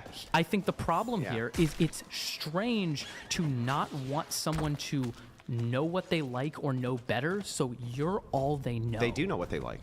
What do you? They know? like they like you and what you're doing. They know Sure. it 100%. Sure, because they've never seen anything else, which is just it's. Wait a second. I'm sorry. Is it the case that they really like having sex with you? But it is also the case that it's possible they could really like having sex with someone else. It is absolutely. It's Okay, possible. great. Isn't that the case with every human being? Of course it is. So Andrew, if that's the wait, case, then Andrew? if it is the case that you happen to have a human being who doesn't have this massive comparative sample, and she's super happy with that, why would you want to fuck that up? I wouldn't. I'm not saying I would fuck it up, or I'm saying it would fuck it up. Wouldn't it be good for society? good for society if people have less sex? They would be having more sex and more satisfactory sex. I don't think that's necessarily true. Well, then why is it that virgin couples, man and woman, by the way, report the most amount of sexual satisfaction over any other sexual demographic in the fucking existence of humanity? Because largely, I think they are living lifestyles that are in accordance with the values that they hold. If other people who did not hold those values and had different desires were forced into that type of situation, it doesn't fantastic. It doesn't That's a necessarily great point. follow. So how come it it's doesn't secularist? necessarily follow. How come it's secularist and it's Hindus and it's Christians and it's Muslims and it's everybody across all demographics? Yes. Why? What would be the common denominator? Those are people who are choosing those types of relationships, or were they forced into those types of relationships? Here's the thing. If you're talking about, and I'll grant you this, if you're talking about like an arranged relationship, right? Sometimes they do report massive dissatisfaction. This I understand, right? Is the conditional because of the arranged marriage itself? I think you could make a case that there's at least some of that, right? But historically, most marriages were arranged, and in most Asian nations, they're still fucking arranged. And the satisfaction rate for virgins, even in arranged marriages, is still higher. It's still fucking higher. And do you think that's a good? So I'm just curious, Andrew. No, I'm not saying it's good. Okay, no, I'm just pointing out that it's true. It is. So then, do you think? And I'm making a hypothetical here. Maybe it's not the case. What if satisfaction rates in marriage were the best they could ever be if every marriage was arranged? Oh, fuck yes. Absolutely. Okay, you could never make a case why that would be bad. I think so. How? Because I don't think that people should be choosing who other people's partners are. Why? If that led to the best outcomes, you would have no argument for that. So wait, then can I just make the same argument towards you about, you were talking about the whole incest and brother case? What about it? Then you're saying that there is a better reason as to why we shouldn't do that. If it were the case, right? Then and you said it had the best outcomes, but you were still against it based on intuition. That's where you would have the inconsistency. But I wasn't against it based on intuition. You said intuitively, conditionally, you're intuitively against it. Because I literally told you the opposite. Hold on, because I think for these cases, I think for these cases, our intuitions are responding to the very factors that we tried to stipulate out. No, that's not always the case. I think for this case, it absolutely is. No, fine. What are you talking about, bro? Andrew, let me go back on my previous statement and say that if that situation that you provided, then yeah. Then yes. Sure. Yes. Of course, because now you have to be consistent, because I pointed out you had another inconsistency. So of course I don't remember saying that. I remember what I was doing, Andrew. What I was doing is I was contesting the realisticness of your hypothetical and saying that I don't think that would be borne out. I don't think that would be borne out in reality. I don't think that incest. No, that it would be good. How? Well, wait. What do you mean? You're saying that if the satisfaction rates were in those incestuous relationships were through the roof, then would you think that would be a fine thing? I was contesting that I don't think that would ever be borne out in reality. So in the hypothetical that you propose, sure, I'll accept a hypothetical that has no bearing on reality. Do you think that incestuous couples, there would be children who would be happy with that?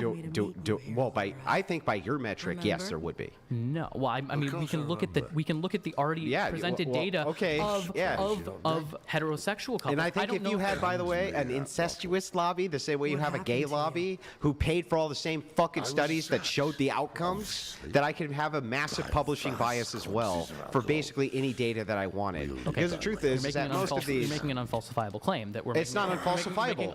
I'll give you a claim. Here's the claim. Here's the claim. The claim is most. Let me pause that for a second. I think I triumphed. Lorath, who is the Pale Man? The Pale Man was Haradrim. Haradrim? Then you must know him. I thought I did once. His name is Elias. He was my apprentice. He was the one who brought Lilith to Sanctuary. It's possible that I did not take the news very well. What must we do then? Find him. Figure out what he's done. And then kill him. Listen. There's a woman here someplace. She has some messages we'll need. And I'm of no use to anyone right now. Could you find her? Enough time has been wasted. You've really been of no use yet. Agreed. Check around the inn.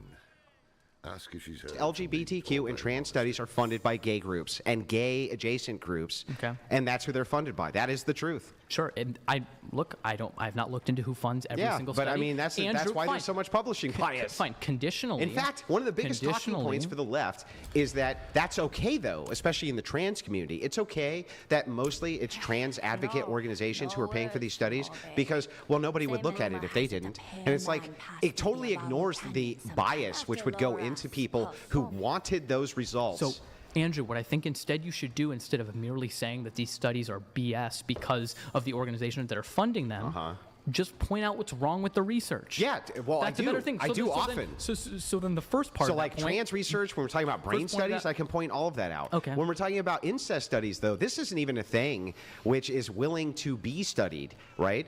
Mostly because men like me are like, fuck no, no way. It's unbelievably fucking disgusting, right? We intuitively are against it. But for you, the outcomes guy, right? You shouldn't really have any issues whatsoever if there actually is an outcome which is preferable. Well, Andrew, for one, you'd have to be putting people directly in harm's way and saying you have to have like an incestuous relationship. No, and they're raise just children. already existing If it ones. already exists, you should study. I mean, if they already exist, Yeah, they should exactly. be studied. So if the evidence shows that it is the case that incestuous relationships by two willing partners, and there's, by the way, incest, lead to better. There are incest groups which do advocate for these fucking things, not kidding, right? And make the affirmative claim that they're happy. It's an unfalsifiable. No, I think they're wrong. Yeah, you think they're wrong that they're happy? Wait, no, wait. I think they're wrong that generally in these types of relationships that it does lead to the best outcome for the family. So that's all I'm saying. Okay, well, let me ask you this. What if they just wanted to have that relationship and they just wanted to have it? Without children or something like that? I think the ethics of incest is an interesting philosophical They're twin question. brothers. Mm-hmm. What's the problem? What's the problem with it if they want to engage in consensual activity? I think it is strange, and I don't understand it. Andrew, here's the thing, though. Andrew, well, I don't... It's strange? Andrew. Great argument, bro. It's strange. Andrew, here's the problem. Is if we go through, for example, I just took a bioethics course, and we were talking about the ethics of incest, and the fact that it is really hard to pin down the exact wrong of incest when looking at it directly if you remove the genetic factors, if you remove a lot of the familial factors. The problem is I'm not going to get into an argument where I'm defending incest on But you already podcast. did multiple times. No, I didn't defend You've defended incest. it multiple I times. did not defend incest because I said that's not the case. It will not be good for these people. So they can should not do it. The reason we Can just get off sidelined, incest? and I'm not going to let you kind of like evade the point. Back to this idea of sample size. This is what we're actually talking about, which led to this. Why is it again that you think that if it is the case that when people get married virgins, right, they report the largest amount of happiness and their relationships stay together basically more than almost any other demographic, by the way. It's fucking insane. Like, Sure. Why is it that you would not want to advocate for that in society, even if you didn't make laws, but you just made social advocation towards it? I'm also not advocating in favor of like This insane is hookup pretty culture crap. What's my because of what it question, does to a though, lot of bro? people. Dude, I answer think, my question. Wait, no, I think that's fine. Absolutely advocate. So what if we had government policy? No, that's different. Hang on. Okay, continue. Well, I don't understand. Don't you want government policy which says that being LGBTQ is okay? Government policy which permits people to No, exercise their Rainbow rights. flags in Yes. the White House? I don't really care about that. I think I don't really care where the flags are. I think if that's going to just rile a bunch of people. But what up would for no actually be reason- the problem? There's no law which is restricting anything.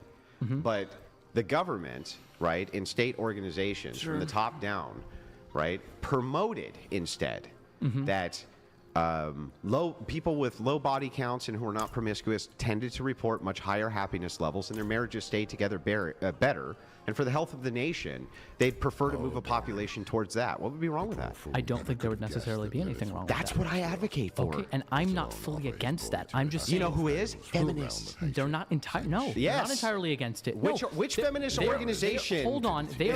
Andrew, here's the problem with this. You're saying that individuals advocating for that as a good lifestyle because it works for them I and didn't it say works for other individuals people. working for that. What did I say? What do you What's say? my directly? position? Your position is that there should be government-funded propaganda. Is that individuals? Hold on, government-funded Is that propaganda. individuals? Wait, I was talking about the reason that feminist organizations would be against that government style of push. Why? Okay. Why? Because it is prescribing onto everyone a type of lifestyle There's no prescription. that doesn't work for everyone. It's saying that you should do this. Wait, what's the prescription? The prescription is you should wait until sex to have marriage, or wait until marriage to have sex. And the outcomes are better. The outcomes can be better for certain people. Well, no, for most everybody, the outcomes are better. At least from the reported data. When you say like certain people, it's like, okay, dude, yeah, I guess you could make the case that like grape is bad for certain people. No. For certain people. No, it's bad for everyone. No, it's only bad for. 5 minutes. I need bathroom break. I need to stretch my legs as well.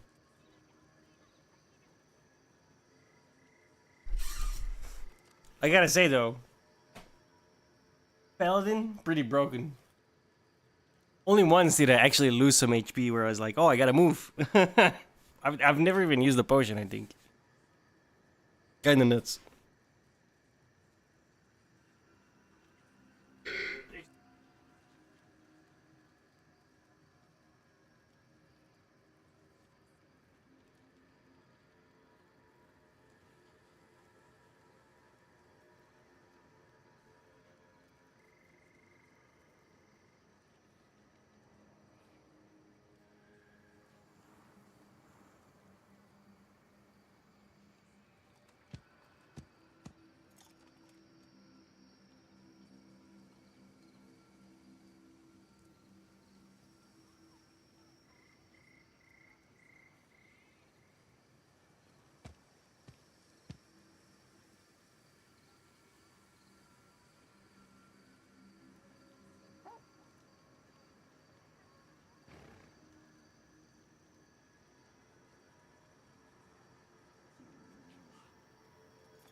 Okay.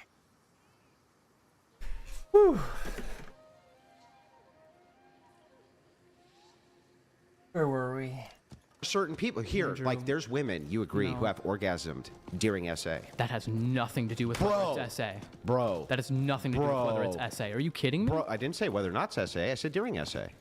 Yeah, what does it have to do with anything? Well, bro, if that's the case, right, then was it bad for them? Yes. Why? Absolutely, Why? because there are overriding harms than just orgasm. I'm not saying that's not the case. What? Perfect. So then here's the case then. The case is like when you say for some people, right? The reason you keep saying that is because even though it's the vast overwhelming majority of people, you want to like create this little minutia outlier, right? Is it logically possible that there's ever been a woman who's been SA'd who'd enjoyed it?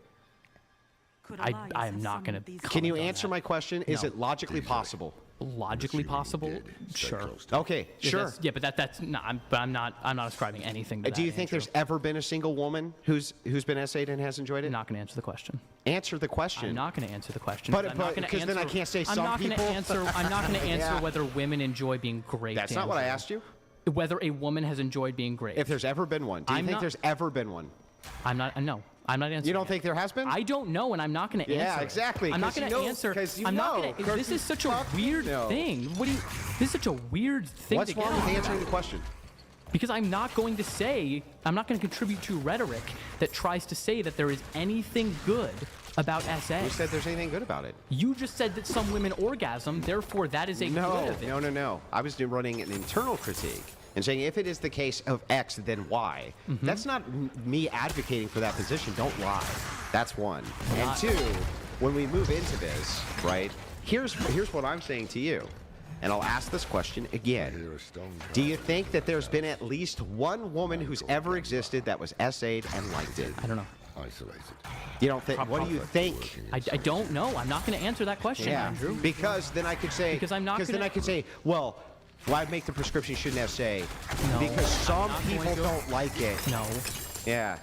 Yeah, it's the same shit, dude. Andrew, same Andrew, shit, bro. do you think? Wait, hold on. Wait a second here. Do you think the harm of SA of grape is equivalent to the harm of those who have more promiscuous lifestyles? No. No. Okay, so there is a differential in harm. What does that have to do with anything?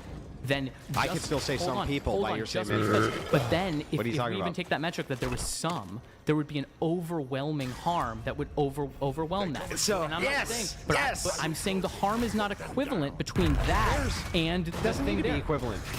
All it needs to be is analogous for some people. That's it.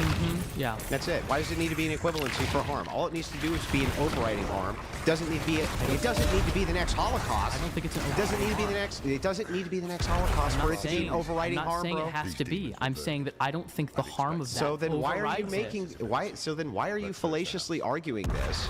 Right, by saying, well, wait a second, Andrew, I'm not going to answer this question because if I do, then you could say some people the same way that I am. No, because Andrew, why don't you utilize another example that could not be interpreted as grape apologist? I'm not saying that's what you're doing, but I think it is harmful to kind of weaponize the trauma of SA survivors to make a kind of I think logical it's point super here. harmful to have the promotion of promiscuity when Okay. you yourself have admitted now multiple times that by not being promiscuous, getting married as a virgin, right? It makes sense to not have that comparative sample size for happiness, and you're still against it. You're driving harm. Well, I am driving. That is driving Hold on. harm, literally. Do you think that there can be greater goods than harm? Sorry, Me? greater bads than harm. I think there Me, can from be. my view? I think there can be. I don't think, for example, I think restriction of autonomy and taking away people's freedom, even if they're going to do something that makes them unhappy, does not always follow that that's what we should do. People should be free. Yeah, but that's just rule People should be free. utilitarianism. No. People should be free on, it to is. make bad decisions. I'm not saying I'm a utilitarian. That's rule utilitarianism. No, yeah, that's like say you're like Rule utilitarianism all you're doing is saying general like rules. yeah, but well that would be rules. I'm saying that that would be. What are autonomy- you talking about? No, I'm saying that autonomy. I showed him my carvings. He said he could see my pain in them. The pain of a lonely man who had learned to hate the world. And yet, our mother, Lilith, found me beautiful. He said there are others like me as well. And together, we will build the new world. Autonomy is more important than harm. No, it's not. No, that's stupid. Like that makes no sense. What you're actually making the case for is if somebody was about to like unalive themselves. Oh my God. And they wanted to. Is that the harm, Andrew? And I Is ran that the in. Hang on. equivalent harm? No. I'm making your case. Okay. I don't know why you're getting mad at me for making your case. And then I ran in and stopped them. I'm definitely stopping their autonomy. Sure. And you would just say that that's good. Sure. And so there can be rules and then exceptions to the rules, right? I'm not arguing that on that rule utilitarian basis. Well, what are you arguing on the basis of here then? I'm saying there you can balance different considerations. That doesn't follow that the general overwhelming principle is harm. There can be multiple things that you value. Rule utilitarianism values pleasure and pain overwhelmingly so, and then there's exceptions for autonomy. I'm saying that you can hold two things as equivalent at the same time. The shit you're pushing is still hedonic the same way. It's still just basic hedonism. No. That's the only way that you're assessing what is harmful anyway. I don't think so. What else are you using as a metric for what's harmful here? What's harmful for? I mean, it would also involve individuals who are reporting whether they're satisfied or not. That would be hedonistic. It's not hedonistic. How is it not? Hold on. Do you think if someone says they're satisfied with their life, that they inherently mean that their life is pleasurable, or they could have their desires satisfied, or they could feel that they are checking off a list of things that are valuable to them? It doesn't overwhelmingly follow that yes. just because Over fucking whelmingly yes. When a person says I'm happy, they mean I'm satisfied. Yes. Wait. Like pleasure, like wait, hold on. Yes. Just because of pleasure. Yes. Well, what do you mean? I'm sorry. If you're miserable, are you experiencing pleasure? People can be unhappy with certain aspects of their life and still say that there are overwhelming considerations that are pleasure. Hold on, I don't. But pleasure. Are you saying everything reduces to pleasure? I'm saying in your view it does. It doesn't. You're trying to strawman my view. I'm not saying well that everything is. if I am, I will take a step back then and just Okay. make sure I get this right. How is it not, if a person is reporting satisfaction and things like this, not related to the ideas of pleasure? How are they reporting that? Wait, because people can be satisfied in things that aren't pleasure-based. Like? Hold on. Well, I mean, a famous example of this would be Robert Nozick's experience machine. Have you heard of that? Yes, that of course. experiment? You can plug them Okay. into the experience machine. They get Yeah. positive experiences for the rest of their life. And Most that's people's not- intuitions against is it. Say no. Yeah. Yeah. So what? So people value things other than just pure. That's not what pleasure. that shows. Yeah, it does. No, the What are you experiment saying? is not showing that they value things other than just pleasure. Connection with reality. No, it's that there could possibly be some sort of like consciousness intuition that makes you value things that are not pleasurable. That's it. Sure, you can value things separate from pleasure. Well, yeah, but that doesn't. It's saying that consciousness itself may. What do you mean consciousness? Well, like we are conscious. I'm saying we are. Yeah, but no, but it's asking a question about consciousness itself. It's asking a question about you. No, it's asking what about you value. Yeah, but so then your consciousness. I value having things that are separate from just Yeah, pleasure. but you have to be conscious, because if you're talking about the pleasure machine, you don't exist in the pleasure machine. Yeah, you do. No, your Why would you not? consciousness exists in the pleasure machine. This would be a whole different. Lord have Hold on. mercy. Andrew. This would be in a whole different. You don't philosophy think of that mind. a person who's unconscious is not a fucking person, dude? Well, correct, because they can actualize their mind. No, when they're asleep. Yeah. How? It's called waking up. That then they're not asleep. No, yeah, there's still a person throughout that. What Yes, does that of have to course. do? So the pleasure machine is talking about consciousness. And I think with we largely, pleasure. I think we not largely talking are. about you. I'm saying that fundamentally we are, and there's this whole How do you separate not debate. know this? We by are. the way, you're a philosophy student.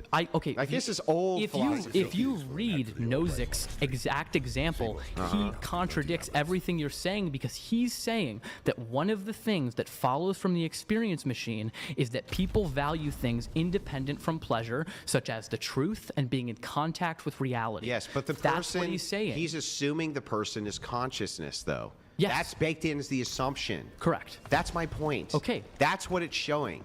So. And if you don't, fine. If you don't accept, if you don't accept that theory of mind, do you see what I'm saying now? Fine. Okay. That follows, right? If it follows if you reject that we fundamentally are our brains. So then in this case, the you, the actual you, may not be really experiencing that pleasure. Just your consciousness is. I don't see a differential between the two. Like, okay, in this reality, do you like steak? In this reality, do I like steak? Yeah. I do. Okay, but in the Matrix, could you hate steak? I don't think so. I don't. If I hated steak in that reality, if you don't hold everything constant. Yeah, the refutation to this one I'm saying is like the refutation to this. Don't make my argument for me, Andrew. I'm saying no. I'm giving a refutation to the consciousness machine. Okay. What the refutation is like the reason people's intuition likely is against it is because they feel like if their consciousness is what is going into the machine. This is all intuitive, of course, and this is speculative. That they're in the Matrix, and tasty wheat. Like, you remember that scene in the Matrix where it was like, does tasty wheat taste like steak, or does it taste like this? Right? They want actual experience. Yes. Right? Actual experience, not conscious experience. So if your pleasure, whatever you consider pleasurable in the Matrix, may not be real. People also might want their consciousness embodied in the real world. But if you ask that question a separate way, if you say you don't go into a pleasure machine, but just the rest of your life you have pleasurable experiences, people's answers drastically fucking change. Of course they do. That's why it's about consciousness. And I don't see. Do you understand now? I don't see how that's relevant to the It's distinction totally that I'm relevant making. because we're talking about who you is. Okay, that's a very far away from feminism. I agree, but but we went down this road because you brought up the fucking consciousness machine, and Sure. then Experience tried machine. to refute me when I said that's about consciousness and about who and a you lot is. of people view themselves as their conscious experiences. Think about it. No, Andrew, fine. You would do a thought experiment here. If you were Andrew, You guys want to bring it back to feminism? Yeah, Fine, let's okay. do that. Okay. All right. Before we do that, Another beer from the assistant. Sure. Let's get another beer for Andrew. Would you like? I'm good for now. but Okay. Thank you. All right, we have a couple chats. I'm going to let we got about 4 or 5 chats to get through, and then we'll move it back to feminism. So we have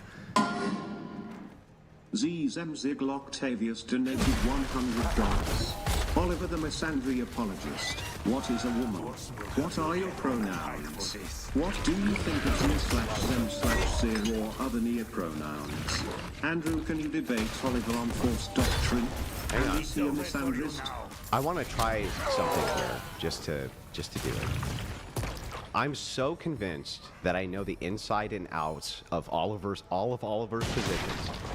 I would like to answer that question and then just see if you agree that that's what you believe. we can do that. Okay. Yeah, let's start. And then the flip side. Let's see if you can do that for me. Of which one? Of Yeah, the pull it question? up. Yeah, I'll re-trigger it. So it's Zemzig Octavius donated $100. not really a way to leave Oliver it the up, but Misandry apologist. What is a woman? What are your What pronouns?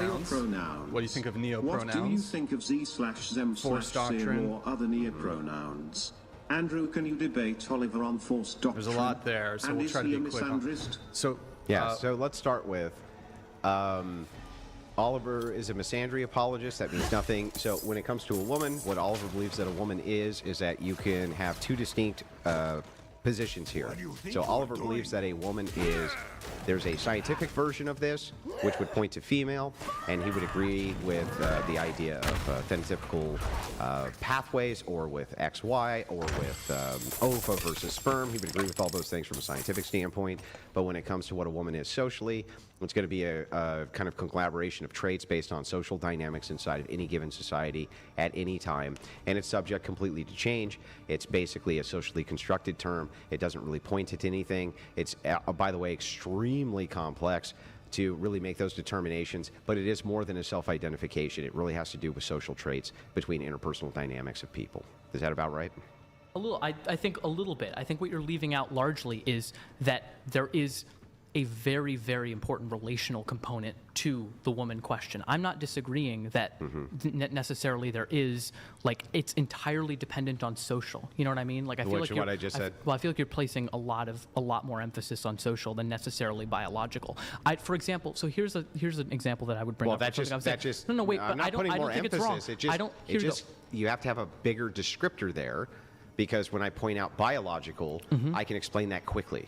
Sure, and I think that I think it would actually make sense for some women to view womanhood as biological, and thus being like, hey, you know, it makes me feel a little weird if there are people who can't have the capacity for pregnancy who then have that. And so then, I think, and I don't think they're doing anything inherently wrong. And then next, when it comes to force doctrine, Oliver's position on force doctrine is force doctrine doesn't apply because it's just always going to be some people. It's not all people. That's going to be his position. I promise you. That's going to be his arguments. No. Fucking promise. Let's do this. We'll read the chats, and then when we jump back into the feminism conversation, we'll start with force doctrine. Okay. We'll do that. So, Oliver, just to the chat, though, what are your pronouns?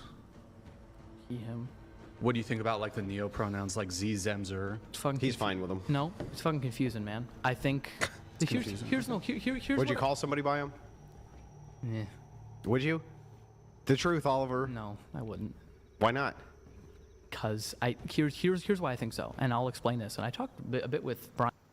Captain Bataille, it has been 4 days since Gulran called the Onyx Watch to their aid. Yet still, we hold our posts. We, the undersigned officers, request your leave to march on the capital at once. Let no one say that the Onyx Watch lacked the courage to fight for the steps. Brian over text why I think, or over DMs, why, like, I think that some of the identity politics stuff does break down, is I think this leads to kind of like a grammar police and also an ideological purity test. So I think in terms of like neo-pronouns, it's like, how far can I push you to accept this? It's all an ideological purity test, bro. And I think that's not a good thing. I think we should move away from ideological purity tests in terms of allowing people to be members of a certain group or within a... Then how do you gatekeep your ideology? I think you can gatekeep to an extent, but I don't think it should be if you agree with someone on 90% of things and they disagree on 10%, I don't think that 10% should be disqualifying from them being a general part of your movement or something like that. I think that's a problem that the left has. So that's what I would say. There were two more things here real quick. Andrew, do you think he's a misandrist, Oliver? Yes. Okay. And then Oliver, maybe quick answer to this, what is a woman? But I don't think Oliver thinks he's a misandrist, to be fair. No, I don't hate men. Oliver, what is a woman? Well, I already described it No. many times. It's not just a matter of hating men. I would classify you as a person who worships women. I don't worship women at all. You worship them so much that you would prefer that they fuck other men rather than you, so that they don't have any discount on experience when they fuck you. No, that's women worship, that bro. is not true. That is not true. I don't necessarily think. I think there is a happy medium. I would not want to date someone. So they fuck some guys. Sure. Yeah, to have exactly. to have some experience. It's woman worship, dude. It's not woman yes, worship. Yes, it is. No, it's not. It's wanting someone who knows what they want. Listen. You know what's funny is, like, the only one here who's ever consistent is me, right? So it's not just that. Like, men shouldn't be promiscuous either. Sure. Okay. And this idea of like overwhelming male worship, men tend to reject it. Like, men themselves actually tend to reject it. They're not looking for male worship, right? But you, though, for some reason, you'll bite the craziest bullets for women. It's like, Oliver, Do you honestly believe that if you looked in the camera right now and said, I would totally prefer that my woman had been certified pre-fucked by other men, so hang on, but it's true. It's factually rhetoric. Nice Look, intuition. You might get upset with rhetoric Nice here. intuition. You might get upset with rhetoric, but it is factually true. You would prefer that your woman certified pre-fucked because if she's certified pre-fucked, she has the exact right experiences to have a comparison to know that you're the best. That is you trying to prove yourself to the goddess woman, dude. No, actually, no, Andrew. Yes, it is. I don't care about being the best, Andrew. If this person is choosing me, then they are choosing me. It is very possible that people choose partners who are not the best sexually. Then why earlier did you say that you want your things. woman to think you're the best? I think that's.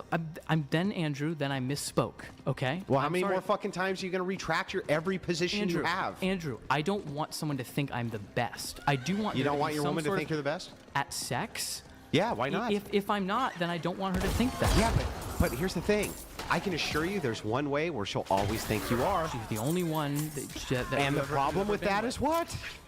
I don't want to be with someone who's not had any experience outside of me. So you want her to be certified pre-fucked, bro? Okay, well, if you want to put it that way, I want There's someone. no putting it that I want someone who has life experiences outside of me and has developed in such a way and had those experiences so that we can bond over that. In a sense, Andrew, then maybe what I'm saying is I have had sex out of marriage. So? I have done a lot of those things. So I would want someone who has similar types of experiences. Why? What does that do for you exactly? Because they're similar to me. Because they're still similar to you. By the way, I would argue that you're not very similar to any woman you've ever dated anyway. No man really is. You don't get do you go get your fingernails done? Do you get your hair done? Is that the important part? Hang on, bro. I'm asking about similar interests, right? Are the women you're with actually genuinely interested in like deep philosophy? Yes.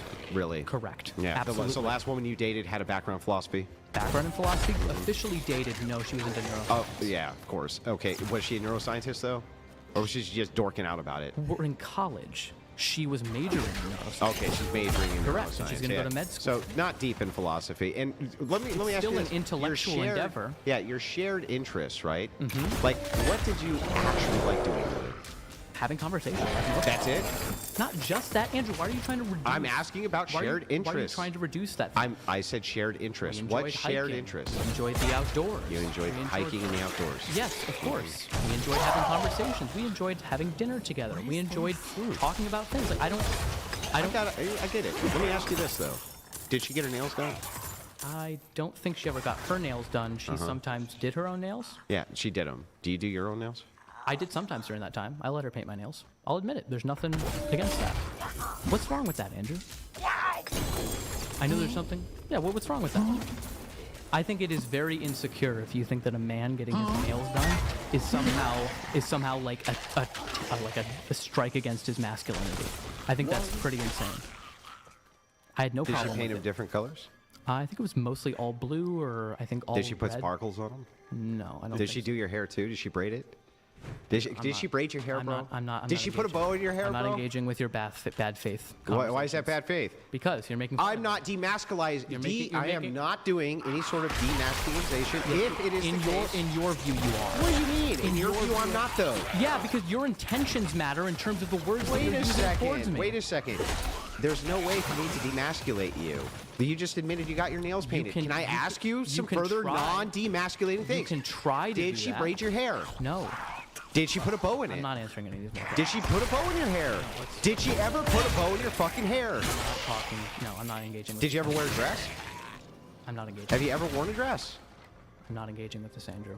Ever? This is a bad faith conversation. What's bad faith? Why are you asking me questions? How can a conversation be bad faith? It would be arguments that are bad faith. Your question is bad faith, Andrew. Questions can't be bad faith. What do you mean? Oh my God. They can be loaded. Are you saying questions can't be rhetorically intended to do something, and that intention could be bad faith? What's bad faith about this? When you say getting your nails painted does not hurt anybody's masculinity, right? It doesn't. Then why wouldn't you answer questions about other criteria? Because you are trying to paint me in a light for the audience. Yeah. Why do you care? You just told them that none of it is demasculating. It isn't. Then why not answer the questions? What are your fucking questions? Great. Bow and hair? Have you ever worn a dress? I have not worn a dress, no. Have you ever worn like high heels? No. Okay, have you ever dressed up like a woman? Never. So the only thing you've ever done is get your nails done? Yes, I once had my hair put up in like a thing, like a clip. Like, I don't know, you can put a clip up like that. Not a bow. It's a bow. No, it's the same as a bow. No, it's not. They put the like hair clip in. Hair clip in. Yeah, I've done that. Yeah. Funny. Okay, what about makeup? They put makeup on you? I did theater for a long time, so I did do stage makeup a lot. Did women apply makeup to your face to like lipstick and things like this? Not lipstick, no. No. It would be foundation. Okay. It would be. I was just curious. We'll let the rest of the chats come through. We have. Riles donated $100. Thank you.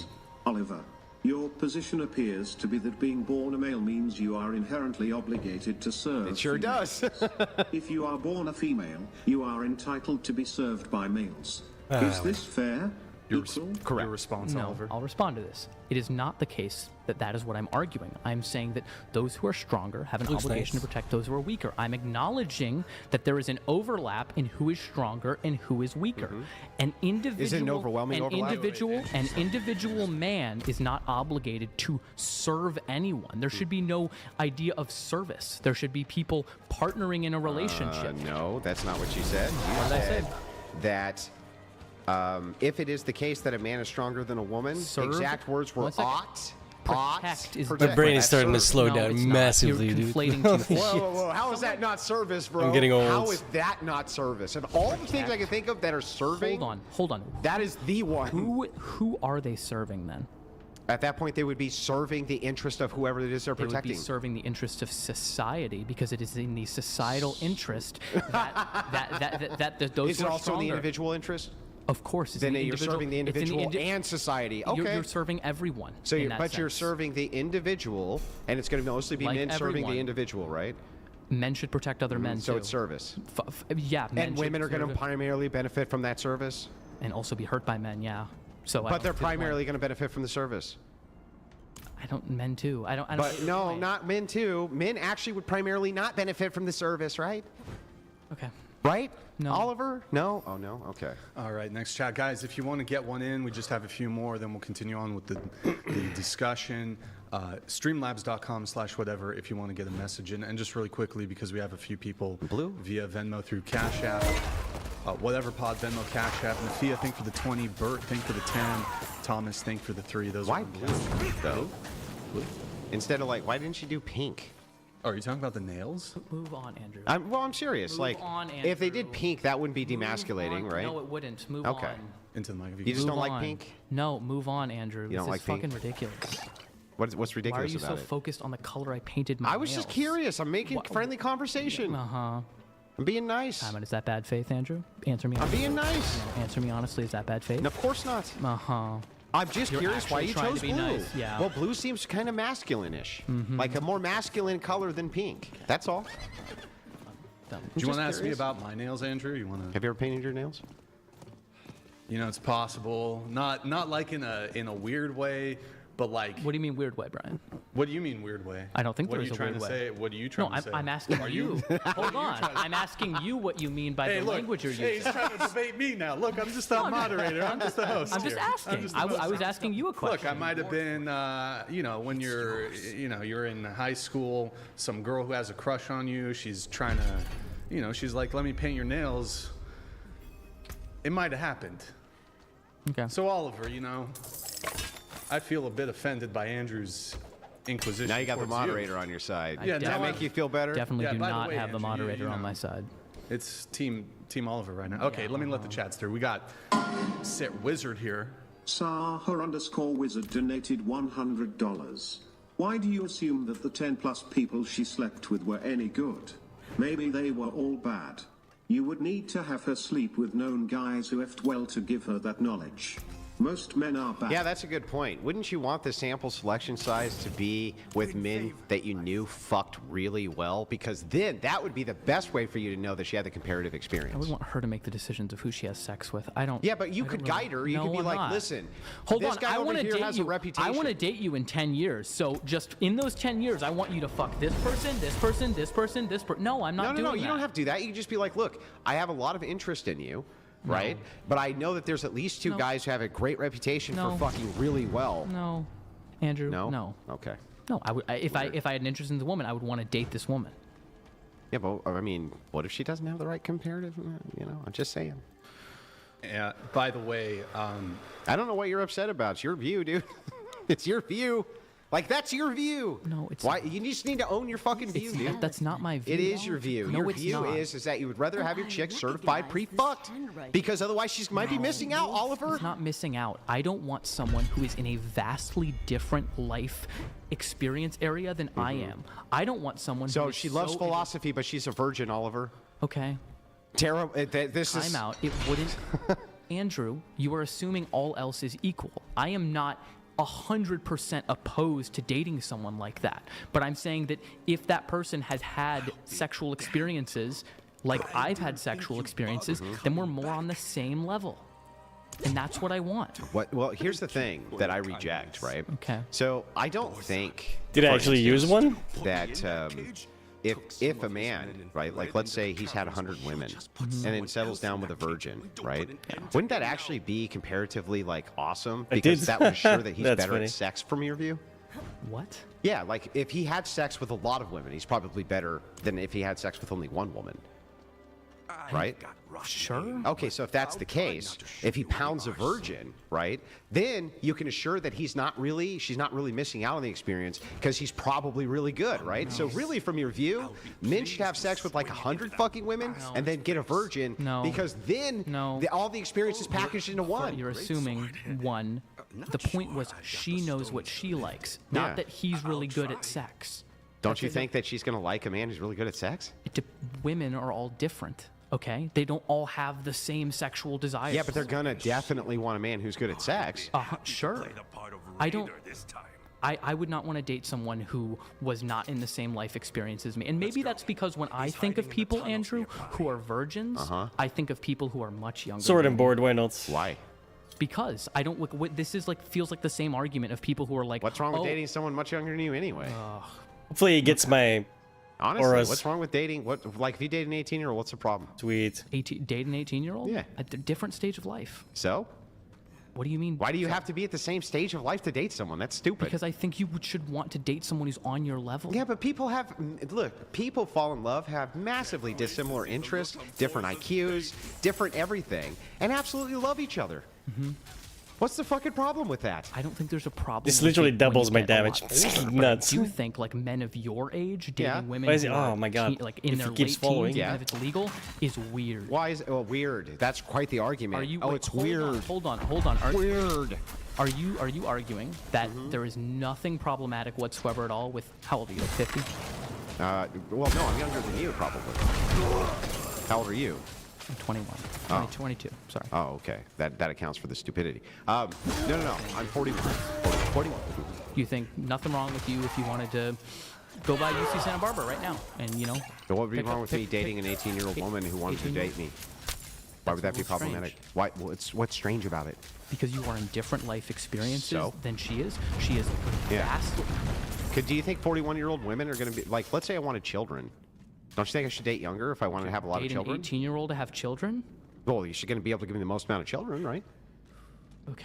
Can you tell me what's wrong with that, Oliver? Yes. What? Because you were taking advantage of someone. Oh, taking advantage. Yes. So let me get this right. No, to someone who's much you younger agree than that you? I have tons more resources than the average 18-year-old woman? Correct. Huge amounts more resources. Correct. The power differential. And if it is the case that that woman gets all the beneficiary of all of those resources, right? Plus the added benefit that if she stayed with me, let's say for like 25 years, it is true that I could die much earlier than her and she would be set with mass amount of resources and our children would have way more resources than the average 18-year-old couple's children. I think it's weird that it's a 41-year-old. Can you answer my fucking question, Oliver? Answer to my argument. Isn't it the case that if I'm 41, I have more resources she benefits from? Sure. Isn't it the case that if I'm 41, she's 18, the chances that our children are going to have more resources than if she had children with another 18-year-old, our children are likely going to have way more resources, right, Oliver? I think having a differential like that is going to introduce Can you a lot answer of the other fucking problems. question, Oliver? I don't know, Andrew. You don't know? No. You don't know if the average 41-year-old has children with 18-year-old, that 18-year-old's going to have more resources for their children than with the average 18-year-old, Oliver? I think she's going to be traumatized as fuck. Can you answer the fucking question, Oliver? I'm not interested in like your emotional state. You're also not interested in the emotional state of 18-year-olds if you want to date them. That's answer the question. What if their emotional state is they love it? No. No? Mm-mm. You should not date someone Are that you young. going to answer my question? Would the average 18-year-old woman who had children with a man who was 41, would those children have more or less resources, probably on average? Do you think the resources? Answer the fucking Sure, question. in terms of pure monetary you. thing, but that tells Good us Lord. nothing, Andrew. Why does that this tells woman? us nothing. So this woman can vote, Sure. but she can't choose her partner. Can and should are different things. Should 18-year-olds vote? Yes, Andrew. But they shouldn't be able to choose their partners? They can choose their partners. Just because someone makes a choice and can make a choice doesn't mean that you should make that choice. So for a and take society, advantage so of let me get them. this right. Oh. For a societal prescription, do you think that 18-year-olds should be able to nullify a 41-year-old's vote? Yes. Okay, wait a second. That's really weird. Why should an 18-year-old who you claim is at a different stage of life and doesn't know as much as a 41-year-old and can't compete with that 41-year-old's power dynamics because they're so much more intelligent, should be able Not to nullify his intelligent, vote? no, not Why should they be able to different. nullify that person's vote, Oliver? Everyone should have a vote, and I'm not going to argue about you with women Answer having the the right to fucking vote. question. I will answer it, and I'm telling you, I'm not going any further on this. Yeah, I'm going further on Okay, this. well then I'm not going. I'm not giving you a choice, Oliver. You don't Okay. get to run, Oliver. No, I'm not. I don't care what you want, Oliver. It's a debate, Oliver. I'm not going to justify why women have the right I to don't vote. give a fuck. I Okay, want to know, fine. Oliver, why should they be able to nullify the vote of a man? Because it's not nullified. Please, can I have some more? If they vote against me, you nullify my vote. They're okay, and everyone nullifies other people's votes all the time. No, they you are don't. What you are? No, they don't. What you are voting? Yes, if I vote No, they against you, don't. I nullify If your 40 vote. million people vote for Trump with me, are they nullifying my vote? Oh my God, there are always people who will nullify your vote. That's That not doesn't everybody mean- nullifies everyone's vote, Oliver. Okay, I'm sorry that you took that statement. So as literally 40 as you million, did. if 40 million people vote with me, are they nullifying my vote or enhancing my political Andrew, power? Yeah, okay, sure. Okay, congrats, you won the language game. Okay, I'm talking so now about, back to this. Okay, Yeah. everyone is governed under the system of laws, and everyone is affected by our system of governance. Thus, everyone should be represented politically in our government and have their voice heard. They would still be represented the same way a 16-year-old is. Wait, What do you mean? Articulate an actual Adults. argument against age gaps. Oh, they're adults, but they can't pick a partner. Not that it's weird or IT gives you the ICK. Sorry, did we? I'll let the. Bro, skip that shit. Jesus I'll Christ. let the first part kind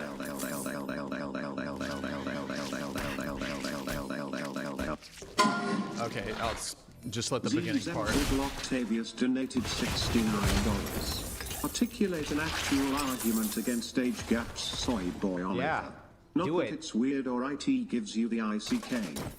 I think I don't want to hear about the think fucking ick. I want to hear an argument. I think it's really weird that you want to have sex with 18-year-olds. That's Why? eek. Because that's really fucking weird. Why would that be? That doesn't mean anything. Power difference. I think it's really fucking weird that you endorse homosexuality. Okay, That's sure. fucking That's fine. weird. That's fine. Can Fine. you tell me? Can you That's give me an fine. argument I think- for why it's problematic or What? immoral?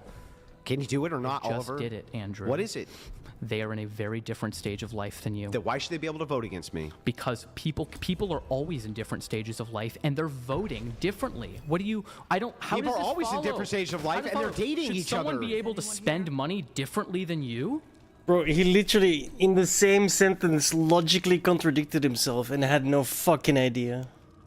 Well, of course. Yeah. My argument is that that's fine. Okay. Your These argument people is that are allowed ick. to vote, I'm by the way. confused. Then you're saying because like an 18-year-old can buy something at a restaurant and you can also buy something at a restaurant, that therefore both of you are in the same stage of life and can date each other. Well, first of all, I would argue that men and the way that they psychologically have relationships with women is different than how women psychologically have relationships with men. That's one. The second is that if this woman is 18 years old, she's an adult by your metric and my metric, but somehow she's barred from dating a man who would Not give barred. Not barred. It's a bad idea. Why is it a bad idea? I just explained it because you are in very different life stages. I've said this multiple times. And do you think you have because data to back that up? Power differentials. Yeah. Do you think you have data to back that up? Data for what? That age gap relationships are problematic? Sure. You have data? I don't have the data off the top of my head right now. I can but give would you be the most shocked. comprehensive. I would be shocked. Yeah, here's if the there this. wasn't. Okay, I'll give you go the for data. it. The most comprehensive study ever done on this was done in the UK. And they Oh. took all marriages which have ever happened inside of the United Kingdom for the last 100 years and did a comparison by decade, by decade, by decade. And you know what they found out? They found out that there was no more likelihood or less the likelihood of divorce right? And that the satisfaction rates were higher. Okay. Well, divorce is interesting because if someone is entirely financially dependent on the other person, which I think is largely the case it would be if you are 41 and dating someone who's 18, it might be a little difficult for them to leave What's wrong that with being marriage. financially dependent on your husband? I'm not saying there's anything inherently wrong. So I'm what's saying the it's problem? harder for them to. You're pointing to a lack of divorce No, it's super rates. easy for women to leave. They have years to plan for it. Do you think they're getting divorced at 18? I'm not saying they're getting divorced. What are you at talking 18. about I then? also don't think they should be marrying someone who's 41 at 18. Should they be marrying an 18-year-old at 18? They should be marrying anyone at 18. So you don't think that women should get married at 18? At 18, probably not. I think that's probably too early for most people. 19? 20s probably. There's no universal for every So then single a person. 20-year-old with a There's no 41-year-old? Finally, my turn to enter the archive and explore the knowledge of darkness. Now, I'd give anything to forget what I've learned. That's okay. There's Andrew, I'm not. Just because I can't draw a specific line, I've done this before, doesn't mean the line doesn't exist somewhere. I just want to know. Can I just keep walking you back? Like, how crazy can we get? Let's put the law aside. Let's say you could. I mean, technically, the age of consent in some states is like 16 or 14. Not the would there marriageable age. Which are not marriageable. But then, do you think it would be wrong for someone to have sex of your age with someone who's 16 or 14? Of course. Wrong? Yeah, and I can give you the demonstrable reasons why. Okay. One, I would base it on faith, right? So I would utilize Christian ethics and say that was wrong, and here's why. If you look at reproduction in women, guess when finally their reproductive tract is the most developed that it's ever going to get for the rest of their life. Can you imagine? What age would you think that was? You tell me, Andrew. I'm sure it's super young, which is going to justify. Yeah. 18 is when their reproductive, when their reproductive body is at its zenith. Right, meaning I've heard people say 16. I've heard this argument used for 16 as well. It is true that but they have way more health complications. But they're better than a 15-year-old or a 14-year-old, I guess. But at 18 and above, there's no greater health complications, which happen in childbirth, than if they're 20, 21, 22, 23. Okay. At 17 there is, 16 there is, 15 there is, because of the developmental stages of the woman. That's one. Hang on, that's one. That's the utilitarian argument. There could be exceptions, The though, right? second is the Christian ethics argument. Okay. And then, I mean, I can keep going. There's actually really good reason to set the precedent at 18 years old instead of 16 or 15. And I'm glad that you, like most leftists, bring this up. You try to reduce it down. There's actually really great reasons for both sides why we would want 18 to be the age. And on top of that, let me just point this out. If they're allowed to vote, they can join the military, right? They can do all of these fucking various things. They can sign contracts. But you say that they can't date somebody who's 40 or 41. Hang on. You say shouldn't. You say shouldn't. But what are the negative outcomes? What are the negative outcomes then? Negative outcomes of dating someone who's a lot older than you? Then let's compare them to the positive outcome. I've once served to codify heresies for the Inquisition. Since then, the archive has expanded to the study of all evils, restricted to only the most devout scholars of Zakarum. Sure. So if we look at, now granted, I don't have a ton of data right now. Critics rightly fear the dangers of our scholarship, but ignorance of evil offers little protection from it. Our insights have proven invaluable to paladins, Horadrim, and angels alike in the fight against the darkness.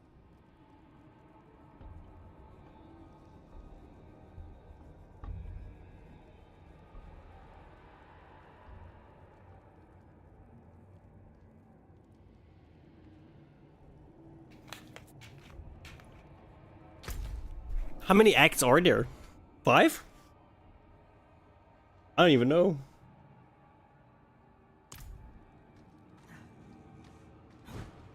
Unto evening, I shall keep it safe. And then... Let's see if we can find another...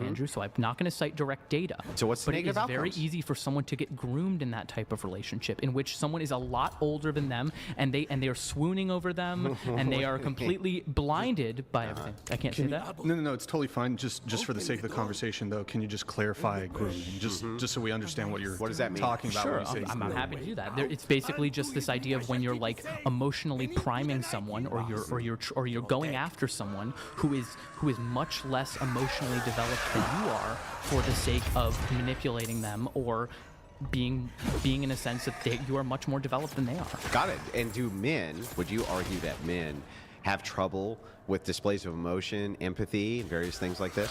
Sure. And that women have a higher emotional intelligence?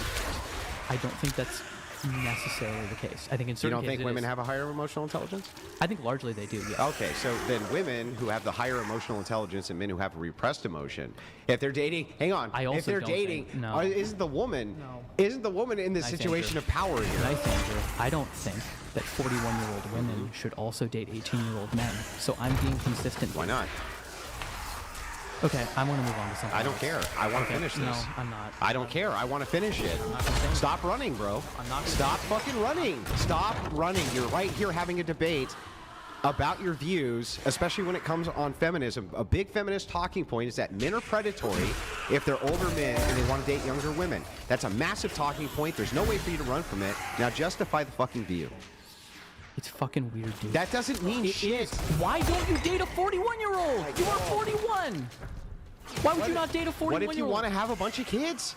Then you can date someone who's younger, but why would you want to date someone who's fresh out of high school? Well, wait a second. What if the age of high school ended at 15? Oh, okay. By the way, let me ask you this, right? You think that is weird because they're freshly out of high school? Sure. So are the fucking men that 18-year-olds are dating at 18, aren't they? Yeah, and they're in a similar Why is stage it? of It's development. weird. Why would a woman want to date a man who's fresh out of high school? Because she's also out of high school, dude. What the fuck? That's like dating your brother. No, wait, what? Yeah, it's like dating your brother. It's stupid rhetoric. Okay, Andrew. Yeah, that's not a dating your brother. justification. Who cares? Like, why is it if they're fresh out of college that's better? I wanted to write down Andrew's vision for the world and my vision of the world. So why don't we just add that to the list? That there's nothing wrong with 41-year-olds. Is there? You ever have an not age- made a is there- justification for why there is. Is there ever an? Yeah, because I'm not. Because you can't. You fucking can't. No, you don't get to run. Yep. You don't get to run. This is a massive feminist talking point. The age discrepancy between I'm not older men. saying They men- say that they're predatory. You made I'm the not argument saying they're that predatory. Men are inherently predatory. Only if they want to date younger women. Younger and 18-year-olds is Okay, so 41 and different. 20. It's still kind of weird. 41 and 24. Yeah, that's fine. There's Based not a, on what? There's not a precise line, 'cause Andrew. you're a fucking liar. Hold You on. don't know Can why. We can say that it is okay for someone to date someone who is 40, and if they're 41, and not okay at 18, and that doesn't mean that there's a precise age right there that this age is too much, this age is too little. I think it's easy to be like, you shouldn't date someone. So if you observed, well, but you wouldn't make laws against it. Laws against it? Yeah. No, I wouldn't make laws against it. But no. they shouldn't do it. Yeah, people should not do things a lot, even if there is. So I would make this case, but on this, that's really weird because we do tailor laws towards predatory sexual behavior in a big way, and I'm sure you're for those laws. Sure. Why wouldn't you be, if you consider this to be a predatory sexual behavior, why would you not want to target laws towards this, though? That's fucking So weird. here we go. And the reason is because I think that, once again, No. I deserve. Where is Eli? Gone. He said he is going to summon a lesser evil. My skull. My friends. Forgive me.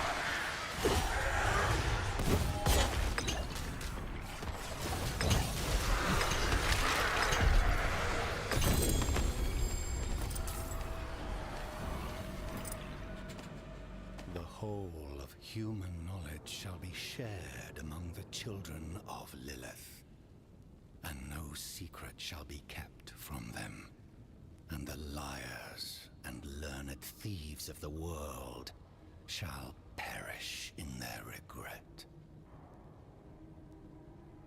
Charming.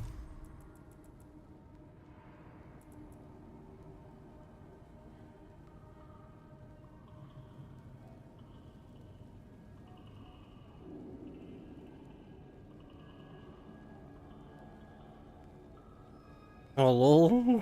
Is that a thing? I haven't seen that. That's funny.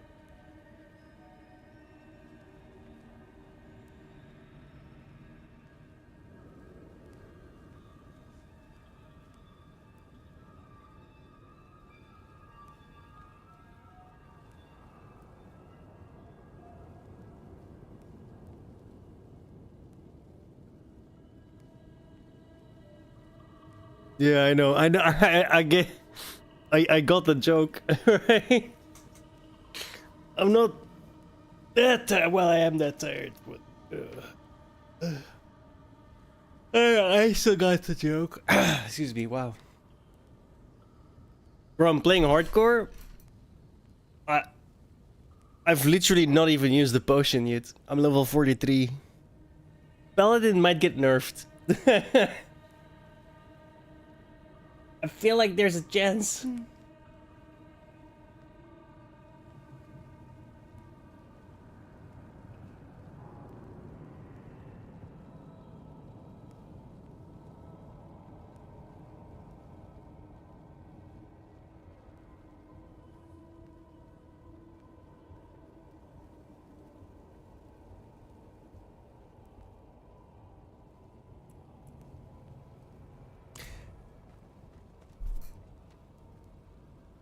But all the other classes were busted too in Diablo 2.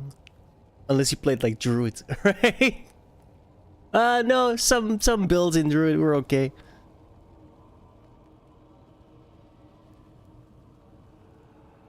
Like I started out playing Rogue, right? So like level 20, I think even. And I swapped to this, bro, you cannot compare the two. Holy fucking shit. I was having like... I was struggling with the Rogue, man. I was getting my ass kicked in some places. With this, I just like literally just run through the bosses. I don't give a fuck. They die like within 5 seconds. Half the bosses in this game start talking and they die before they can finish the sentence. It's kinda nuts.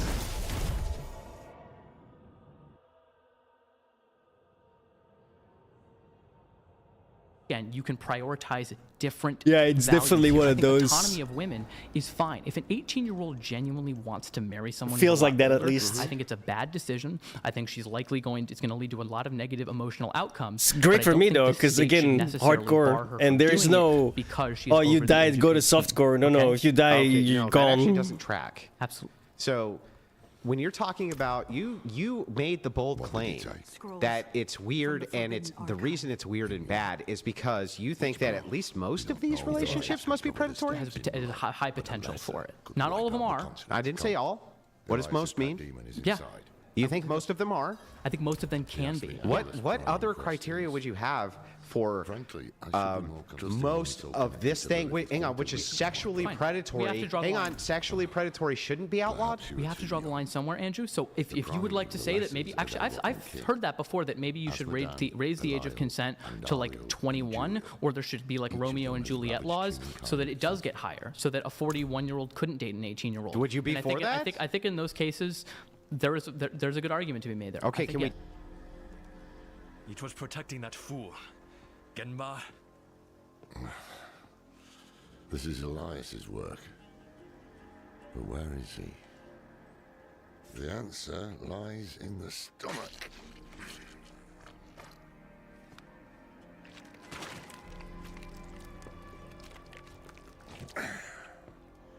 This is delicate.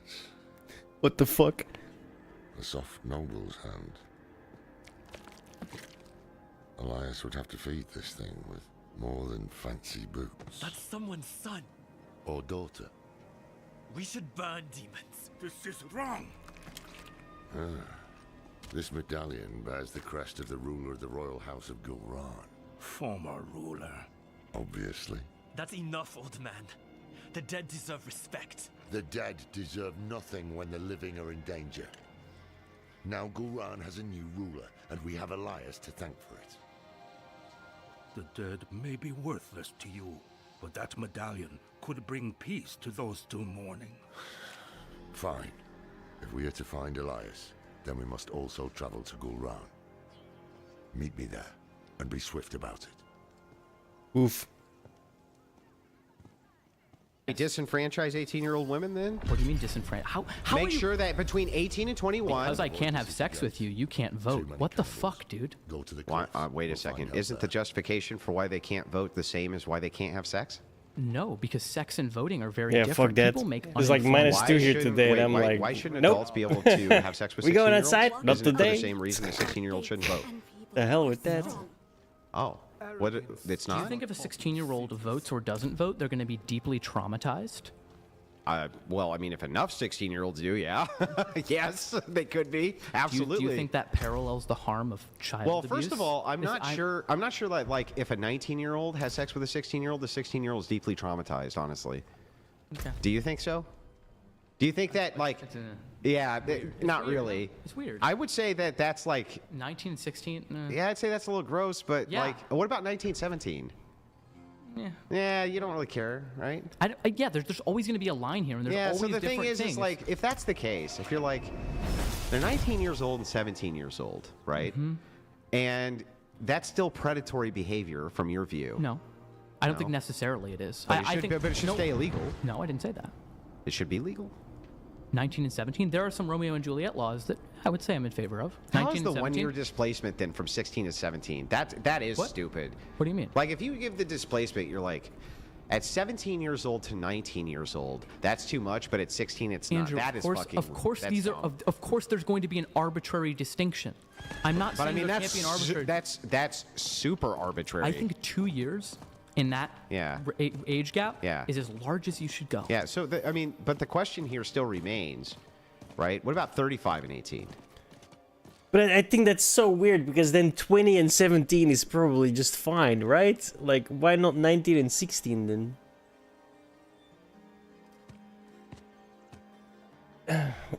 Yeah, whatever. I think if you're older than like 29, 23 or 24, you shouldn't be dating someone fresh out of high school. Yeah, what is the fresh out of high school thing? Because you're in a different stage. You of could life. also be a CEO at 18, you're right? in a different stage of life. Yeah, Andrew. Are most 18-year-old women CEOs?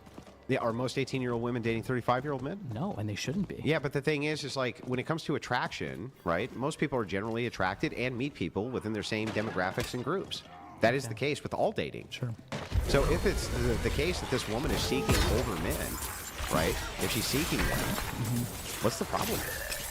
I don't think she should be seeking people that old. I think it's going to lead to her. So I becoming consent. more I consent. traumatized. You don't consent. No. Yeah, you don't consent. Hold on, but Andrew, you don't consent to their relationship. You make the same claim for people under the age of 18. How? You don't consent to someone who is 41 dating someone who's 16. Yeah, but I gave Okay. justifications for that. You have given none for this. You just say it's hyper predatory. Still Sometimes maybe. predatory. Sometimes maybe. I think someone who wants to date someone that young, it's revealing. Sometimes maybe. I think more times than not. No, I'm not sure. Like, you haven't made that case, though. That's the case I'm waiting for. You're almost like asking me to argue against why it's wrong for adults to have sex with, like, who are fundamentally children at that So you point. 18-year-olds are fundamentally children? I think to a 41-year-old, there's almost no difference. Virtual zero difference. Can you tell me what to a makes 17-year-old 18-year-olds and children? 18-year-old. I'm not saying children in the legal sense of the term. No, that's not. Whatever sense. Whatever sense. I'm saying they are much younger. I know and they're younger. And they have What makes them fucking children, bro? obviously had much less life experience than you have. Okay, so that's what makes them children? That they have less life experience? To a 41-year-old? Yeah. Absolutely. How does that make him a child? Functionally a child? Absolutely. They're not functionally a child. Why do they just like not have fucking agency because they're young? I'm not saying they don't have agency. I'm saying there are better and worse decisions that people can make. What's the bads in this decisions? That keeps being my question. You won't answer. What are the bads? What? You got nothing, dude. You never have anything. When I put you to the question, you fucking run every time. What are the bads versus the goods? Can we go over them? Whoa. No. I'm done talking about 40. Dude, I'm done talking about 41-year-olds. You're such a coward, dude. I'm done. Yeah, You're I'm a the worst coward. I'm a I've coward ever because seen. I'm refusing to engage You're anymore refusing with to engage with a 41-year-olds legitimate and social 18-year-olds. question from your view about feminism. But why That's does what my you're doing. toughness go down? I don't get This that. is a very It's common like talking 100 point from more armor. feminists that 200. women are being hyper predatorized by older men, and then when I say, okay, well, let's get into whether or not that's happening or not, you fucking run. It's pure cowardice. I'm gonna go have a smoke while you let super chat. If I asked you to justify, if I asked you to like justify something like PDF files, would you do it? Bro, am I asking you to justify PDF files? No, but I'm saying they're in a similar category. I'm saying here's they're what in a similar category. I would make great arguments for why it is that PDF files should be fucking roasted and put up against a wall. That's what I would do. Okay. You're making zero fucking arguments. None. Okay, Andrew. You suck, dude. Okay.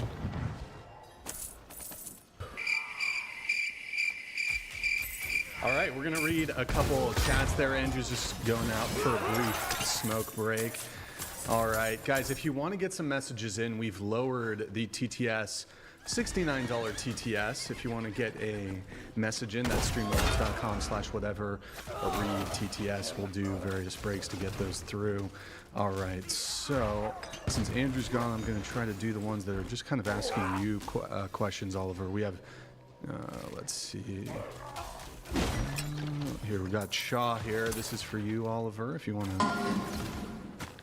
Chaw XD donated $69. Thank you, Chaw. Oliver, stop being squeamish about views that you need to defend and confront. You're doing a massive disservice to your own Gooner worldview. Confront the arguments, stop running away. Okay, if someone's arguing that 41-year-olds or 45-year-olds, there's nothing problematic about them going for people who are barely legal, I don't know how to So convince legal. you that you just shouldn't try to get with someone who is in no way on your level. Why don't you try to date someone who is similar in your age range? Even if you care about having kids, then maybe you date someone who's a little younger. But that doesn't mean that you date someone who is literally as young as you can possibly date without going to jail. That is fucking weird. I guarantee most of these people would go lower, even if Andrew's trying to make some arbitrary argument as to why 18 is the best line, even though child marriage is legal in so many areas of the United States. Is that Andrew's argument, though, that 18 is the best? Yeah, he was making that argument. 17, no, because 18 is the peak of fertility. Well, I don't know if he was saying best. He was just saying that is the line. Peak of fertility. Well, that is the line. And I think that is a weird, arbitrary line. Yeah, but I don't think Andrew That cities would look say better. that he could. Somebody could date somebody who's 25. If you're 18, I still think that's a little weird. I am the 18 to army. 25. No, I'm saying like a 30-year-old could date a 25-year-old. Come to the palace, no doubt. What would you say is Behind the wall with the gates barred like behind is 30-20? Would you say that that's too much of a? I can't be. I think if you were well out of college, you probably shouldn't date someone who's in college. I think if you were in different stages of your life, it's just find someone who complements and matches you, not who you can kind of rule over. So, what do you think about in terms of experience? Let's say the younger woman has vastly more experience. Like let's say she's a 20-year-old stripper, and then she's slept with 100 men, versus she's gonna date a guy who's married his high school sweetheart, and he just got divorced, and he's in his mid-30s, and he's only been with her. Don't you think you can make an argument the opposite direction, where the 20-year-old stripper is there's way more opportunity for her to be predatory towards the 35-year-old, naive. In what way would lack of experience? For instance, Emmanuel Macron, his wife. Oh, dating his teacher. That's kind of weird. He dated his drama teacher out of school. It totally didn't work out. That's true. What is the moral Totally didn't work out, right? Age gap dating? Totally didn't work out. Don't you get it, vampire-looking bunnies boy? The most powerful man? 18-year-old's lived experience is not the same. I think if you want to date your former students, that's kind of weird. Yeah, so Emmanuel Macron shouldn't be married to his wife by your metric. I think it is weird that he chose to do that. No, let's or not. A teacher. Here's the thing. I'm actually weird. unwilling. I'm actually unwilling. If he says I'm just going to check out of the conversation, I am unwilling to move the conversation forward until we finish this. Okay. I'm completely unwilling to. Okay. Can we do this? What if we? That's it. If you check out, when you say I check out of the debate on a pinnacle talking point from feminists, right? I am unwilling to move the conversation forward to fucking anything until this is settled. I will check out of the conversation on you trying to justify 41-year-olds dating 18-year-olds. Well, then we're at an impasse. If you refuse to engage in the conversation without without giving me a single justification for the fucking view with a common feminist talking point, I won't move the conversation forward until this is settled. I haven't run from any fucking thing that you've said. It's intellectual cowardice, and it's all designed to demonize men and try to make them into hyper predators because they're attracted to younger women. Men aren't hyper predators, Andrew. I'm not saying they are. Then tell me the justifications for your fucking view, please. When we are talking about older men dating women who are just out or are 18 years old, I am arguing. You said 22. You said 20 was unacceptable. It's 35 and 20.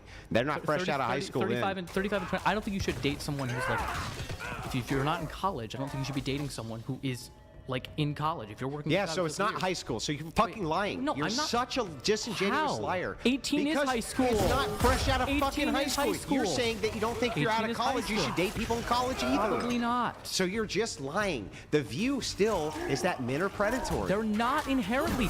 Men who are 41 and date 18-year-olds are men who are 41. How does that mean all men are predatory? You said 20, 22, 23 is still in college, by the way. And on top of that, what is the problem with a man who is 35 or 40 dating a woman in college? What? Yeah, you got fucking nothing. I need a justification, please. Because you are dating someone who you are in an incredibly different life stage. Everybody who dates everybody's in an incredibly different life stage than everybody else. And age can be an equalizer. What does that mean? It means that a 35-year-old and a 35-year-old, or a 35-year-old and a 30-year-old have probably had more life experience to mature, to figure out what they like and don't like, to figure out how to navigate relationships where potentially there could be bad things that happen. Is there An 18-year-old likely doesn't have a lot of that, so they might not have the skills. There's not a precise line, Andrew. Yeah, okay, so great. So then the case is a 35-year-old dating a 22-year-old. 35-year-old, 22-year-old. I'm not the arbiter of this. Right? I don't care. It's a feminist talking point. It's demonization. I need the justifications for the view. Sorites paradox. You're trying to. There's no paradox. Yes, you are. You're trying to nail me down on one specific year. This is too much, and that's not. No. Explain the paradox. You can use whole decades. I don't give a fuck. Okay? You can. I just want the justification for this because it makes no sense. It's contrary to your other views. At 22, 23, 18, 19, they're fully able to sign contracts, vote, do all these other things which you think they ought to be able to do. Sure. But for some reason, this somehow is predatory. And you say, quote, weird. But weird isn't really it. It's predatory from your view. I want to know why it is then. Why is it that you think on the attraction metric that when men are shown attractive young women who are between the ages of 18 and 25, almost all respondents universally say that they're very attracted to that, okay? Very few respondents on the female side say that they're attracted to much older men. Why do you think that is? I mean, this largely makes sense. Who people are attracted to biologically doesn't have bearing on what necessarily it largely makes sense. Why? I'm not saying that fertility is not a thing, Andrew. And it largely makes sense. Why? Because people want to date people who they probably can have children with. Are attracted to. Why? Why are they attracted to them? Because they can have the kids. Correct. And I said that. So you know what you should do? You know what you should do? If you are 41 and you didn't have kids, don't outsource that to an 18-year-old. Why? You should have had kids earlier. Why? I don't understand. To do that. I don't understand. You shouldn't prey on an 18-year-old. So you're saying, wait, just because I just want to make sure I got you this didn't right. have kids at the right age. I just want to make sure I got this right. This is fun. So it is the case then, right, that if older men are attracted to those younger women, and there is a subset of younger women who are attracted to older men, by the way, okay, then evolution made a mistake. I think things can be evolutionarily beneficial and not actually beneficial to how we run our society. Let's think about why is that subset of women attracted, even though most of these men are physically less attractive than men that are in their own age gap? Why would that subset of women be attracted to those men, do you think, evolutionarily? I think that women can be attracted to older men because they think that they're more like secure, they think they're more financially stable. That's why I don't think it's as problematic for those women to want to date those men than it is for those men to want to date those women. What? Why don't Wait, what? Wait, you got what? I don't think it is as. I think it's still weird, and I don't think they should do it. Whoa, no, back up. What are the It's not as. Let me just hang on. What are the reasons? Hang on. Bro, It's what is not this as fucking problematic for women to be attracted to older men as it is for older men to be attracted to younger Attraction women. is different than acting on it. And acting on it. Yes. Why is it more problematic? I'll say, okay, what are the reasons why women are attracted to older men? For all sorts of reasons. Well, we can go through the entire list, right? Because they want safety and security for their children. Big one. Safety and security for their children, which, by the way, most men inside the age bracket of 22, 23, 24 can't provide that. They can't provide it. Then you should wait to get married later. Well, what if you want to have a lot of children? Then have a lot of children within that age bracket. Like, I don't know. Then if you have a lot of kids within that age bracket with someone around your age, they're not going to be as secure. Yeah? Then find someone who is secure, Andrew. Well, what if you can't?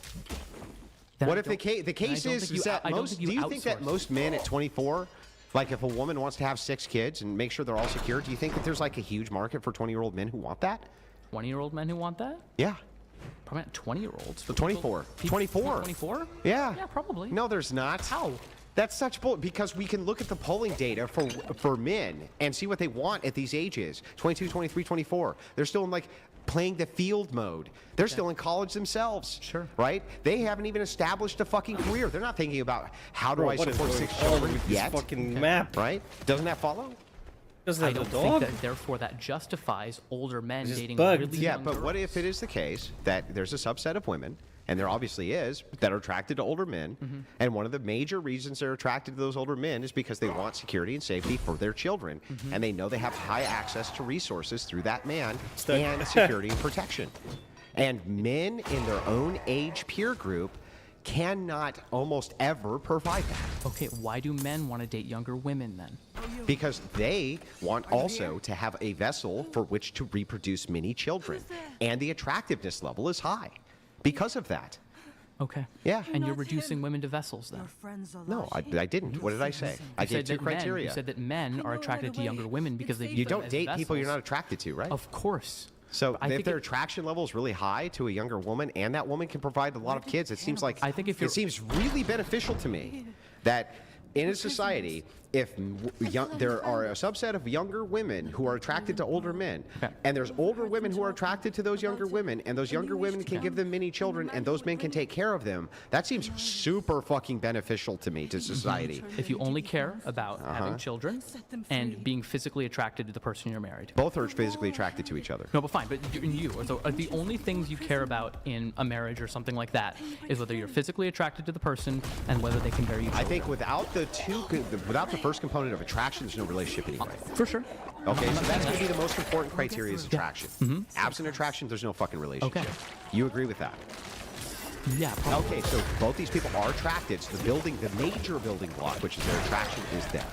Okay? The second criteria is safety, security for the woman, right? And perhaps she wants a sophisticated man, or she wants somebody who has more access to being able to take her on vacations, or be able to show her the world, or this, or this, or this, or this, or this, and he has access to those things. Do men generally in her age bracket have those things? Probably not. So how is this not a completely beneficial relationship to both?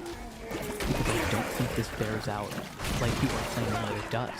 I would like to look. What do you mean? I would like to look at how many 41-year-olds are marrying 18-year-olds and then how it works out. Well, I would like to look at how many fucking 22-year-olds marry 22-year-olds and how often that works out. Okay. Guess what? It has like a 30 or 40% failure rate. Okay. So it's That's like marrying in your own age bracket. The most comprehensive study that I looked at, which is in the UK, which really judged this by marriage, saw no additional failure in marriage rates. No additional failure. Okay. I saw him at the Royal Court. I can send you that study. Okay, sounds good. So what if that was the case? What would be your objection then? What would be my objection? Yeah. I'm still saying that it is predatory. Wow. Because they are preying on people who are much younger That's than them. not predatory. What is a predator to you? Someone who is looking for someone who is much more vulnerable than they are. Yeah, that's not what they're looking for. Are you saying that 18-year-old women are largely not more vulnerable? No. Than No, hang on. 41-year-olds? What you just said was they're looking for that. Mm-hmm. That is not a provable case that these men are looking for their 22-year-old bride because she's more vulnerable. That is you making an assertion. What is the case, right, is that they both have a beneficial relationship when it comes to the resource allocation for one, the attractiveness level of both, and the childbearing, which is capable. Why is it that you make the assertion that they're specifically searching for vulnerable people? Correct. Because do you think that that man probably wants that woman to be submissive, follow his lead, do whatever he says? No, in pick fact, up and move across the country if they say you want to go to Nevada? Who are in those age gap relationships say the opposite. They say, I love the energy that she has, right? That's kind of wonderful that she has this kind of like positive energy and a bit of like exuberance. And you know what the big key is? Not as much fucking baggage. They don't have as much baggage. So because they haven't fucked everybody on planet Earth, right? They haven't had these massive, promiscuous relationships and shit like this. They come into these relationships with less baggage. How does that make them more vulnerable? Make them more vulnerable? Yeah. I already said. It would actually make you more vulnerable if you had baggage. How does it make you more vulnerable? Oh, because then suddenly you have fucking kids which can be leveraged against you, perhaps. You have exes that have to be dealt with, perhaps. You have all sorts of negative associations with men that now this new man has to deal with. There's all sorts of vulnerability issues which arise from that. All right, let's move on. No, let's not move on. I want a refutation to this. I'm not engaging. With I'm this not anymore. fucking engaging. I'm sorry. Fine. Then Well, do you wanna then end fine. the Then debate? just don't engage in the debate. I won't engage in the debate until we settle We should talk this. about other things, right? What if we do this? We have a bunch of chats to get through, and then Andrew, if you want to bring it up again, see if you'll bite. Let me get through. I just don't know why you are so fucking terrified of this combo, dude. I think it's pretty terrifying trying to justify 41-year-old. I think it's terrified that if you have such a worldview like this, where you consider these adults to be fucking vulnerable, but can't make a single good argument for why, that terrifies fucking me. Okay. All right, let's do this. If you guys want to continue the conversation a bit, I've had we can. OnlyFans hookers who can make better justifications than you have for this, dude. Really? Okay. Yes. Sounds good. All right, bros. I'm sure you would date them too. I'm calling it. I would date OnlyFans hookers? Mm-hmm. No, you're the God one who damn. says you want lots of sexual. I played this game for like 10 hours today. What the fuck? Did good though. Got nice and far with the hardcore. That's nice. Let me let the cat out.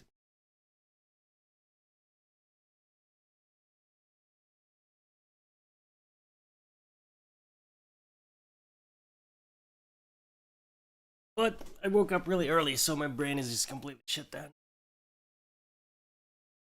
I'll be back tomorrow. Thank you so much for hanging out. You know how it goes. Same place, same time. Every goddamn day of the week. Peace the hell out, boy.